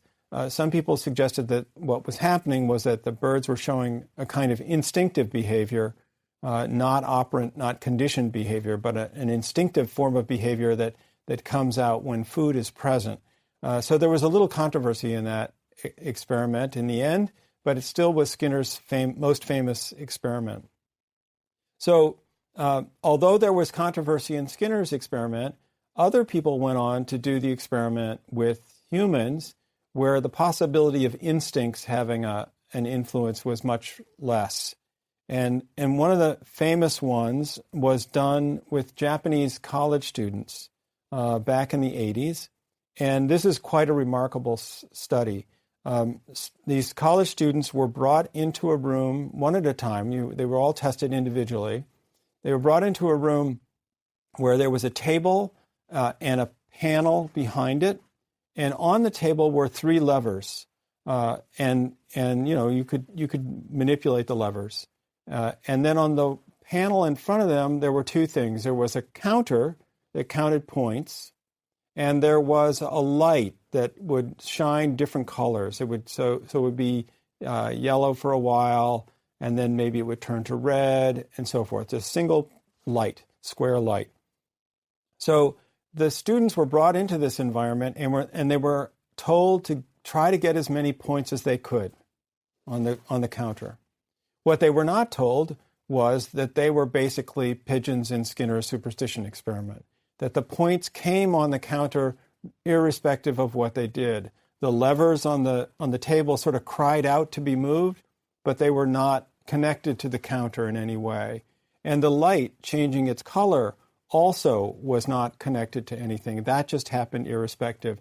The points were arranged so they came sort of randomly on a time schedule.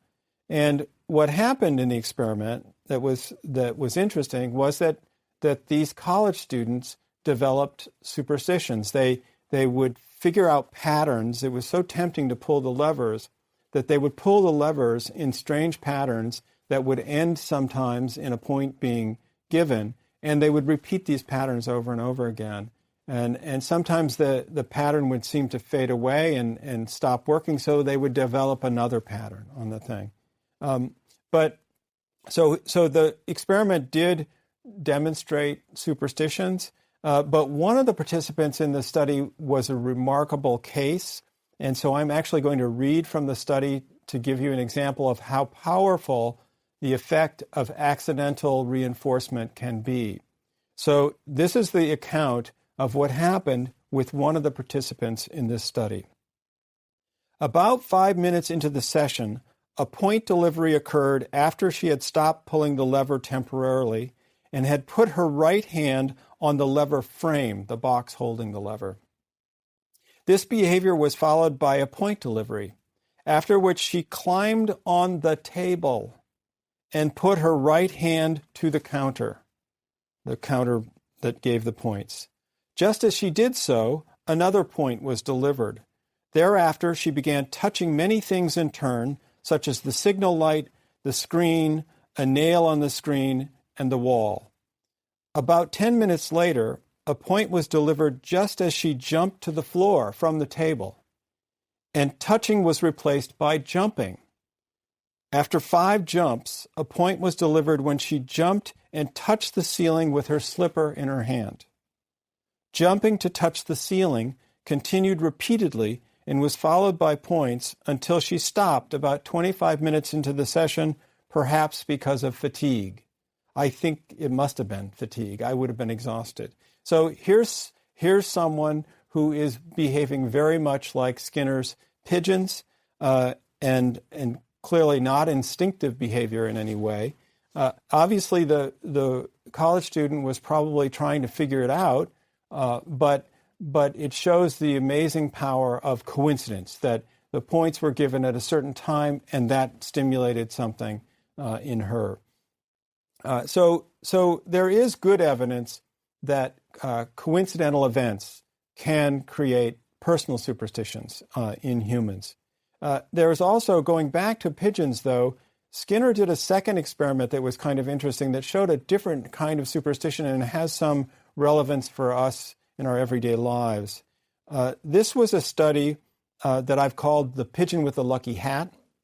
And in this case, pigeons were put into a chamber, and more like his typical experiments, the pigeons were trained to peck at a little key, a little disc on the wall of the chamber. And this disc had a colored light behind it, and the color of the disc could be changed from time to time. And so these birds were put in the chamber on a very lean schedule of reinforcement. They had to peck a long time before any rewards came, but they did, and they went at it for long periods of time. And Skinner arranged it so that the color of the light would change, but again, it had no connection to the schedule of reinforcement. And so it would change just at random intervals, and it would stay one color for a long time, and then it would change to another color. Usually, I think he used green and blue. So, and of course, pigeons have very good vision, and so this was something that they could detect. What happened was that individual birds began to act as though the color of the light was meaningful. And so for one bird, they might peck very rapidly during the green light when it was on, even though it had no effect on whether they were going to get a reward. And another bird might peck rapidly during the blue light. So again, it's as if they thought the color was in some way lucky or a signal that reward was coming. And that is an example of something that is very common in our lives as well. In addition to having a superstitious ritual that you might have learned by trial and error, we also have superstitions that seem to bond to whatever the environment is in which something good happens. It's, for example, the tennis player Bjorn Borg, who won Wimbledon many times, great Swedish tennis player, was extremely superstitious. And he used to do this thing, which is not unique to him, but he used to not shave for the entire 2-week period of the Wimbledon championships, as if, keeping things exactly as they are, not changing his appearance and letting things just go naturally had some effect. And if you ever recall, he often would be photographed holding up the trophy for Wimbledon with sort of a scruffy beard. Another example that is maybe even closer to the blue and green light case is that, according to legend, the great basketball player Michael Jordan used to wear a pair of North Carolina shorts underneath his Chicago Bulls shorts. The idea being that those North Carolina shorts had been lucky for him, and he wanted to keep them on, but of course he had to wear his actual uniform over the top.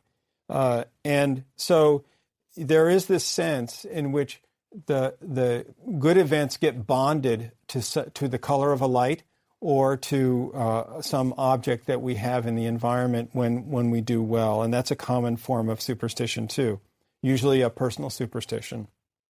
So now that we have a superstition, now that we've picked one up, if we have, the next question is, how do we maintain them? Why do they persist? Some people have the same superstition for years and years and years. It's unique to them, but they keep it. If there is no magic, then why do we keep doing it?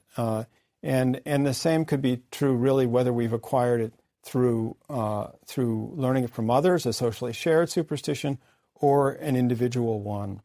It seems like they should fade.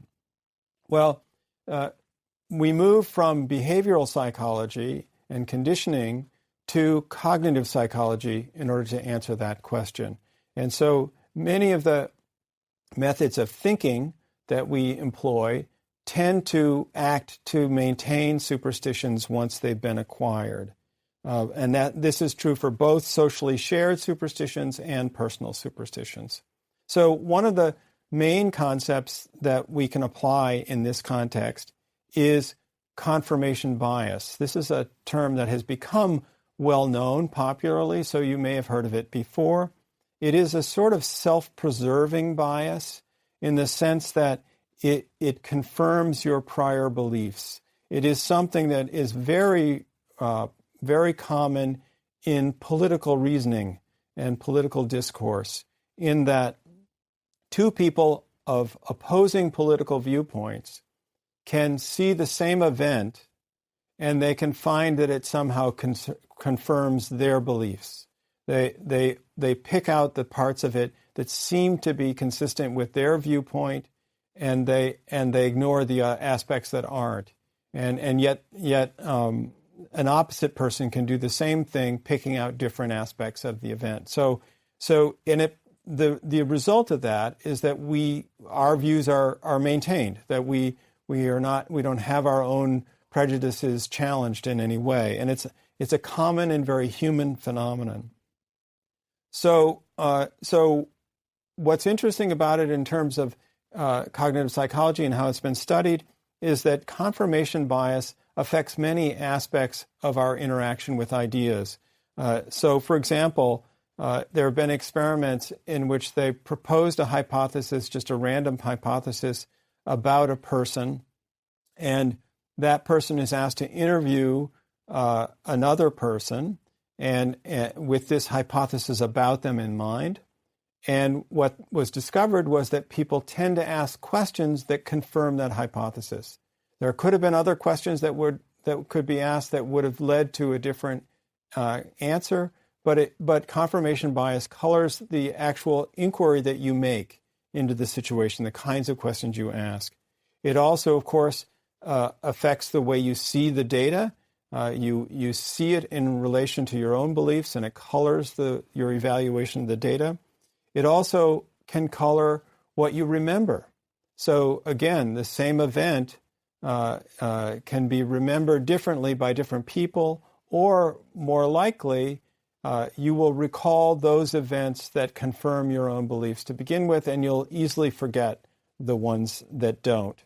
And so confirmation bias is an extremely powerful effect, and it happens in a number of cases. One of the most interesting ways in which it can apply is in the case of a psychic reading. If you go to see a psychic, it's often the case that both people involved want this thing to work. You wouldn't pay money to see a psychic in most cases unless you believe that there was some value in that activity. And of course, the psychic has an interest in being accurate as well. So if you go to a psychic or an astrologer or a fortune teller, they are going to try to pick up on things. It's a technique called cold reading, where they pick up on cues that you give them. And if you're interested in it working, you may help them out. You may, in fact, a psychic may say something like, you've experienced a recent disappointment. Okay, well, I'm sure in most people's lives, if they thought about it enough, they could come up with something that would fit that. And so what happens often is that the sitter, the person who's come for the reading, and the psychic become collaborators in this effort of making it work, and they help each other out. Often the customer will provide cues unconsciously that the psychic can pick up on. So in that situation, both people are involved in a kind of process of confirming their beliefs. I can give you another example from a famous baseball player who had many superstitions, and one of my favorite characters in the topic of superstition, and this is Wade Boggs. Wade Boggs played third base for the Red Sox, the Yankees, and the Rays during his career, which was between 1982 and 1999. Wade Boggs was a 5-time American League batting champion. He was a very good hitter. He played third base, and he twice got the Golden Glove, and he was elected to the Hall of Fame in 2005. So he was a very good player. But he was also perhaps the most superstitious player ever, at least one of the most superstitious players ever. He had a several hours long ritual that he would do each time he prepared for a game, and it involved never stepping on the foul line when you entered the field, but always stepping on it when you left the field, and all sorts of different aspects that he had to tick off in his ritual before a game. But Wade Boggs was most famous for a very unusual superstition, which was that he believed that eating chicken helped him hit. He was in fact known as Chicken Man as a nickname, and he and his wife, he got to be so good at chicken, and his wife also at making it, that the two of them put out a cookbook, a chicken cookbook of chicken recipes called Fowl Tips. Little pun in the title. So he ate chicken before every game, and this superstition began when he was playing baseball in high school, and he just happened to have a chicken meal before the game, and he got a hit every single time he came to bat that game, which, as you know, would be unusual given its 30% chance of getting a hit in most cases. So he got a hit 4 for 4 in that game, and from that point on, he never turned back. He started eating chicken before every single game, and he did so throughout his entire professional career. So this is an interesting case of a confirmation bias situation, in the sense that he believed that chicken helped him hit, and of course he was a very good hitter. So that's a situation that's likely to promote superstition. It turns out that the studies that have been done show that actually the better athletes are more likely to be superstitious than the bench players who are not the best athletes. On the one hand, once you're first string, you've got a lot to lose if you don't perform well. But on the other hand, so if you're doing well, then your superstitions also seem to work. So both having a lot at stake and having the illusion that the superstitions are working would maintain them. And that all applied to Wade Boggs as well. But the thing is that he never didn't eat chicken. All he concentrated on was the situation of having eaten chicken and getting a hit. And sometimes he didn't get a hit, even though he'd eaten chicken. But what he never did was to stop eating chicken for a while to see whether that would affect his performance. It probably would, simply by anxiety. But the point of my story is that we don't really have any solid evidence that chicken helped him hit or not. All we know is that he was correlated with chicken. We don't know whether his eating chicken was correlated with getting a hit. And so this is a kind of confirmation bias. Finally, another thing that we should recognize as something that helps to maintain superstition is a phenomenon known as the illusion of control. And so even when there's no skill involved in an activity, if you do something positive, a ritual, or engage in a superstition, it can help you in the sense of giving you the sense that you're doing better and giving you the illusion that you have control over the events. The simplest way to explain that is with an experiment that was conducted, a classic experiment, in which they brought two people into the lab, and it was an experiment in psychokinesis. Which is mind over matter. They're going to test these people and see if they had any ability to control the roll of a dice, a single die. And so the setup was that the die would be rolled by one of the two people into a funnel, so that how it landed was hidden from them. They didn't want the participants, as they did this over and over again, to be affected by their success in any way. So they revealed later what the results were. But one person rolled a die, and the other person just simply sat there and tried to have influence over it. And what the study showed was that the person rolling the die felt as though they had greater confidence in their ability to predict what the outcome would be than the person who merely sat and watched. And of course, the reality is neither one of them had any control over the outcome. It is a totally random activity, but the activity of rolling, the fact that the person was making some effort involved and had some involvement in the activity, gave him an illusion of control. And so many superstitions have that aspect to them, that they may be sustained by a sort of false psychological feeling that you have control over a situation that is inherently uncontrollable. And that may be enough to maintain many superstitions.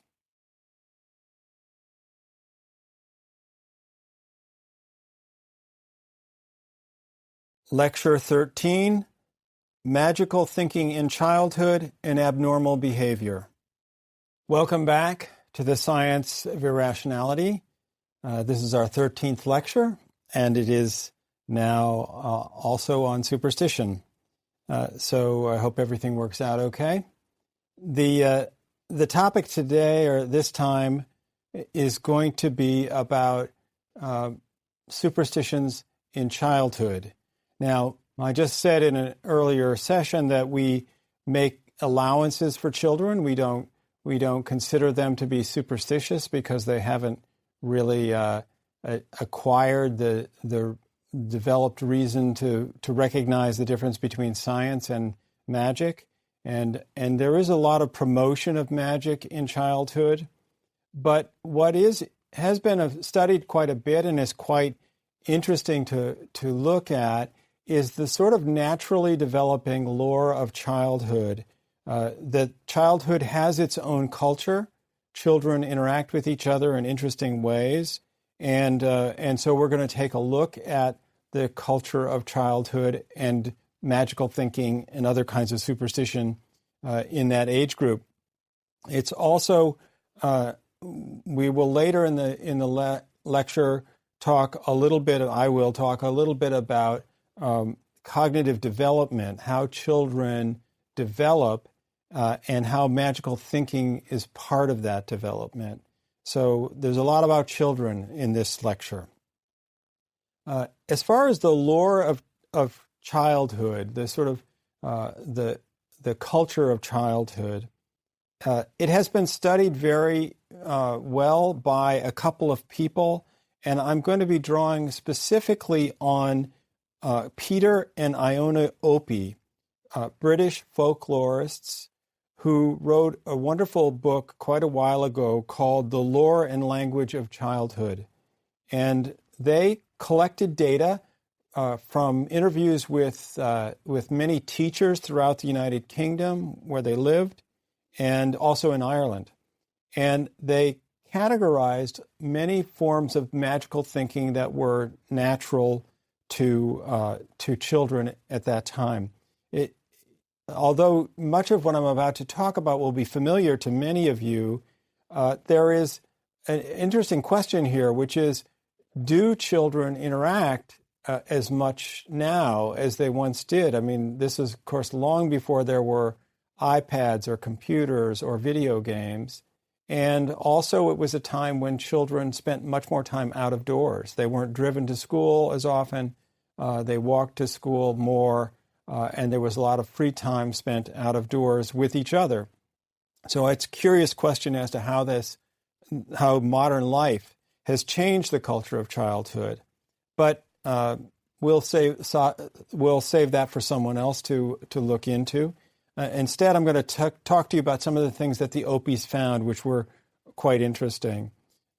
First of all, and I remember this from my childhood, so maybe it still exists. That children employ oaths. They make people take an oath. So being able to trust someone is always a concern, whether you're a child or not. And being able to understand that someone has told you the truth and that you can rely on them is very important. And so children frequently, and the Opies saw this, children frequently swore oaths to each other or demanded oaths from each other to make sure that they were telling the truth. So in the Opies' case, children often said God's honor or God's word as a religious kind of oath. And sometimes the oath was sealed with a gesture like spitting or crossing fingers. There also are, and I'm familiar with these as well, sort of quasi-legal contracts as part of the oath. In other words, if you broke the oath, then something might happen. And so, for example, one of the British oaths that they discovered was one in which a child would say, "Spit your mother's death." Cheery thought, but the idea being that if you broke the oath, something bad would happen. And I am familiar with this kind of thing from my own childhood. One of the ones that the Opies found was close to one that I knew, but the Opies found an oath that went like this: "Cross my heart and hope to die, drop down dead if I tell a lie." That was the British version. When I grew up in the Midwest of the United States, I heard a different version, which was, "Cross my heart and hope to die, stick a needle in my eye." So in this case, it was not that magically my mother was going to fall dead or something like that, but it was, or that I was going to fall dead.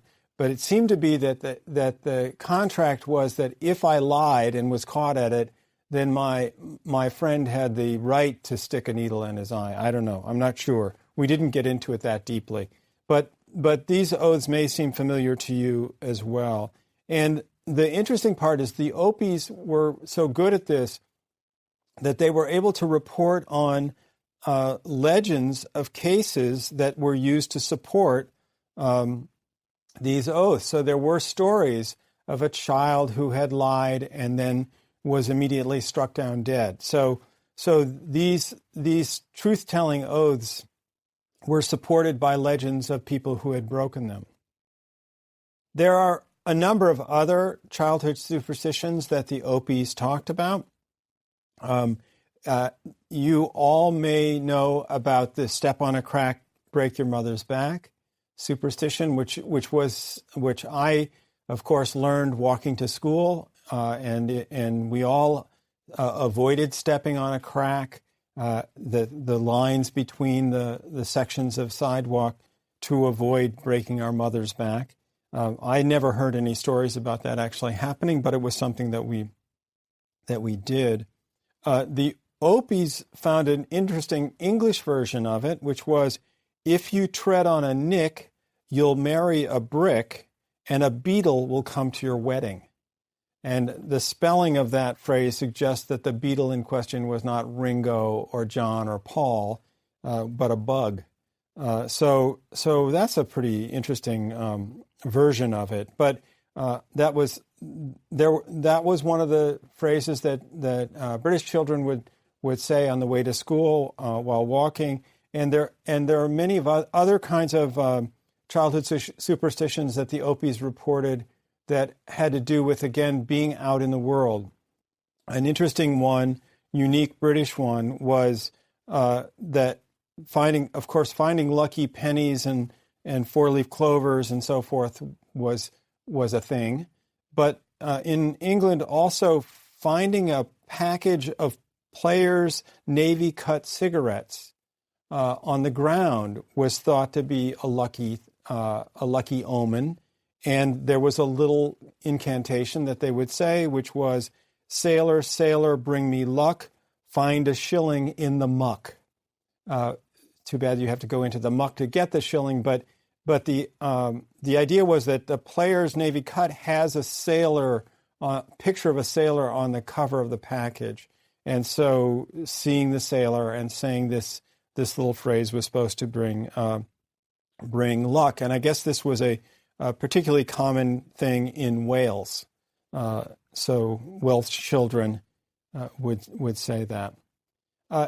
It's also true that part of childhood, and I think that adults are, of course, responsible for teaching children these things, but there's a fair amount of making of wishes. And so you may have at Thanksgiving or after eating a chicken or a turkey, have taken the wishbone, made a wish, and broken it as a fun activity after the meal. Also, of course, children are taught to make a wish on their birthday candles. So this is again, I think, enforced by parents and taught to them. I don't think there's any particular harm in that, but it is part of childhood that there are wishes. And also, you may remember Jiminy Cricket from the Pinocchio movie, who sings "When You Wish Upon a Star." And so these are all parts of childhood, which I think go away to a certain extent in adulthood. I don't know. I mean, birthday candles tend to go away pretty quickly once you're an adult to begin with, but I don't know that there are too many adults wishing on candles. Okay, so changing gears a little bit now, I'm going to move from the folklore to a bit of cognitive psychology and especially cognitive development. And one of the most famous figures in all of psychology for the study of how cognition develops in children, how they learn to think in different ways and essentially acquire the methods of reasoning that adults have. One of the most famous figures in that field is Jean Piaget, who was a Swiss psychologist, and he proposed a famous stage theory of cognition, that children go through various stages before they achieve the highest stage of adult level thinking. I'm not going to burden you with the names of the stages and how they're defined. That's not important to us. But what is useful is that Piaget, his theories have not necessarily been held up entirely, but what is interesting is that he was a very fine observer of children. The story is that he was trained to do psychological tests with children, and that he became more interested in the kinds of mistakes they made than in the items that they got right. And that led to his studying child development. So he also identified some sort of naturally occurring, or what he believed to be naturally occurring, examples of magical thinking in childhood. So one category of those was the idea that a child's action or actions, things they do, could affect objects out in the world. And so he tells the story of a boy closing the curtains at his house. And I'll just read a little passage about that. A boy who lived in a somewhat lonely house was always very frightened on the evenings when his parents were out. Before going to bed, he used to draw the curtains by unwinding a sort of roller.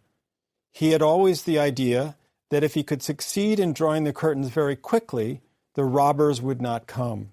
But if the curtain took some time to unroll, the house was in danger. So Piaget interpreted that as making a kind of magical connection between objects, and specifically between this boy's actions and objects, in this case, robbers. Another really kind of endearing thing that Piaget studied was the concept of animism. So this is the idea that you give an inanimate object life in some way and make it into an animate object. So one of the most common ones that he looked at, which is sort of a fun aspect of childhood, is the moon, and the idea that the moon, as you walk, the moon appears to follow you or go with you. We've all experienced this. It's an interesting thing, and it can be confusing for children to understand. So Piaget interviewed children about this and noted that in some cases they made the moon into an animate object that could move and do things. So here's a little dialogue between an adult questioner and a young child about the movements of the moon. It goes like this. Does the moon move or not? It follows us. Why? When we go, it goes. What makes it move? We do. How? When we walk, it goes by itself.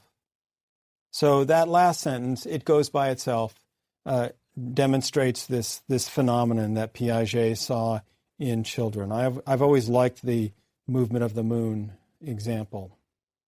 So to evaluate Piaget, in summary, we would have to say that he has wonderful descriptions of childhood, and that he does show the kind of sort of naturally occurring magical thinking that happens at a young age before children really understand reasoning. As I said, his stage theory has not held up that well over the years, but he's an important figure simply because he provides these wonderful descriptions of childhood and probes them so nicely.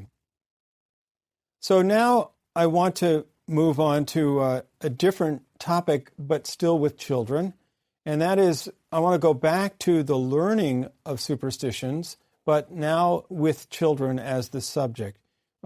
You'll recall that in a previous lecture I talked about operant conditioning of superstition in pigeons, and also we had that amazing story about operant conditioning of superstition in Japanese college students, and the woman that jumped up on the table. But there were following Skinner's initial research with pigeons, there were some people who followed up with young children as well. Obviously, superstitions can be learned in childhood, and children are probably particularly susceptible to this. So Edward Morris, a psychologist at the University of Kansas, did a couple of experiments with young children. He brought them into a playroom, and on the wall of the room was a large clown mask. And the clown was rigged so that it gave out marbles through its mouth, and every once in a while, not, one marble at a time on a schedule.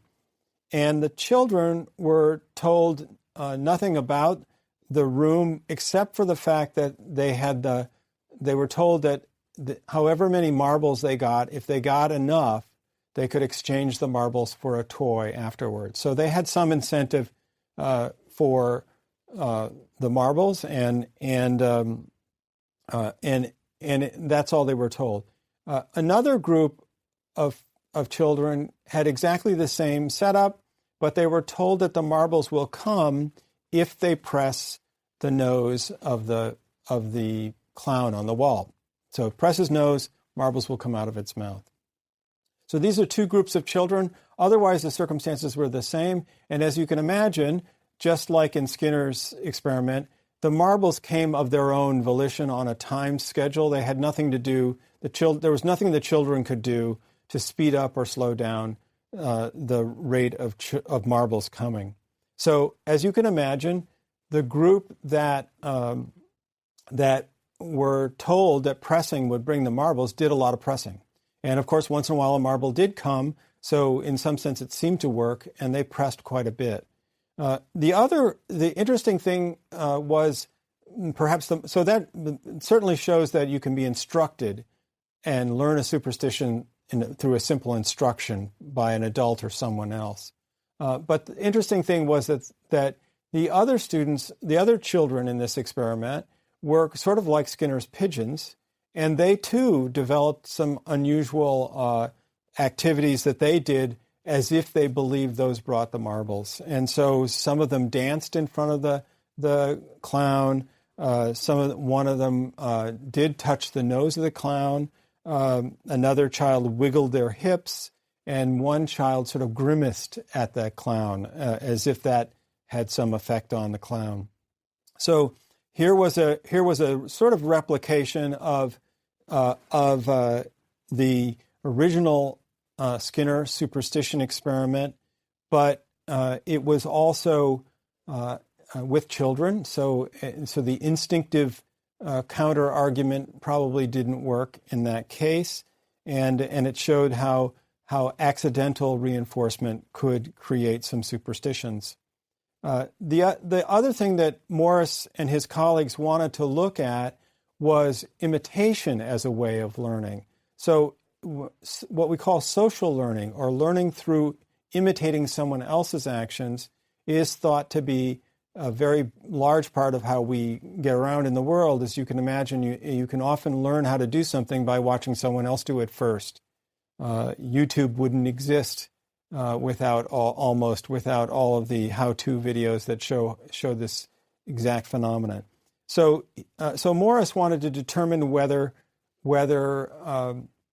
young children might be provoked to engage in a superstitious behavior by simply watching someone else do it. So in the case of the previous experiment, where children were taught or told to press the nose, were instructed to press the nose, in some of those cases, Morris videotaped those children and showed them pressing the nose and occasionally getting a marble out of the clown's nose.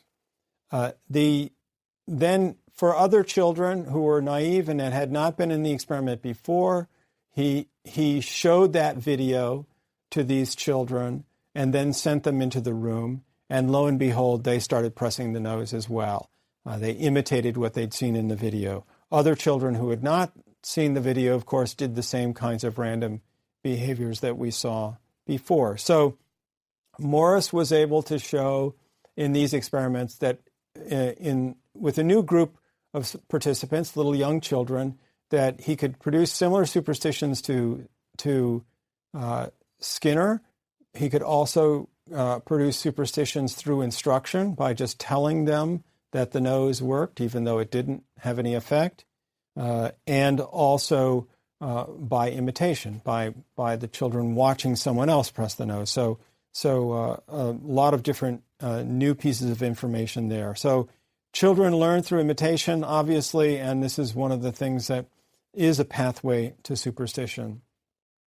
So before I close this lecture, I want to treat another topic that's somewhat related.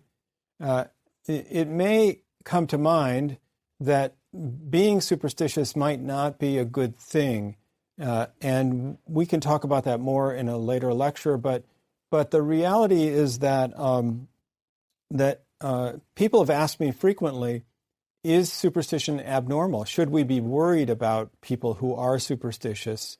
Is there something bad about it? Is it a mental disorder? Well, obviously, it's so popular and it's so widespread, and it seems most of the time fairly harmless, that it would be unlikely for it to be a mental disorder. I think that's something that we can agree on. But it does look like a mental disorder that exists. So the Diagnostic and Statistical Manual of the American Psychiatric Association, often called DSM, it's now in its 5th edition, so it's DSM-5. That manual is the catalog of all the sort of accepted mental disorders that exist. And there's nothing about superstition in it. Superstition is not a mental disorder, according to the American Psychiatric Association. But there is a disorder that looks a lot like superstition called obsessive-compulsive disorder, which I'm sure many of you have heard of. It's an anxiety disorder. It's based on anxiety, and of course superstition is related to anxiety too, often. And it involves the doing of compulsive rituals over and over again. And so it does look like a superstition, but most of the research suggests that the two are not, other than their appearance and their similar anxiety basis, that there's no clear connection between the two. For example, being superstitious in childhood there's no known relationship between that and becoming obsessive compulsive in adulthood. I had the opportunity once to interview a man who suffered from obsessive compulsive disorder, and I asked him whether he thought a normal superstition and OCD were the same thing or were related. And he had a very nice phrase. He said, it's a quantitative difference that becomes qualitatively different. And so he believed that they were quite different, that his rituals, one of the things he said was that my rituals never give me pleasure. I do them in spite of myself. And to me, that did sound different than normal kinds of everyday superstition. So the evidence suggests that superstition is a fairly normal thing. It doesn't mean that it doesn't have a downside from time to time, and we can talk about that. But for the most part, it would be wrong to consider it a mental disorder of any kind.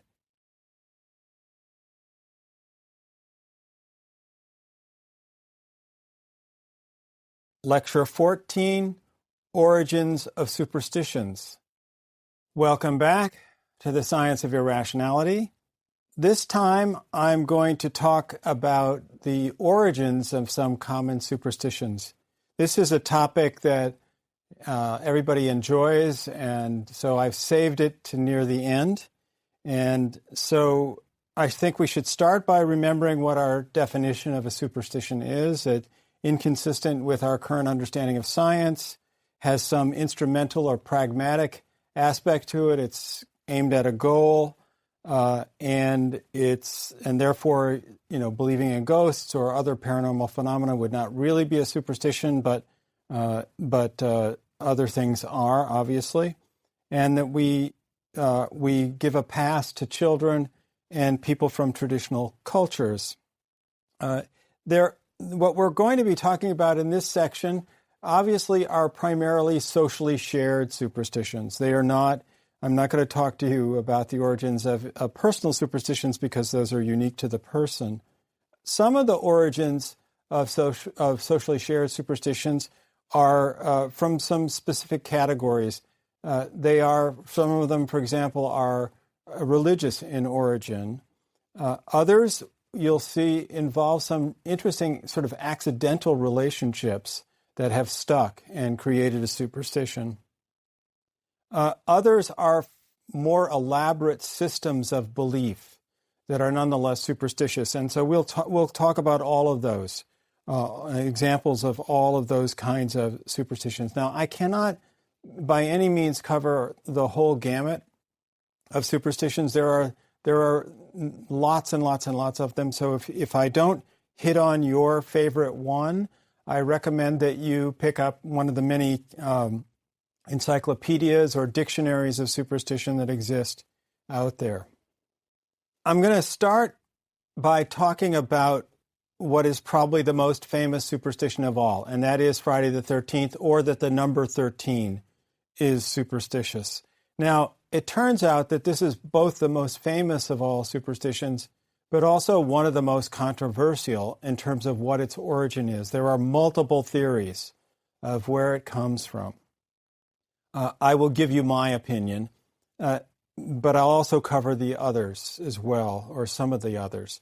So I think the most valid explanation comes from the Last Supper, where Jesus and his 12 disciples were assembled, and Jesus was betrayed by Judas Iscariot and later crucified. So that the idea that resulted from that was that 13 people at a table was superstitious. And later, that superstition changed so that 13 was simply freed from the table and became an unlucky number in and of itself. So it started as 13 at a table. It moved to being 13. And then Friday, in case you're interested with Friday the 13th, Friday had always been an unlucky day in Europe in the Middle Ages because it was Hangman's Day. It was the day that people were hung, public hangings. And so it was considered unlucky. It was not a day that you would start a new venture or go out on a journey. And so once 13 was freed from the table and could float around, it became possible for the two unlucky things to come together in Friday the 13th. And that, in my view, for reasons I'll explain in a minute, is the most valid and supported view of how the Friday the 13th superstition came to us. But I'll give credit to the alternative theories. One of them involves Norse mythology, in which 12 benevolent gods were having a good time up in Valhalla, and the evil god Loki joined the group, making 13 again, and Loki arranged a situation in which Balder, one of the benevolent gods, died. So according to this theory, again, it was a group of 13 people being unlucky, and it comes from Norse mythology. There's a third very popular theory, which involves the Knights Templar. The Knights Templar was a group of crusading knights in France, and they were arrested as a group on Friday, October 13th in 1307. And subsequently, a number of them were burned at the stake. So some people believe that that's the origin of Friday the 13th. Now, I've made my claim that the Last Supper is the best explanation for it, but it's not me just making a claim. It is, in fact, comes from a book by Nathaniel Lockenmeyer, who, in my view, did the most research on this question and has answered the question to my satisfaction, at least. His book is called 13, The Story of the World's Most Popular Superstition. And he offers the Last Supper theory as the best one and gives a lot of supporting evidence based on newspaper records and other published documents. So I personally feel as though that's probably the best explanation. But this is folklore, and many of the theories that I'm going to be presenting here about various superstitions are controversial. It's hard to know how a thing started in this case because records weren't always kept and so forth. Obviously, 13 is a very popular superstition throughout the world. And it is still to this day common that buildings do not have a 13th floor. And of course, that survey that we heard about people being unhappy if they're given a hotel room on the 13th floor, that would explain why builders of elevators, at least, skip the number 13. Of course, the 14th floor in that case would be the 13th floor, but builders do often still skip that floor. And if you look carefully the next time you're at the airport, you may notice that there are very few gates 13 for departures. So the superstition is still there. While I'm on the topic of 13, it's worth pointing out that there are quite a few number superstitions. 13 is the one that we know the best. But in Asia, the number 4 is very unlucky. And the reason for this is one of those accidental relationships I mentioned. The reason for that is the spoken word for 4 sounds like the word for death in Cantonese. And so countries that have used the Chinese system of numbers, they find 4 to be an unlucky number, and also 14 because it involves 4 and so forth. So any use of 4 is often avoided if possible. And so there are, in fact, in the East and Asia, there are some elevators that are missing the numbers for 4, 13, and 14. So very odd elevators indeed. Now, the interesting part is on the opposite end, and again a accidental relationship. The number 8 in Asia is considered to be a lucky number. It sounds in Chinese like the word for fortune or for prosper, and so it's considered lucky. And you'll notice in commercial situations that there's a very low count of the number 4 that shows up in pricing of things for sale or any other use of numbers, whereas there's an overrepresentation of 8s. And in fact, in 2003, a Chinese airline paid the equivalent of $280,000 at auction in order to obtain a phone number that was made up of entirely 8s, 8 8s. And they then went and used that number for their customer service number that people would dial because that was considered lucky. And so you'll notice that phone numbers, commercial phone numbers, often have 8s in them, and also the pricing of something for sale will often end in 8 rather than 9 or something else. Another accidental relationship with numbers, the number 17 is unlucky in Italy because the Roman numerals XVII can be rearranged into the Latin word vici, or I have died, or I'm sorry, I have lived. I have lived. And then the past tense there makes it sound like you are, therefore, dead. And so as a result, the number 17 is unlucky in Italy. You can begin to see the regional nature of many of these superstitions, as well as those were great examples of sort of accidental sound relationships that create a feeling of bad luck. Moving on, color superstitions. Well, obviously we know about black cats being unlucky, and if a black cat crosses your path. The origin of this superstition is thought to stem from the time of witches, that black cats and witches were related, witches often had cats around, and there was a belief that a witch could turn into a black cat if that seemed like a good thing to do. And so any black cat you came across might actually be a witch in disguise. Red as a lucky color in China red is associated with prosperity and good fortune, and so it is not uncommon.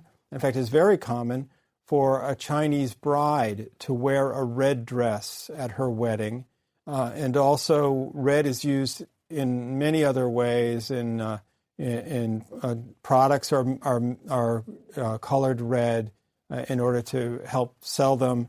And red is a very common good luck color in Chinese culture.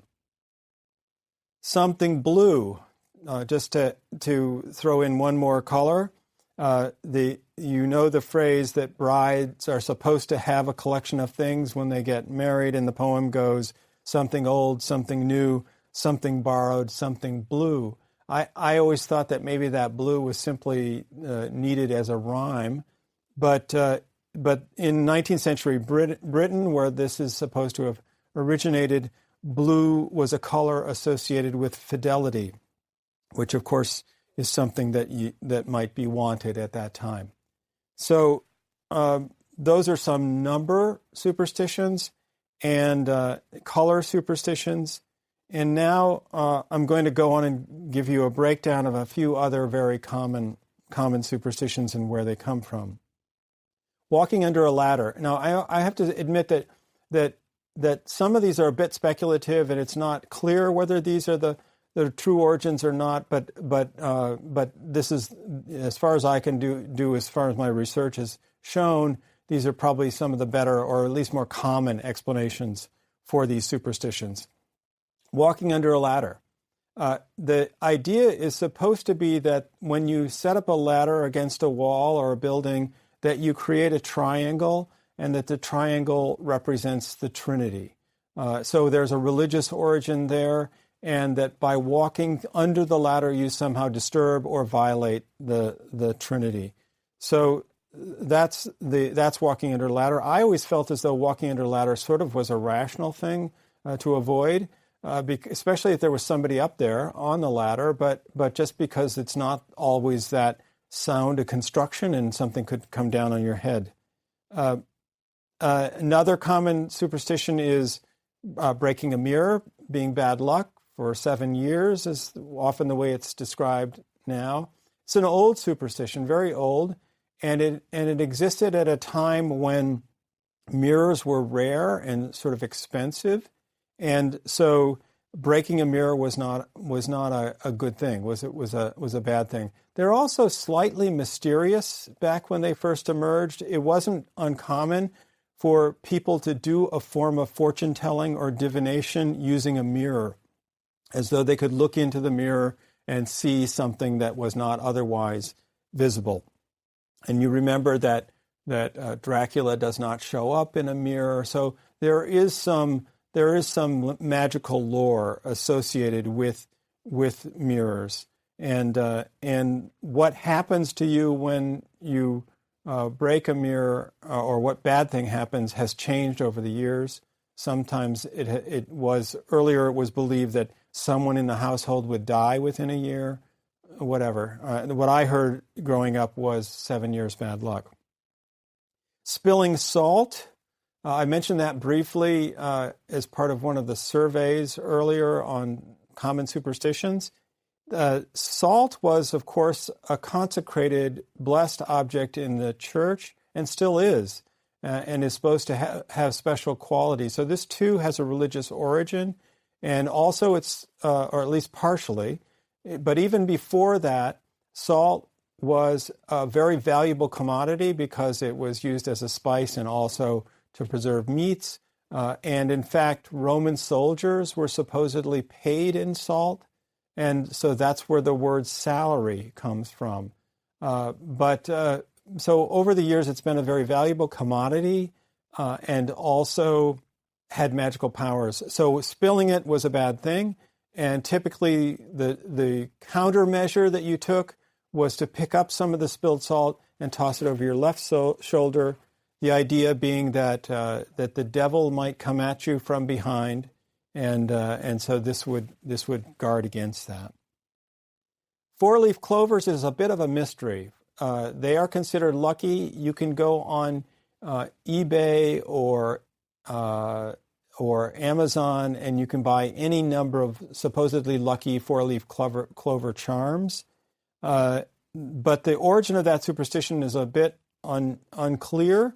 I would say that finding a four-leaf clover itself is kind of lucky. They're rare.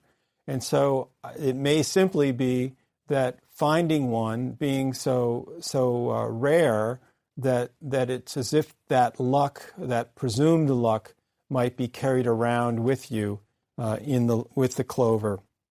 But that's a little unclear. Okay, I'm going to move into now some more elaborate superstitions that are not the simple kind that we've been talking about so far, and some of them are quite interesting. I am personally quite fascinated with the evil eye. I grew up in the Midwest and had never heard of it before, but it is until I started studying superstition. But it has become more popular lately, and it is found all over the world in various versions of it. The basis of the evil eye superstition is grounded in jealousy for the most part. And the idea is that someone can wield the evil eye and do harm simply by looking at you. And often the target of the look is something that you have and feel is quite precious. So, for example, a new baby is feared to be the target of the evil eye. And in some areas of South Asia, it is common to paint a little teardrop or blemish on the cheek or the forehead of a new baby, with the idea being that it would distract the evil eye away from the child and towards this blemish. There's a whole commercial aspect of the evil eye. There's a number of forms of jewelry that are related to it. One of the most famous ones is the Turkish Nazar, which you may have seen. It's a round charm that has a light blue and maybe a darker blue and then a white center. It looks a bit like an eye. It's colorful. They're quite beautiful. And the idea of the charm is that if the evil eye comes at the charm, if you're wearing it or have it, then the evil eye will be reflected back at the person who's wielding it. So the eye reflects back. Another form of jewelry that is related to the evil eye is the hamsa, which you may have seen. It's a hand-shaped jewelry that with the hand pointing down, and it often has the shape of an eye in the palm of the hand, and that too is supposed to protect against the evil eye. There's an interesting Italian version of the evil eye, which involves trying to determine whether the evil eye is responsible for someone being ill. And so this is a completely different thing that is found in Italy or in Italian culture, in which someone will take a small bowl, fill it with water, and put a few drops of olive oil into the water. There may be some prayers said. And then they look at the oil floating in the water. And if the oil remains in droplets on the water, then the evil eye is not present. But if the oil appears as runny rivers on top of the water, then it's the evil eye that has caused an illness. And if that's the case, then other prayers might be said in order to try to ward off the evil eye. So I could say more about this, but that's enough. It's quite an interesting and elaborate superstition that occurs. The evil eye is very common in the Middle East. It's common in Europe and also in South America. I think we should probably talk about astrology as a superstition. I want to point out that that there is no scientific basis behind astrology, and there have been a number of tests of astrology, and there are no observable relationships between, for example, personality and any part of the calendar at all, much less the astrological signs. So I think it's justified to call it a superstition. It has a sciencey sort of flair about it at times, but that's it's not legitimate science that backs it up. Astrology is very old, and it started 4,000 years ago in Babylon, and it is shown in various versions throughout the world. In its origins, it developed as part of the process of trying to develop a calendar so that the year could be predicted and the seasons and so forth. But it soon developed into a process of telling the future and eventually of saying things about personality. And there are various versions of astrology throughout the world. There is a Chinese version of astrology. There is an Indian version that's a little different from the European version that we know. And the Mayan culture long ago is thought to have had their own form of astrology. It is probably the most, when you think about the basic sun sign and what's your sign aspect of astrology, it's probably the most popular theory of personality that exists in the world. I may be overstating things there, but I think it may be, at least with the general public. And so people definitely like to know what each other's sign is and what that might mean.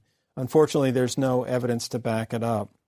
For example, there have been a number of studies that show that when someone's chart, their astrological chart, is done, if they're shown their own chart and then a random chart from someone else with the names taken off, that people cannot recognize themselves correctly. They do not score above chance level in being able to identify their own chart. It's also true that people who know the person, if they try to pick out that person's chart, they can't do it either. So there is some real problem with astrology as a system. I'll talk about one more large system of belief, and this is feng shui. Feng shui is a Chinese form of geomancy or divination based on land formations and markings that can sort of tell whether something is going to be for good or ill. The name means wind and water, and the idea is that living in harmony with the winds and waters and the earth promotes happiness and prosperity. So it turns out that there's a huge industry of consultants in feng shui, and many of them are in the East. It has been estimated that over half of home buyers in Hong Kong will consult a feng shui master before buying a home.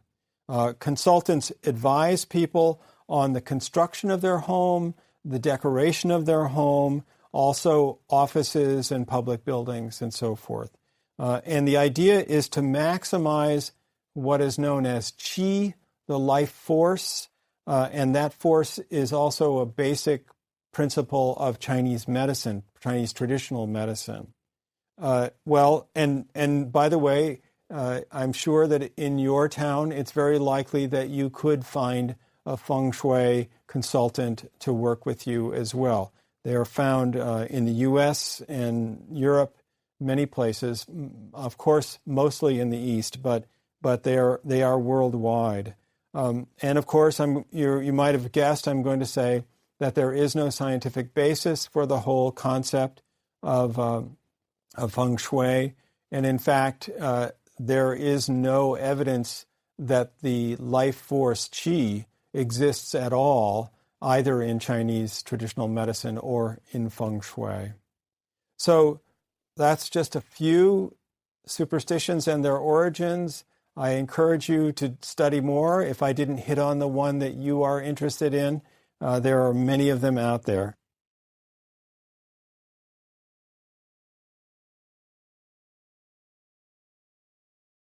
Lecture 15, Inner Conflict and Possible Benefits of Irrationality. Welcome back to the Science of Irrationality. We've come to the final lecture, and I have some concluding thoughts to wrap it up. First, I wanted to take a moment to consider whether or not we are actually overvaluing rationality. There's no question that reason and our ability to think and calculate has been a tremendous boon to us as a species. We are able to do quite a bit that other species cannot do.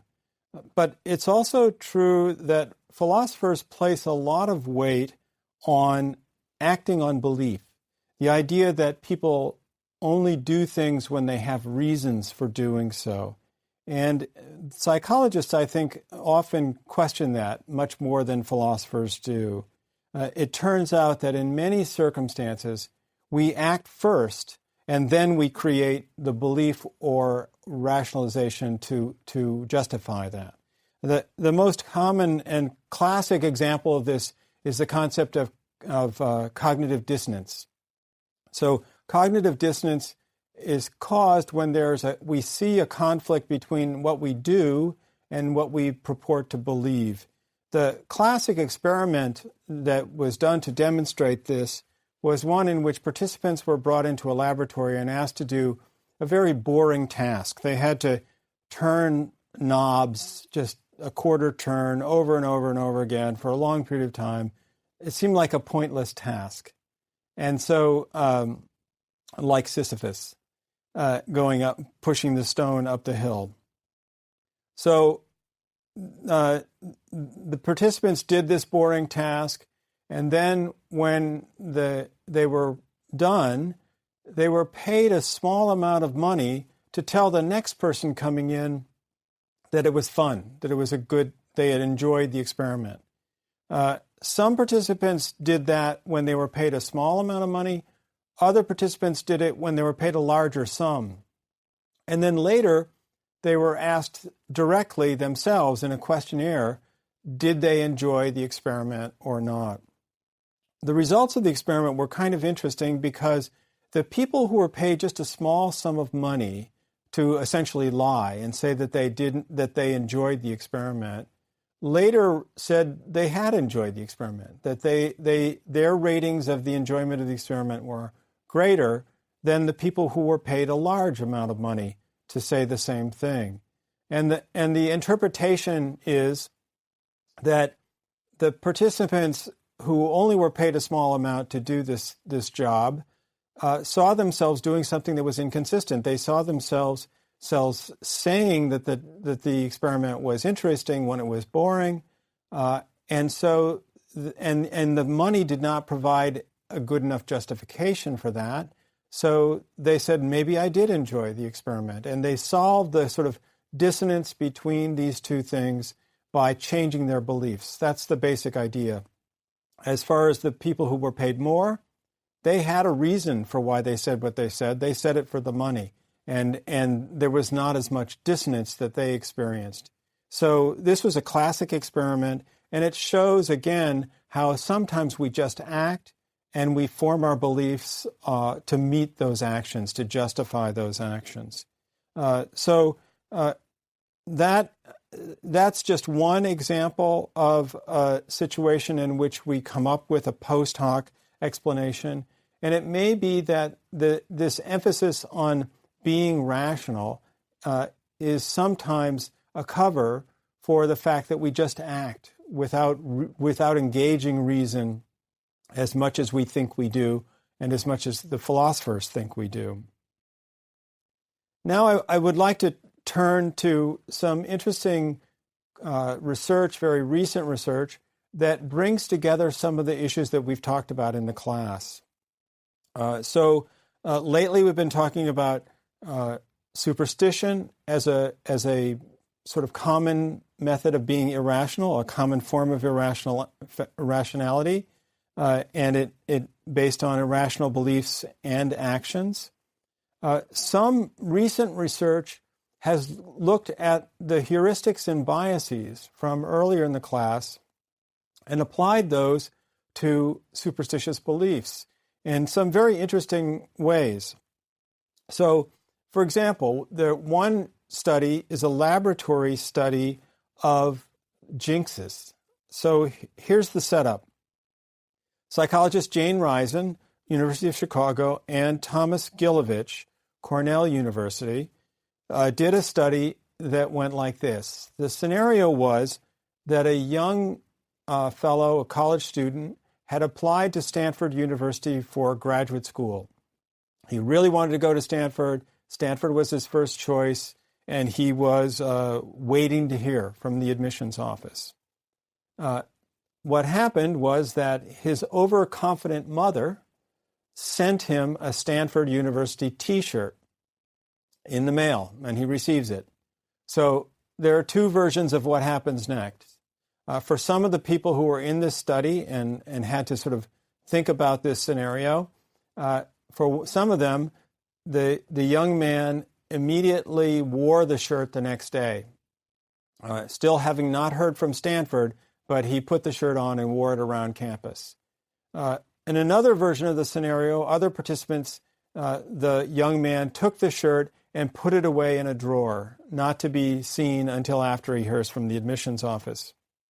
So the interesting part is that the participants who listened to this scenario, thought about it, were asked, who's more likely to get into Stanford? And the results were that they said that the person who put the shirt away was more likely to get into Stanford than the person who wore the shirt.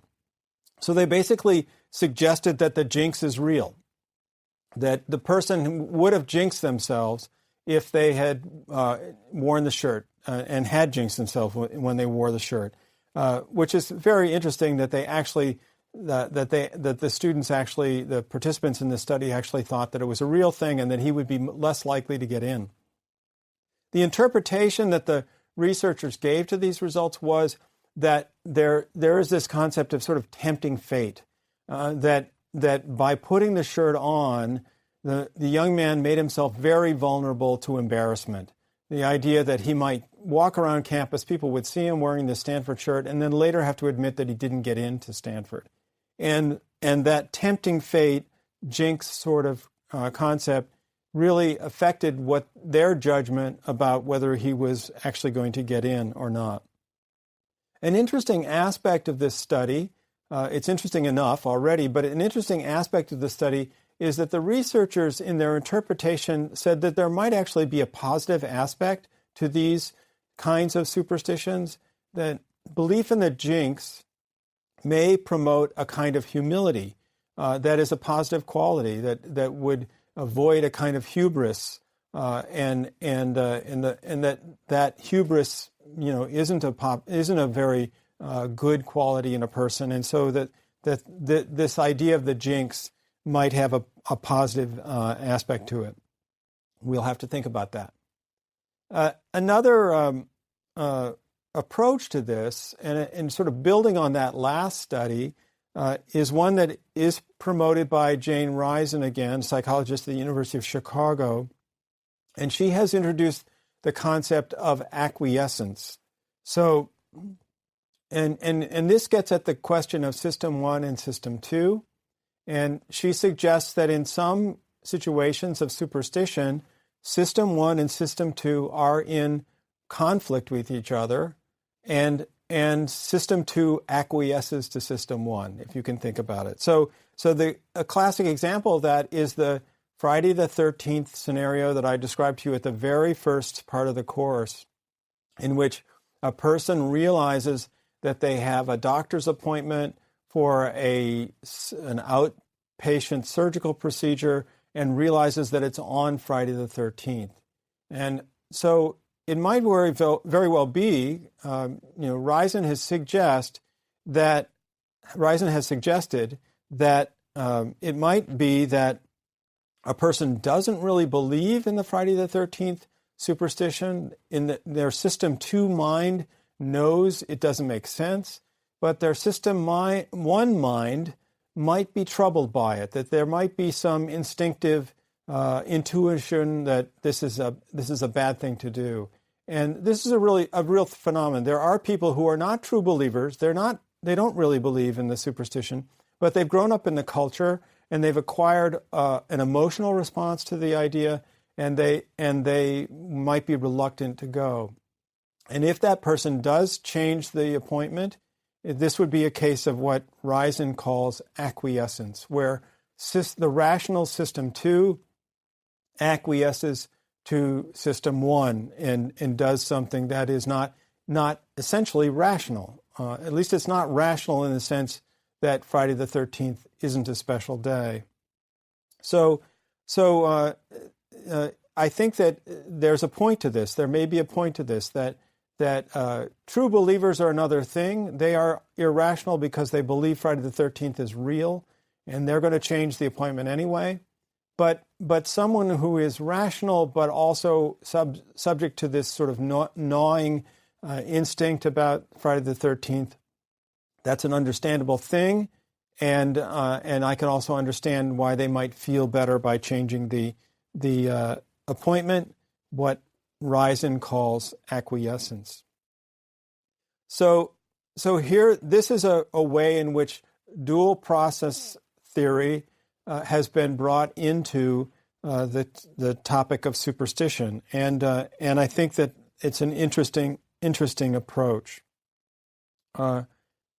So one of the questions that often comes up, and we've touched on it a number of times in this course, is the question of whether superstitions can be beneficial or not. I have a fairly tolerant view of superstition, although I don't think that it's a good way to organize your life in general. I think that reason and science are better. But there is the possibility always that superstitions might help your performance. Maybe Wade Boggs really did hit better because he was exercising all these superstitions. Well, it would be nice to have some data on that, some science to back it up, some evidence. And you'd be surprised to know, perhaps, that there hasn't been much study of this over the years, strangely, until a study was done at the University of Cologne in Germany in 2010. And it was an interesting and very simple study, and it seemed to show a breakthrough in this area. So here's how it worked. People were asked to come into the laboratory, and they were asked to putt a golf ball into a cup on a carpet inside the laboratory. They're given a real golf ball and a putter, and there was something set up, and they tried to get as many in as they could. So it was almost like a sports test. The difference was, the crucial factor, was that as they were brought into the laboratory, half of the participants were told, "This is your golf ball." The other half of the participants were brought into the laboratory, and they were told, "This ball has been lucky today." So, this is your ball versus this ball has been lucky today. And lo and behold, when they tallied up the results from all of the people who did this task, the people in the lucky ball condition actually, sunk more putts than the people in the straight, this is your ball condition. So the lucky ball was, quote, lucky, right? And of course, the researchers were quick to point out that there was no luck involved. They were randomly assigned to these conditions. So it must have been, they presumed, a psychological effect of being told that this is a lucky ball and that it helped performance. So this seemed to be the first study ever that showed in the laboratory in a scientific experiment that belief in luck could actually help performance in a skilled activity. Obviously, it's not going to help you in dice rolling. It's not a skilled activity. It's just random. but the possibility that it could help you in a skilled activity like golf was always there. Unfortunately, this excitement did not last very long. A group of researchers at Dominican University in the United States attempted to replicate the study done in Germany. And of course, this is a major aspect of science. We want to make sure that things that we discover can be repeated by other people, or else they're not real. So the researchers at Dominican designed a much larger study with many more controls. It was a much more sophisticated and stronger study, and sadly, they found no effect of the lucky ball. They even went so far as to determine that the belief in luck of their participants was equivalent to the German participants. So it shouldn't have been culture or anything of that nature that made the difference. So we're left, believe it or not, after all this time, we're left with no clear evidence that superstition helps performance. I personally believe that it's likely to be helpful because of the psychological benefits. I mean, the calming benefits, and there is some evidence I'll tell you about in a minute that will support that. And this is a study, the new study that gives at least some evidence of a positive effect of superstition. A little bit, a tiny bit. So this is a study of ritual. It was done very recently by Alison Brooks, Jane Risen, and other researchers. And what they did was to bring participants into the laboratory and give them, tell them suddenly that they were going to have to do something fairly nerve-wracking. For example, some of the participants were told that they were going to have to sing a song by Journey, the song Don't Stop Believing, in front of an audience of onlookers. So this is the song you probably know. It starts, just a small town girl living in a lonely world. She took the midnight train going anywhere. That was that. I obviously am not a good singer, but probably that was true of some of the participants as well. So they were brought in, and they were going to be doing it in front of an audience, and others were given another sort of nerve-wracking task, which was that they were asked to solve math problems, and they would be timed math problems. So they set it up so that the participants would be a little bit anxious at least. But what they really were studying, though, was the effect of doing something before you did that performance. And so they asked participants to perform a sequence of activities before they were tested either in singing or in math problems. And the crucial thing was how they described the activity. For some people, the activity was described as a ritual. For other people, the activity was described as some random behaviors. We would like you to do some random behaviors before you perform. And just to give you a sense of what kinds of random behaviors we're talking about, or rituals, it was something like this. Please count out loud slowly up to 10 from 0, then count back down to 0. You should say each number out loud and write each number on the piece of paper in front of you as you say it. You may use the entire paper. Sprinkle salt on the paper, crinkle up the paper, and throw the paper in the trash. So for some people, this was described as a ritual, others are random behaviors. But the key finding was that when it was described as a ritual, people performed better. They had a karaoke machine that counted the errors that people made when they sang. And of course, they had the errors and the timing of the math problems. It's also true that they measured the anxiety level of the participants.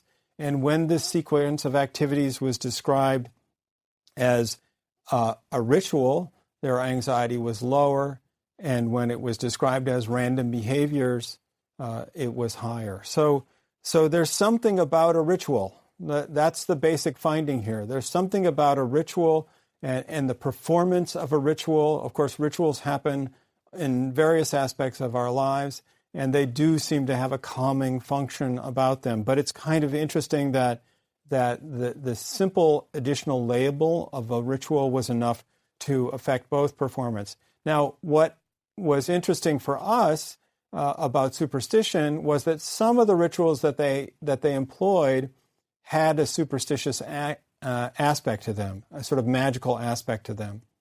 And many participants also reported that in their own lives, they sometimes did a ritual before a big performance, and some of those rituals involved magical aspects to them.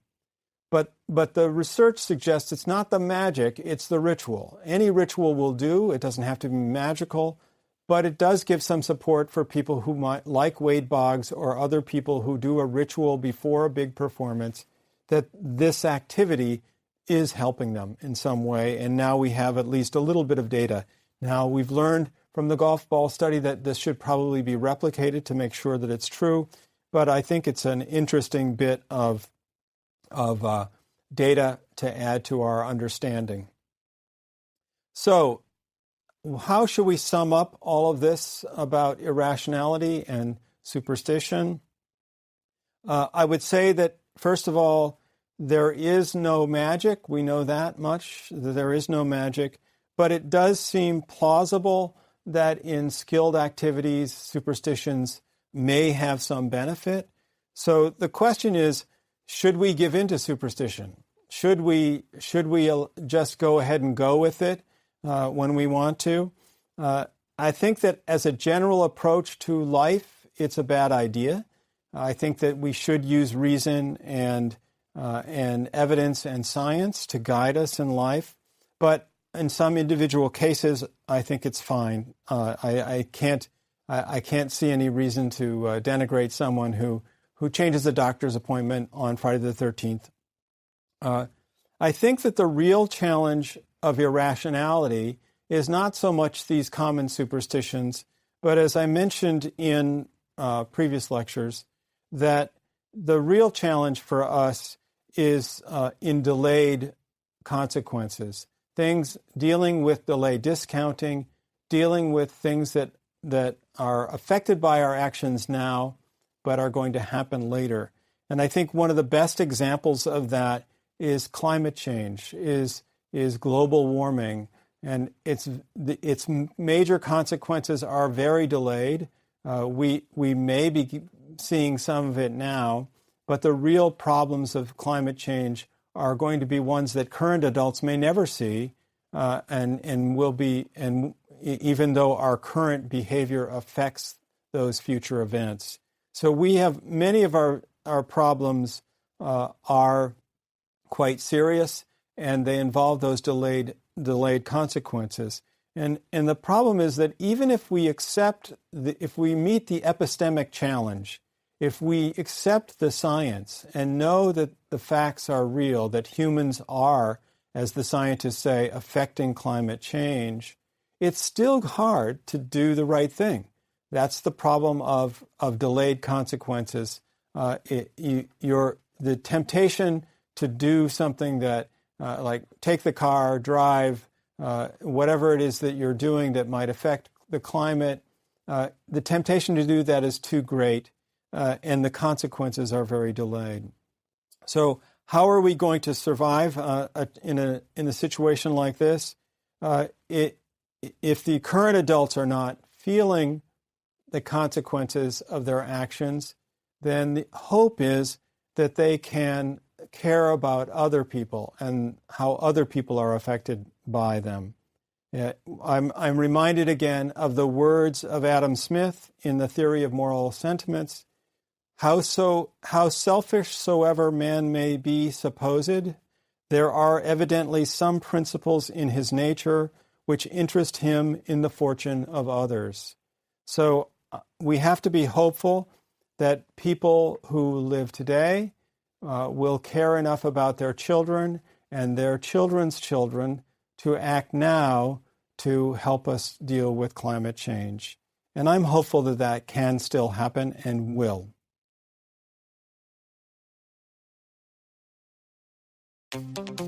This course was produced by Learn 25. Enjoy a lifetime of learning 25 minutes a day.